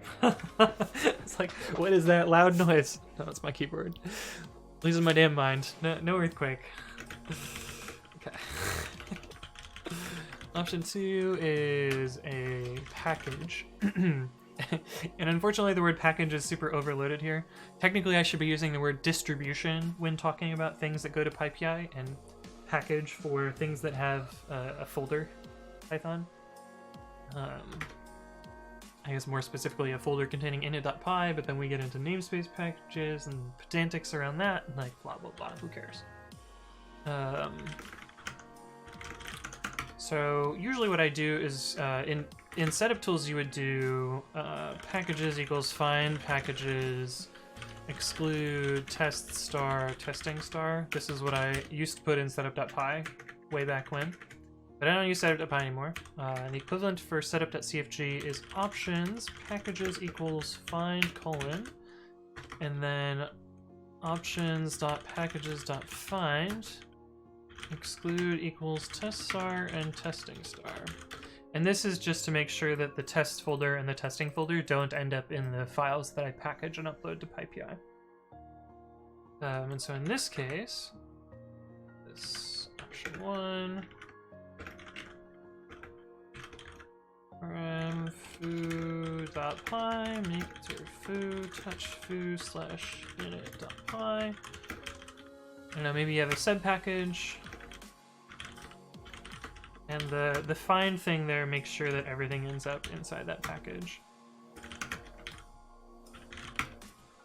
And so you can see here we ended up with foo, foo double internet, foo bar, and foo bar double internet. But those are kind of the minimum that it's kind of the minimum to get a package working. Once you have that done, you install this tool called Twine. Twine is a tool which uploads to PyPI. It's kind of the de facto standard for doing it now. You used to use setup.py upload, but doesn't really work anymore.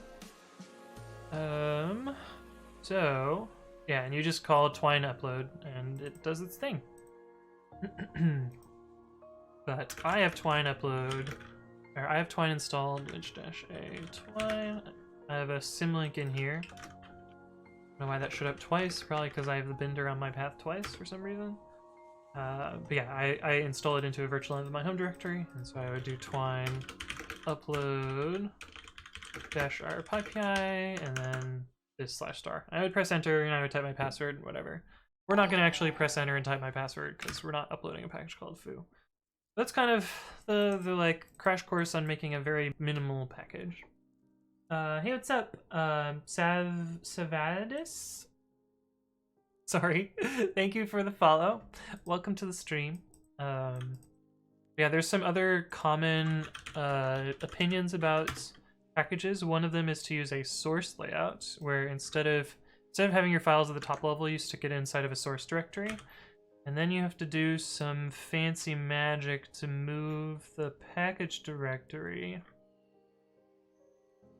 Don't remember how it works.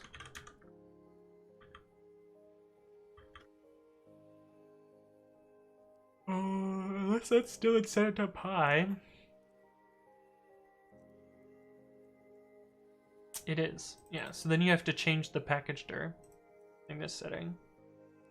And the reason it's beneficial is it makes it harder to accidentally import code under test when you're trying to test that your packaging is correct.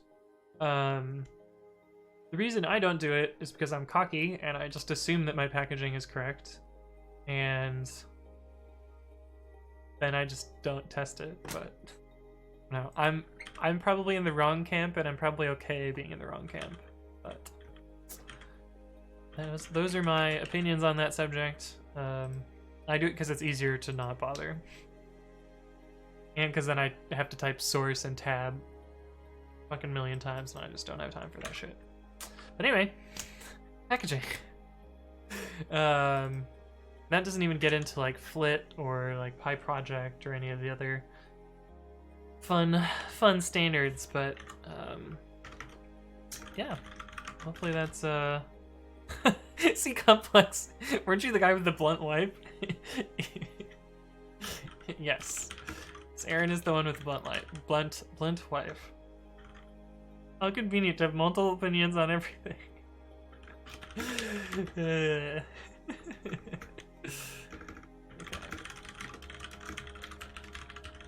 Let's see what Prickman has to say about stuff. Probably mad about imports, if I had to guess. These are imported but unused.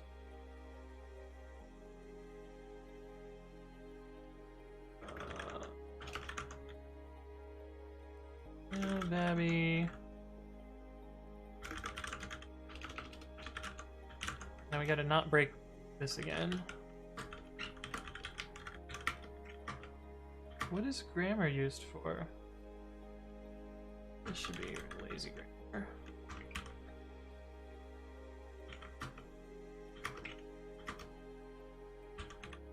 Okay. Rule has an attribute while or while captures. Oh, right. Forgot to update that.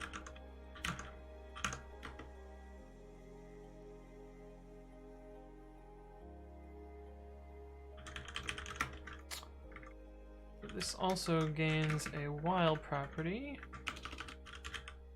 but we have to underscore, put an underscore after it, which is really annoying. While underscore Optional stir. And this is where one would be like, put in mim. You can name variables whatever you want. You don't need to name them weirdly. True. Thanks a ton, got a module to work. Nice. The other thing, honestly, every time I make a package, I usually find some other package that I've written and then copy and paste. Because that's kind of the easiest way for me to get set up and going. Eventually I will get better at that, but for now it works fine, so why change it? But yeah, I usually just like copy and paste this this file and like change it slightly to make a new package. But I'm actually building a tool right now. It's not done. It's barely functional. To kind of auto-generate these sorts of files and not have to worry about differences there. Candace Track says, by the way, Ubuntu has telemetry. Yeah, I know. I think I have most of it disabled, but like, yeah. What are they gonna get? He uses Git a lot. It's not like I do anything like particularly sensitive or interesting inside of my VM. Mostly just software development. But yeah, and if you're paranoid about telemetry, then thing to worry about. While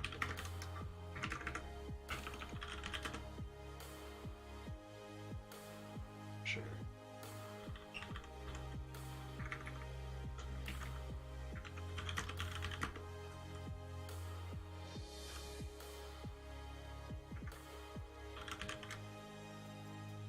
Oh, we changed the logic here too. If begin and ends and captures. Elif begin and while and captures. Otherwise, assertion error unreachable.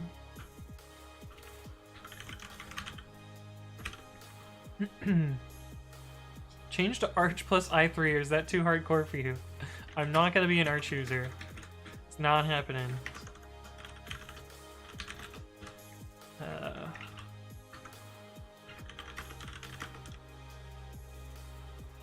Okay, are you happy now, my pie?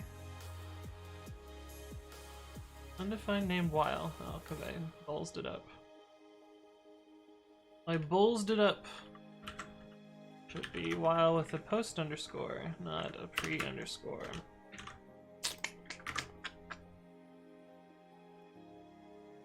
Isn't anything inherently wrong with telemetry, especially if it's just for catching bugs or whatever? Yeah, the problem is when like companies take that telemetry data and then turn around and sell it behind your back, which happens more often than it should.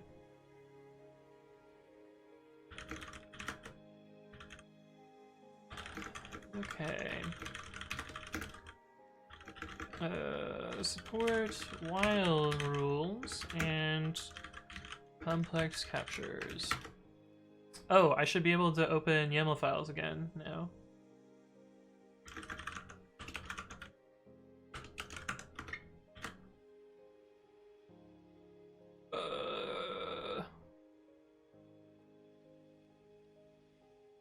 Oh. We can just get rid of this. Fortunately, that file is still open. Yeah, so the reason that code was reachable is there's a case where captures is falsy. That's where that unreachable case happened. I was incorrectly assuming that like if we have begin, we would either have end or while, and I didn't even think about this third variable. That's why I crashed. Hey, what's up, Jadamag? Hello, hello. I don't think Canonical could get away with that though. Possible. I don't know. I know some people that definitely think that Canonical would pull something like that, but they also really love Fedora, so I totally understand that too. Rules and complex captures. If you're that paranoid, you can turn off the telemetry. It's open source. Yeah, it's true. It's definitely true. But yeah, we should be able to edit this YAML file now. Which one was it? One? Hey, look, I'm gonna get this little pink bar fixed. It's not stealing if you agree to it. True. It's your own damn fault at that point. Cool. Oh. Yeah.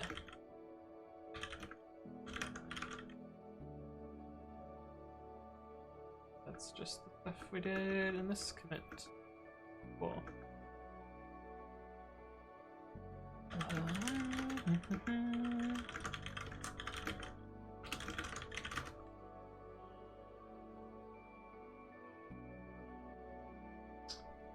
Okay. What is this patch? What are you? Oh, look at how nice this is! Look at the syntax heading. I didn't even expect that. That's cool.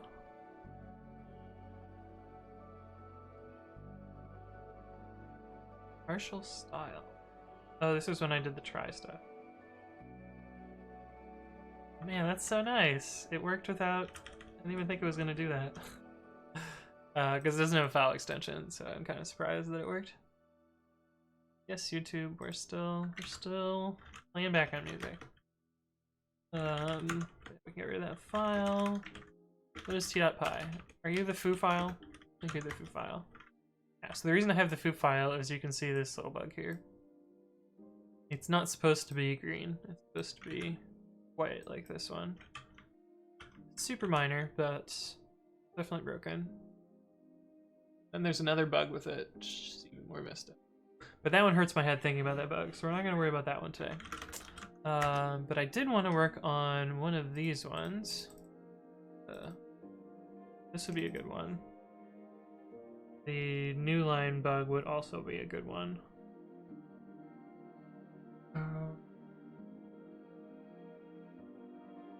The problem is we'd have to switch to none. Well, I guess we could develop it in the highlight mode and then fix it later. But if we jump to the bottom of the file, but jumping to the bottom of the file, it works. It goes to the very end, like I expect. It's the problem with jumping to the top.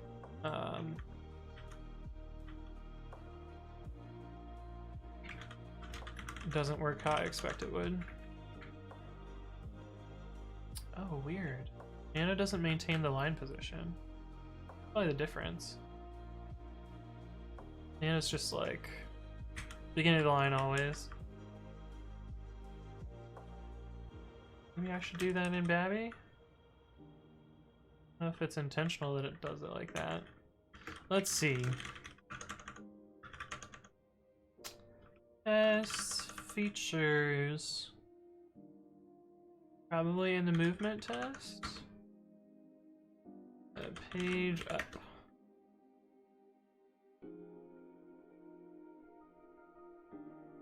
Yeah, we never indent at all here.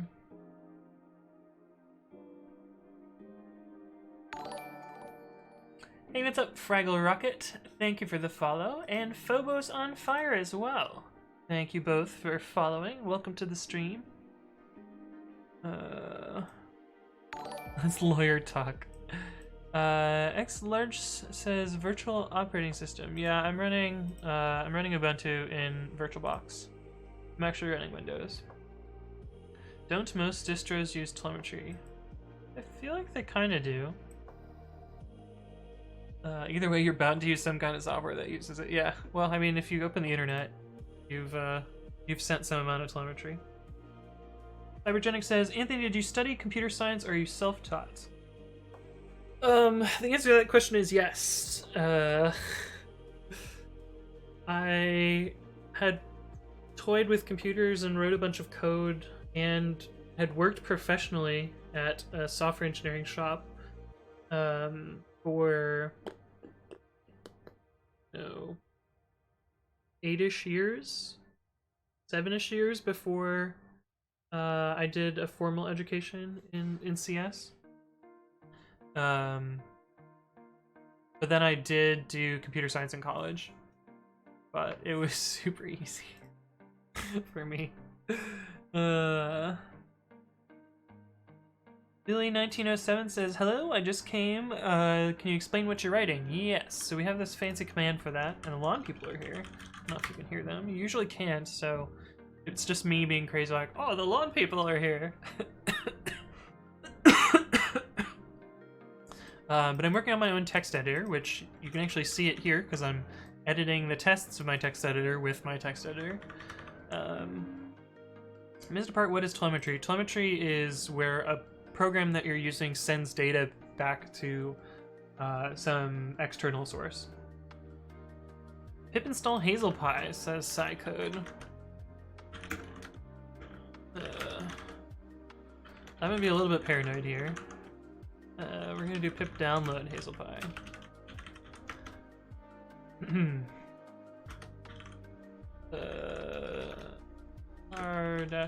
r-list-f Hazel Pie. Okay, good.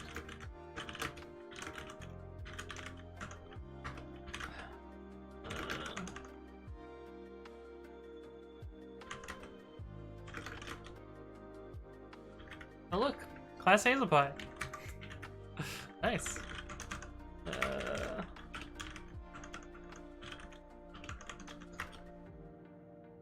Yeah, just the very simple setup that I had here. This gets added by the pips, by setup tools.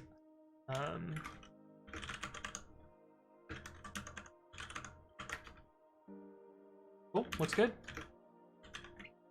And then you can add more metadata there and fill out the rest of it.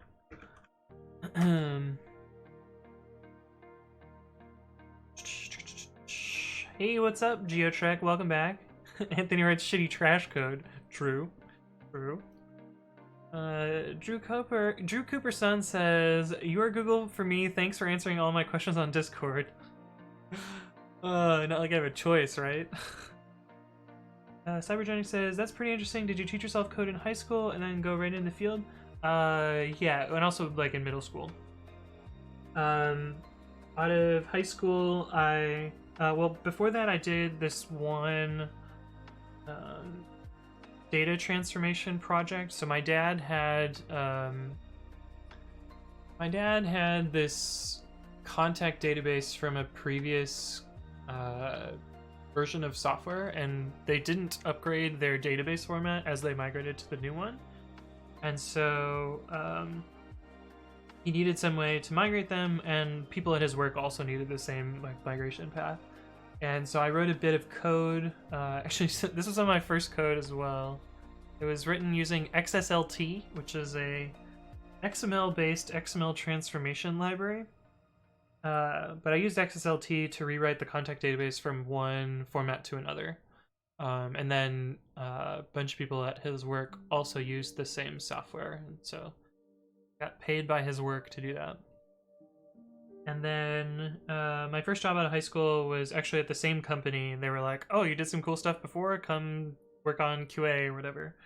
And so they're like, okay, here's a project that should take 6 months, or not 6 months, 14 weeks to do for the QA team. And I was like, cool, looks fun. And then I wrote code that automated it for me. And then they're like, oh, okay, I guess we'll turn you into a developer instead. What is CD bang dollar? So if you do bang dollar, this expands to the last argument of the previous command. You can see this got expanded to echo hello hi. And so when I did CD bang dollar, I did nano bang dollar. Where did I do CD bang dollar? Oh, here. So I made the directory X, and then I CD'd into it. It was actually more characters to type this, but it was muscle memory, so it was easier. Yeah, that's what that does. Oh, great. What did you guys clip me flexing on? Weird flex, but okay. I did do computer science in college, but it was super easy. Me talking about how easy CS is. I see. You get mad when I ask questions on Discord? No, but sometimes you ask a lot of questions. No. Geotrek, no. Suave Boone says, Geotrek, no, this is the famous Gmail hacker Fernie. My CS did not have, my high school did not have CS at all. The closest to a computer course that my high school offered was Introduction to Microsoft Works. Not even Microsoft Word, Microsoft Works, which is the like shitty knockoff one. Did you take assembly in college? So I took a class called it was Computer Organization and Architecture. It was EECS 370 at Michigan, which was actually one of my favorite classes. Introduction to Computer Organization. Okay, clearly I don't know the title. But we used we built an assembler for a toy assembly language, and the language was actually pretty cool. Yeah, let's see. Just learn people. But yeah, I had a couple of instructions: add and nands, load word, store word, branch if equal, function call instruction, and then halt and a no op. And for instance, here is a program which does multiplication in like almost logarithmic time. And in this case, it multiplies these two numbers together. I forget where it stores it, but there's a multiplication in this low-level assembly. And these are labels over here. And man, I spent a lot of time aligning all of these perfectly, which is kind of wild. But yeah. Oh yeah, sudo bang bang is great too, JSpot. If you like, lsproc 1exe cannot access, permission denied, you can do sudo bang bang, and bang bang will expand to the entire previous command. So you can see that will do a nice ls thing. That's really cool. I've only heard bad things about my school's assembly course. I see. .fill is not aligned perfectly. Yeah, it is. The right width. It just doesn't look like it because it's a fixed width font and the period is aligned strangely. Geotrick says, can you check my code? Don't open it on the main monitor because it's so shitty. Oh boy. Okay. Open it. I'm scared. Oh, you fucker, why would you do this? Geotrek, why you do this? I'm very glad I didn't open it on the main monitor. Don't open it, it's porn. Well, too late, Swap Boon. We already went there. Damn, 8 years ago, you look like you're 24. I am 28. Chatterbank says, aw. The worst. What was I working on though? Oh yeah, we're gonna make page up and page down work. We're gonna make page up work. That's the one that's actually broken. I guess page down is probably broken too. Let's see, what does Nano do here? We're partially into a line and we page down. Yeah, it just sets it to the beginning of the line. But babi does not. So if we're in the middle of the line and we page down, it stays at that position.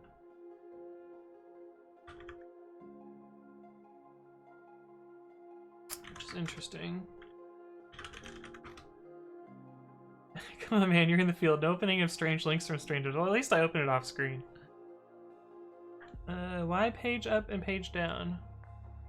What do you mean? Oh, this is parameterized. So parameterized is it takes argument names as the first tuple. So these are the argument names that are going to be parameterized, and then it takes a list of sequences for those arguments. So the first call passes page up as page up, and page down is page down. And the second one uses Control Y and Control V. But Control Y is an alias for page up, and Control V is an alias for page down. So that's why this is set up this way. So it runs the same test, but for 2 sets of arguments. Oh, never mind your question. I already answered it. Dynamag says, did you do Babi all in Python? Technically there's a little bit of C in a separate library that I worked on. So the regex library is called oniguruma, and so I wrote bindings for it in Python. And so I had to write a little bit of C for that. It's actually not so bad though.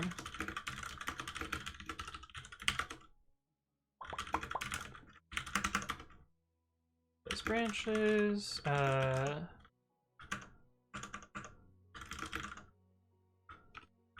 so here's the C that I had to write. So the way CFFI works is you specify 2 chunks of code. One is the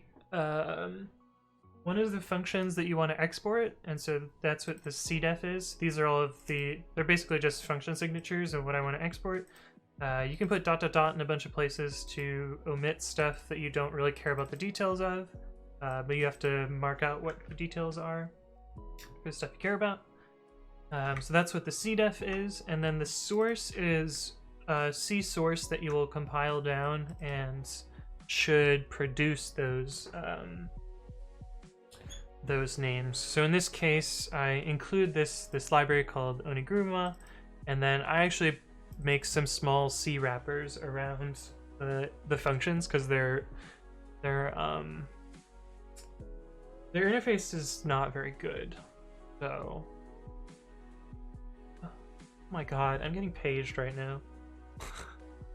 Hang on a sec, I gotta answer this. What the fuck is paging me on fucking Sunday? Sorry. Give me 1 sec. I gotta check on work stuff. What? There's not even a page in the channel. The same.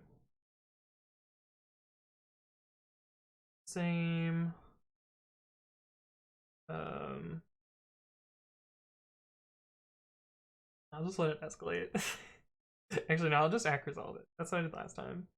This page is not actionable, so that's why I am going to ignore it. Hey, Zumair with the bits. Thank you very much. While I'm dealing with pages. Acknowledge. Yeah, so there's this bug in our internal development cluster where Envoy, which is a proxying thingy. Kind of hard to explain what Envoy is. But Envoy is health checking one of our services, and it health checks it so much that it triggers circuit breaking, and so then the circuit breaking triggers an alarm, and so we gotta tune this in some way to make it not do that. But until then, it's going to continue to page me in that way. But whatever. Act resolve. That's the way to go.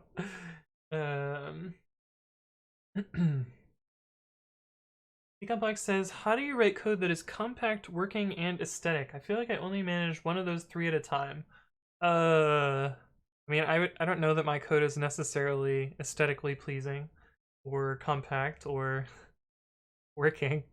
I don't know. I feel like some of it's kind of good, but some of it's also kind of shit. But I don't know. JSpot says you get good. True.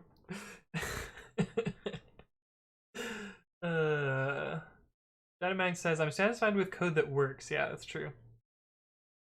Utrek says, can you do sudo rmrf / I want to see something? Yeah, sure. The thing is, sudo is not going to work. But I'll run rmrf /, but it doesn't let me do that. But you can do no preserve root, then that'll work. And it'll delete the root file system. And then you lose things like ls. I think I did this last stream, so maybe this party trick is a little bit overblown. But instead of using ls, you can use echo star, which works the same. So So if we want to ls dev, we can do echo dev /star. And then to finish the party trick, we can actually bring it back. So we started as Bionic, and we can convert it into Xenial. Sudo add user space. We need to find the container first. This container. Sudo, let's see, add.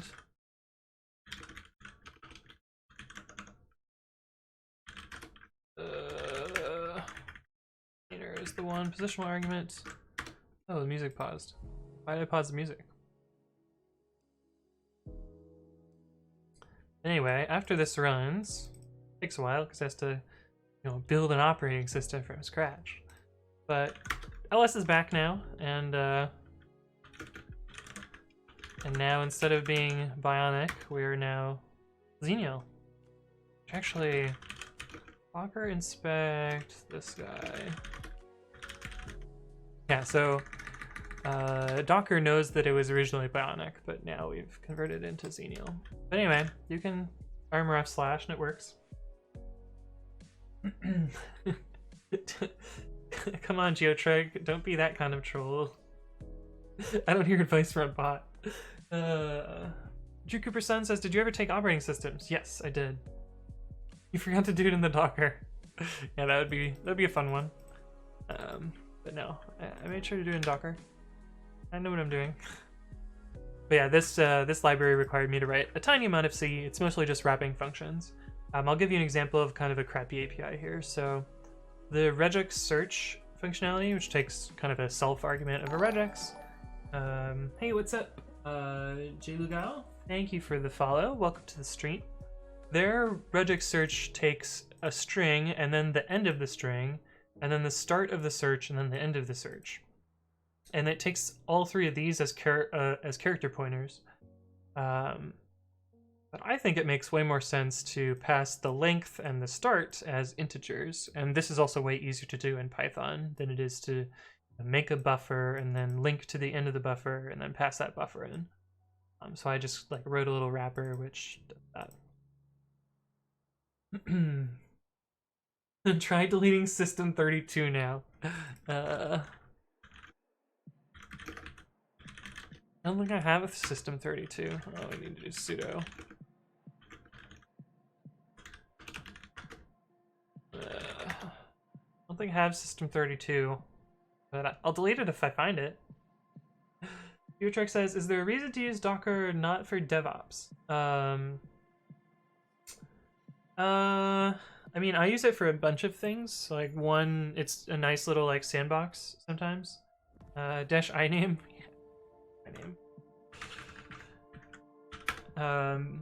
I use it as a nice little sandbox for stuff sometimes. I also use it to build packages. I don't know. It works reasonably well for other stuff. I really don't like it for development, but kinda works. GitLab CI is on GitHub? Really? Or GitLab CLI? What? Why though? Why would they put it on GitHub? That's weird. You mean outside the VM? Yeah, that's not happening. Okay, I don't have a system32. Sorry, guys. Sarcastic Dundee says, I used it to run Minecraft recently because I didn't want Java shit on my PC. That's the real play. That's the real big brain play right there. Nobody needs that Java shite. Okay. So what was the change that I wanted to do? I wanted to change Control Y and Control V to jump to the beginning of the line. But now you have Docker shit wrapped in Docker shit on your machine. That's true. That is indeed true. Let's see. Close the tab. Cool.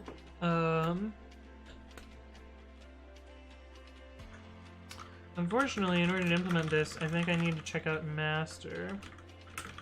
because I don't think my tests are working right now. Test features, movement test. Yeah, some big ol' F's there. I need to fix those eventually, but until my highlighter is done, I don't really want to start trying to fix the test suite. This is unsurprisingly broken.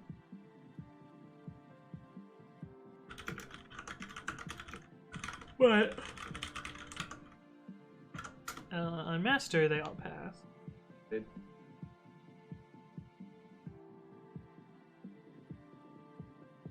I wonder if there's a Docker image with Minecraft installed. A lot of servers. Yeah, I've definitely used the server one before. The problem with like, you would need like a full X server to run Minecraft in a container. How you would do that? Although apparently Sarcastic Dante figured it out, so possible. Yeah, so this is the unhighlighted version of Babi.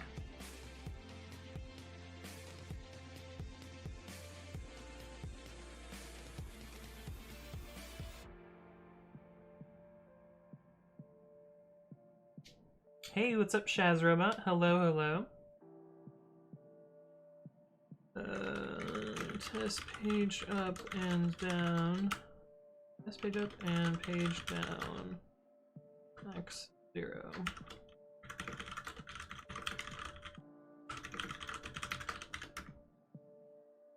We'll just use page up and page down. We don't need to test the other one. Let's test it above.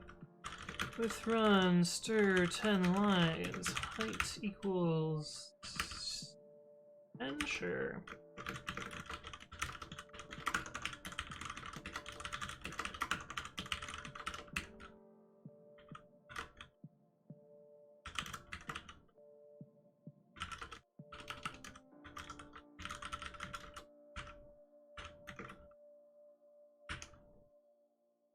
How many lines does it jump and page down?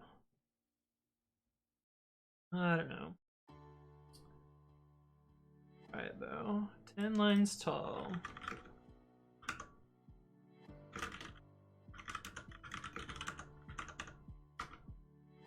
You press right and then you press page down.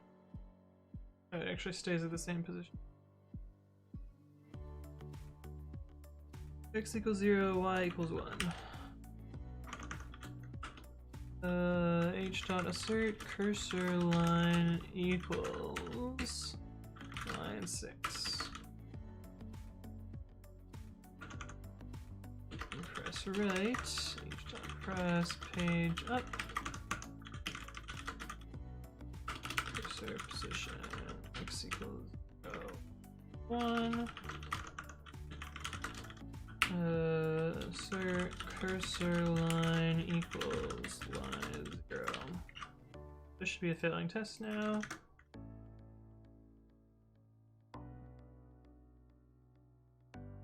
This window is slightly too tall.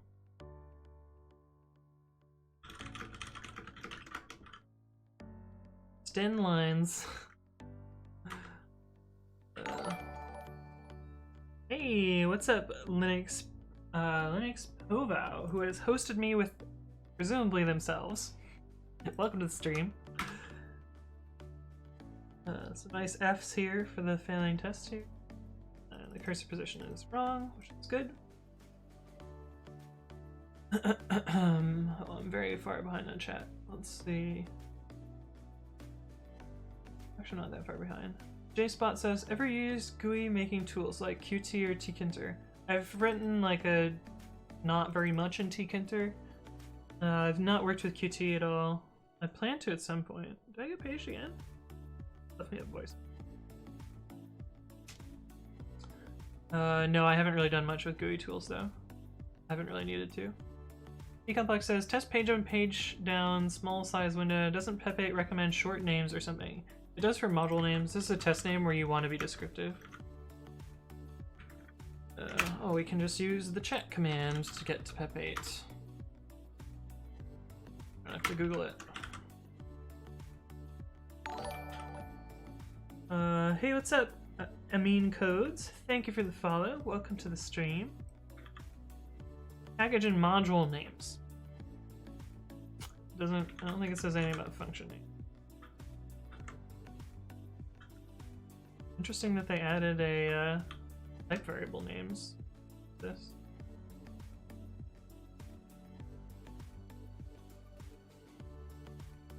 Ugh. Yeah, Pepe doesn't recommend anything about function names. But module names, sure. This isn't a module names. Hey Tofu, welcome back. Who says, hi Anthony, do you work with any tech writers? We're actually trying to, at Lyft, we're trying to create a role for tech writers right now. We haven't been super successful in hiring for it though, unfortunately. But we don't currently, well, we probably do have people that do tech writing, but it's not part of their job description. But we do eventually want some tech writers. Yeah, but we don't currently have a actual role for it right now. But we're trying to build out our developer relations organization, which will include developer advocates as well as tech writers. And what's the third role? 3 roles. I don't remember the third one, but yeah, we're planning to build some out like that.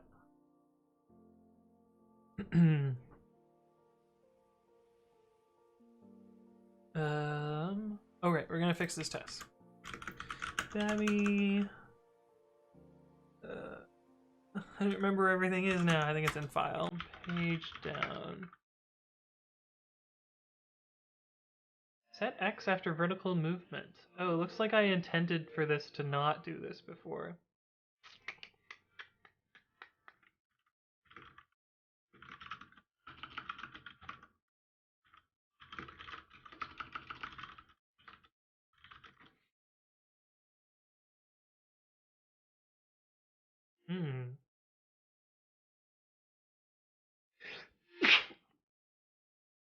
Let's see. I think this is what I actually want.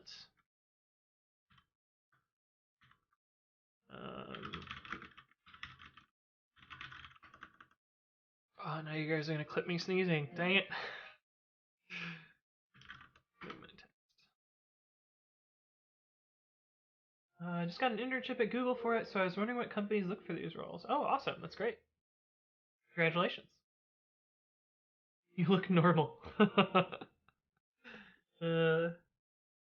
Rip pepperonis. Nice. That's a huge pog Google. Needs that code. You're stoked. Nice. Should be good. Have fun with that. Also, hello, T-Bot T. Welcome back. Okay, so that fixed fixed the test that I wrote. I wonder if I had a test testing the opposite behavior before. I was like, not. Got through the fast test. Hire me at Lyft. Apply. Although we've kind of slowed down hiring a little bit. Oh, that's probably race. Probably race. This is probably the code that's buggy that I need to fix that I'm not quite sure how to fix. That I will eventually fix, but I haven't done it yet. One day. Delete this voicemail while these tests are running. In PagerDuty trying to pronounce envoy. Hire me, I know how to make a binary tree. Working at Lyft sounds bad. Oof. Oh, T-Bot T works at Google, awesome. A lot of Google people here. Yeah, doesn't Michael Fox work at Google also? Seem to remember. Oh, waiting for line 0 to disappear. Yeah, this is the double key press bug. It's good. If we do this now, margin, sure, we can do the margin. If I'm scrolled over and I press Ctrl Y, it goes to the beginning of the file. Cool.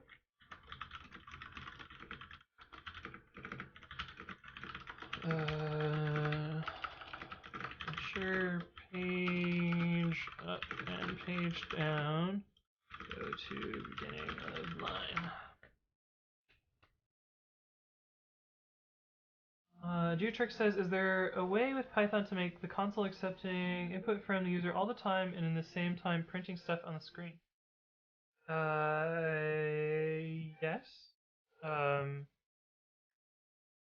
mean, that's kind of what curses is, right? Kind of like, this is Python, accepting input from user all the time and displaying stuff on the screen. If you're talking about like making like a snake game, you would need like an event loop, and you would do non-blocking input instead of blocking input, because I'm doing blocking input because it's a text editor. But you would switch curses into non-blocking mode and then react to key presses instead. Yeah, you could do that with curses. You could also modify the terminal. You could send the proper terminal sequences directly and change the terminal attributes to do that. I don't remember the terminal attributes though. Unforts.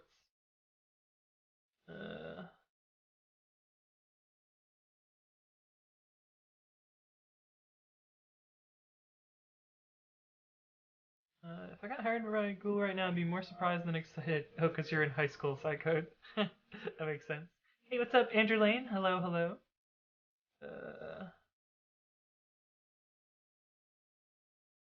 Sarcastic Dante says, hello, Googlers. I use Firefox and DuckDuckGo. Nice. T-Rod-T is a Googler and uses Firefox and DuckDuckGo. Nice.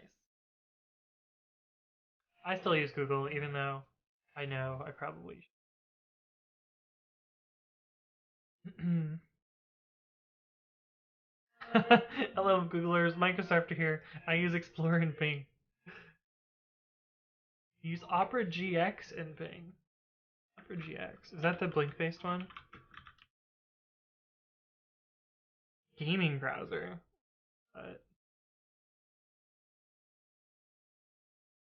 What?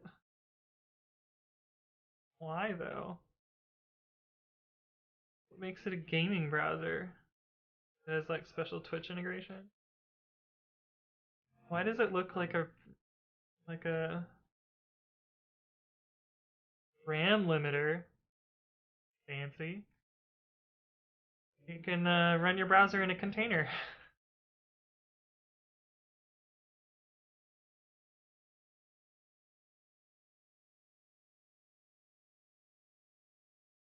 Cool. The gaming browser. Isn't Explorer deprecated? Yeah, the new hotness is Edge. Hayden's not in the chat today, but the Hayden likes Edge. Kind of nice.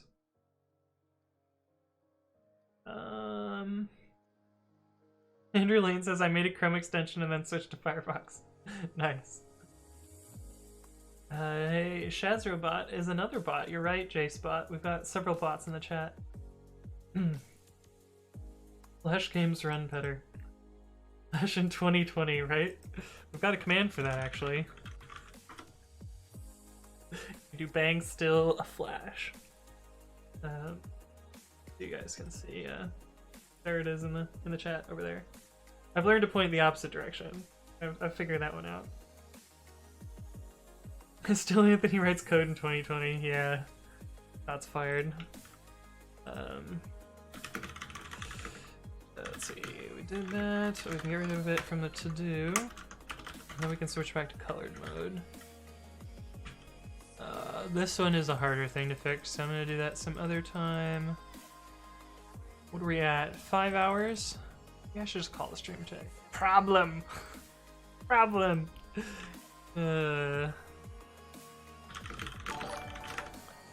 Hey, what's up? Working ban, thank you for the follow. Welcome to the stream. Oops. Twerking ban. I'm not gonna get banned for twerking. Hopefully. What else could we do? That probably won't take too long. J-Spot says replace with backend causes sadness. Yeah, you want to see the sadness that it causes? Let's find a small file. This one. So let's say I replace the word email with \n, and I say yes to this. It thinks that the characters are still here, but they're definitely like gone. And the reason for this is \n is delete the rest of the line. And in fact, if I shrink the window down, oh, we can't shrink it enough. Let's undo it. Undo. If we replace capital Python with \n, we can do that one. So you can see this line. The code is still here. It's just it's a little bit messed up. And if we save, you can see that the new line did actually make it through. So when we open this up again, you can see that it did properly do this, but yeah, the file structure assumes that there's no embedded new lines in any of the lines, and so that's why it's busted. But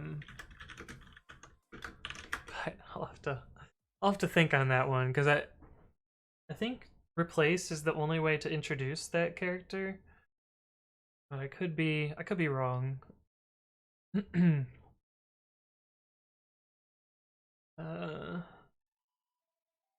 Ebod T, your website just properly broke my brain. Wait, you have a website, T-Bod T? Assume this is you.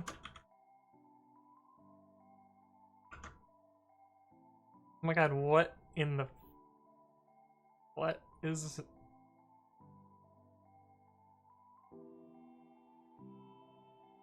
What happened here? Did you get wrecked? Is that what's going on here? What's at the very bottom? You found me. Okay. See. What happened here? Bless you, internet stranger.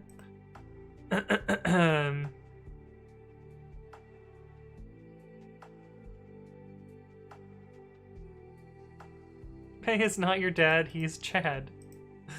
Okay, alright. It's a little wild, not gonna lie. I think your CSS might not be burning it, it's true. You can actually click the add to this page button. Oh, there's an add to this page button?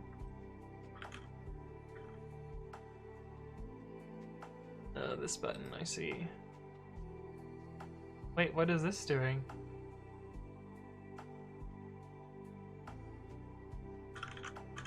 Oh, I see. How does it work? And then what? You click off and then it persists? No.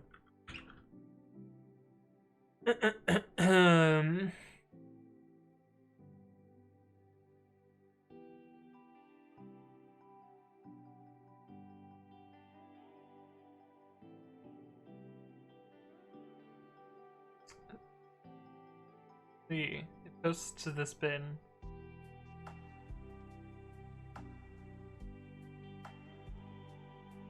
But why didn't it work?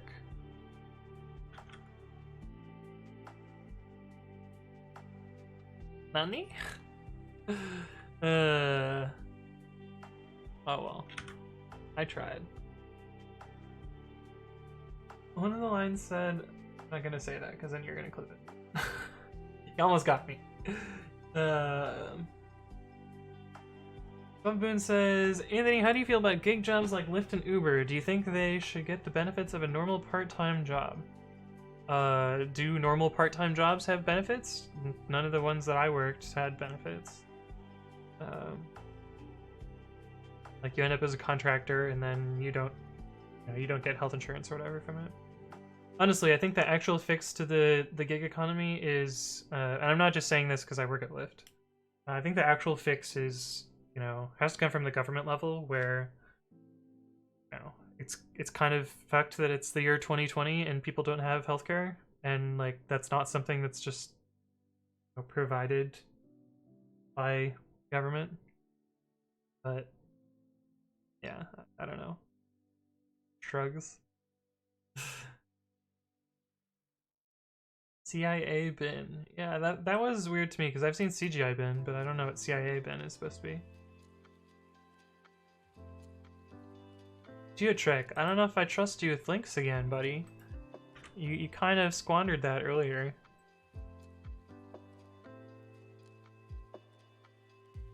Oh, this one's fine.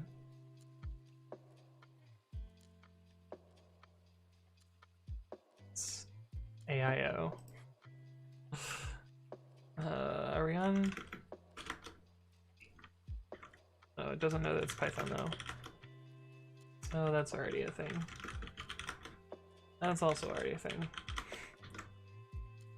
Will this work? Not really, because input is not thread safe, I'm pretty sure.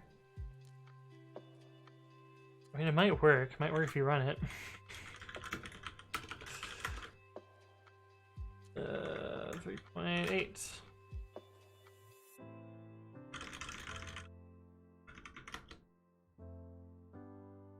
Yeah, like it doesn't always get my inputs because it's not quite correct. But yeah, you would need to actually use something like curses and or change the terminal attributes to make it properly work.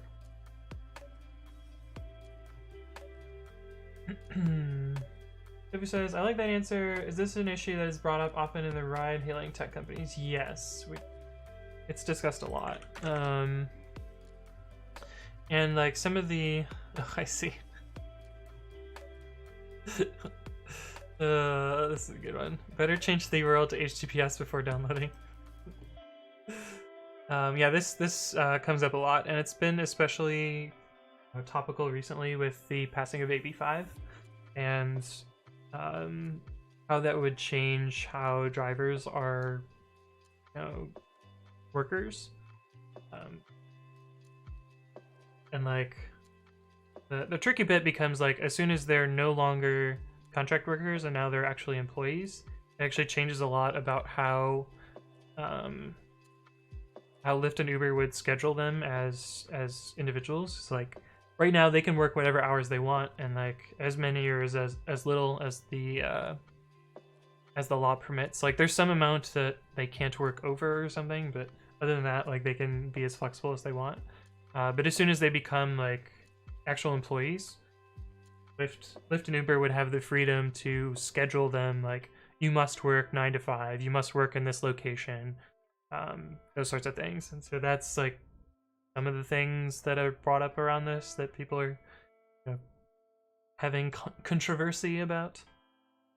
I think it's a little silly. It broke, but I can fix it. Nice. That's the right attitude. Nazarobot says, I do love the Uber execs trying to say that drivers aren't the main resource of their product on an earnings call. Yeah, that was pretty fucking funny. They're like, oh yeah, we're not a ride-hailing service. We're a food delivery company. It's like, sure you are. Sure you are. You must take a mandatory break before 5 hours if working more than 6 hours. Yeah. We're not a transportation company. We're a tech company. Yeah, it's such garbage. But it's definitely a thing that people try and spin. It's funny in its own right. Their drivers deliver the food, though. It's true, Z-Doctor. They do that, but I would be hard pressed to say that their primary business is not rideshare.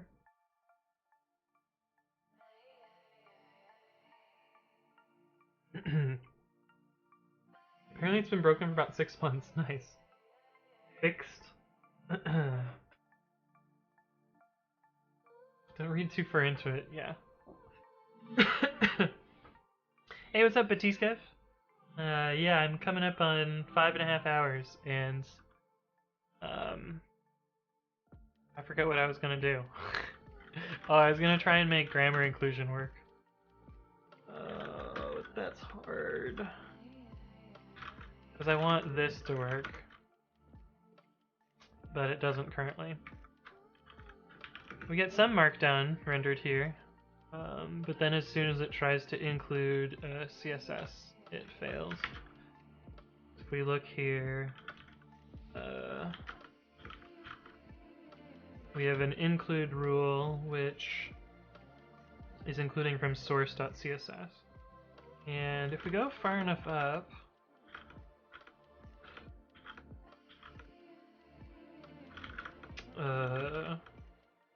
here. Oh, I guess we don't have a collection of grammars here. Babi, we have a collection of grammars, but here we don't. But I don't even know how it would work. Also, I think I just rewrote this code, and I think I'd have to rewrite it again. Because basically,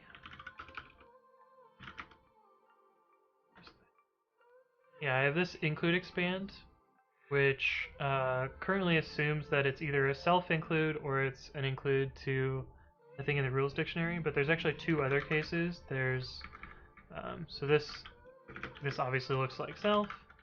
This case looks like foo. There's also a case that looks like text.css, and this is a grammar. And then there's text.css bar. So this is a specific rule in a grammar. And I don't handle these two cases right now, and I think it's kind of complicated to make them work, unfortunately.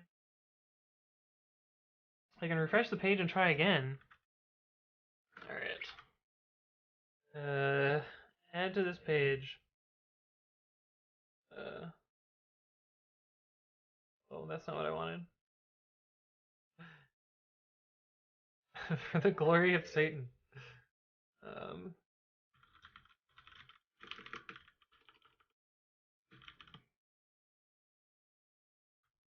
Hey, it works. Nice. Ishpish. Nice. I'm surprised that it is as legible as it is, to be honest.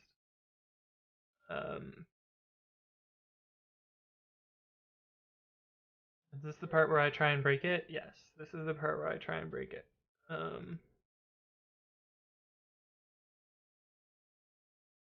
So,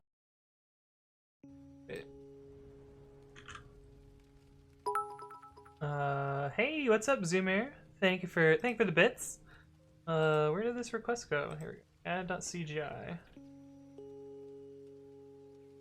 Data. Okay. Let's see, where's the copy as curl? Copy as curl.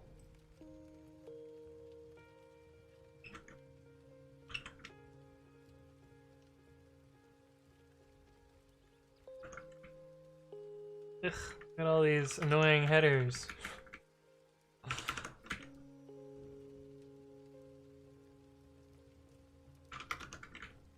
Also, I don't think this is gonna work because I think Babi confuses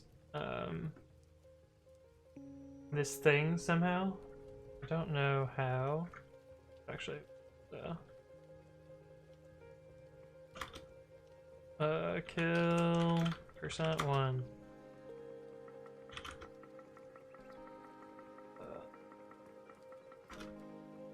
This will be nano. Where's the actual... This is what I want to do. So if we script alert foo. Surely someone has thought of this though, so I'm definitely not the first to do this. Did we get a script alert 0? Wait, I didn't get a response. 201 created.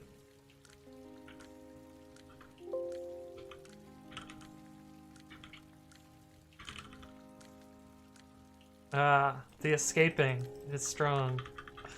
Yeah, not surprising. You've thought of the most basic fix to this. I'm pretty sure I fixed all the injection. Yeah, it's the that's the famous last words, right? I appreciate whoever censored the swastikas. Nice. Oh, we're behind a check. I misunderstood then. I thought they meant that their drivers aren't their main source of income. I think that's what they were trying to imply, but probably not true. And hello, Batiska, even though I already said hello to you, but you're saying hello to me. I get it. Makes sense. How do you feel about the new upcoming Lyft service, Lyft Eats? I don't think it's gonna happen. Check for errors in the network tab if you wouldn't mind. Yeah, I did look at that. Other than Google Tag Manager being blocked, it's all good. There was this thing. Oh yeah, Google Tag Manager being blocked. Surprise. There's a max of 256 characters. Ah, I see. I had to go in there to cover up a bad word. Nice. The analyst server says, been doing it for 4 straight hours, now watching other people doing profiling, I think. Oh, I'm not doing profiling right now. I'm walking around with, trying to inject onto T-Bod T's, crazy website. You used to be able to inject code through the X and Y parameters in the CSS, but that's fixed now. Nice. Good stuff. Good stuff. Looks cool. Definitely an interesting thought problem, I guess. It's art, right? I don't think I've ever seen 201 created. Response code. I know I spelled it wrong. Oh, I hate tutorials on tutorials. 201. It probably is actually created. I've just never seen it used before. This is typically the response sent after post requests or some put requests. Okay. The response byte says TY. Oh, it does say TY. I didn't notice that the first time. That's great. Attention to detail. I like it. Let's see. I know. I think I'm a little bit tired and I'm hungry for lunch, so I say lunch, but it's 5 p.m., so it's a little late for lunch. But I'm actually gonna go get some food and sign off now. But let me do my little spiel, and then we can send you guys off to some other channel and keep this rate going. I saw MDN. I thought you were doing JavaScript, right? I will go to MDN for JavaScript, though. You're not wrong there. But let's see. Yeah. So if you like the content that you saw and want to check out more of it, I upload all my stuff to YouTube, which is youtube.com/AnthonyWritesCode. But before we get there, buy you a pizza. Buy you a pizza. Yeah, man. If I could buy a pizza for what was that, 11 bits, then that'd be some good cheap pizza. But yeah, I am probably gonna go get pizza because that sounds amazing right now. But yeah, let's see. Let's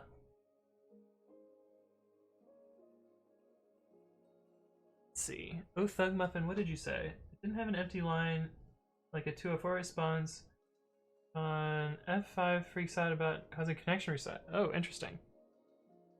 Every other reverse proxy load balancer didn't care. Interesting. Fun. But yeah, anyway, youtube.com/AnthonyWritesCode. That's where I upload content afterwards. I usually stream on Saturdays. However, next week I won't be streaming because I'm going to be in Michigan, and then I'm going to be running a marathon. But I'll be back the week after. So we'll see you guys a little bit after that. But I usually announce my streams on 2 places. One is on Twitter, so twitter.com/codewithanthony. That's me. I usually say something like, I'm streaming in this amount of time, and then I usually do it. But I also announce on the Discord, which, bang, Discord. Yeah, I'm running a marathon. We'll see how it goes. I've never run one before. I've never run that far. I think I'm ready. I'm pretty nervous.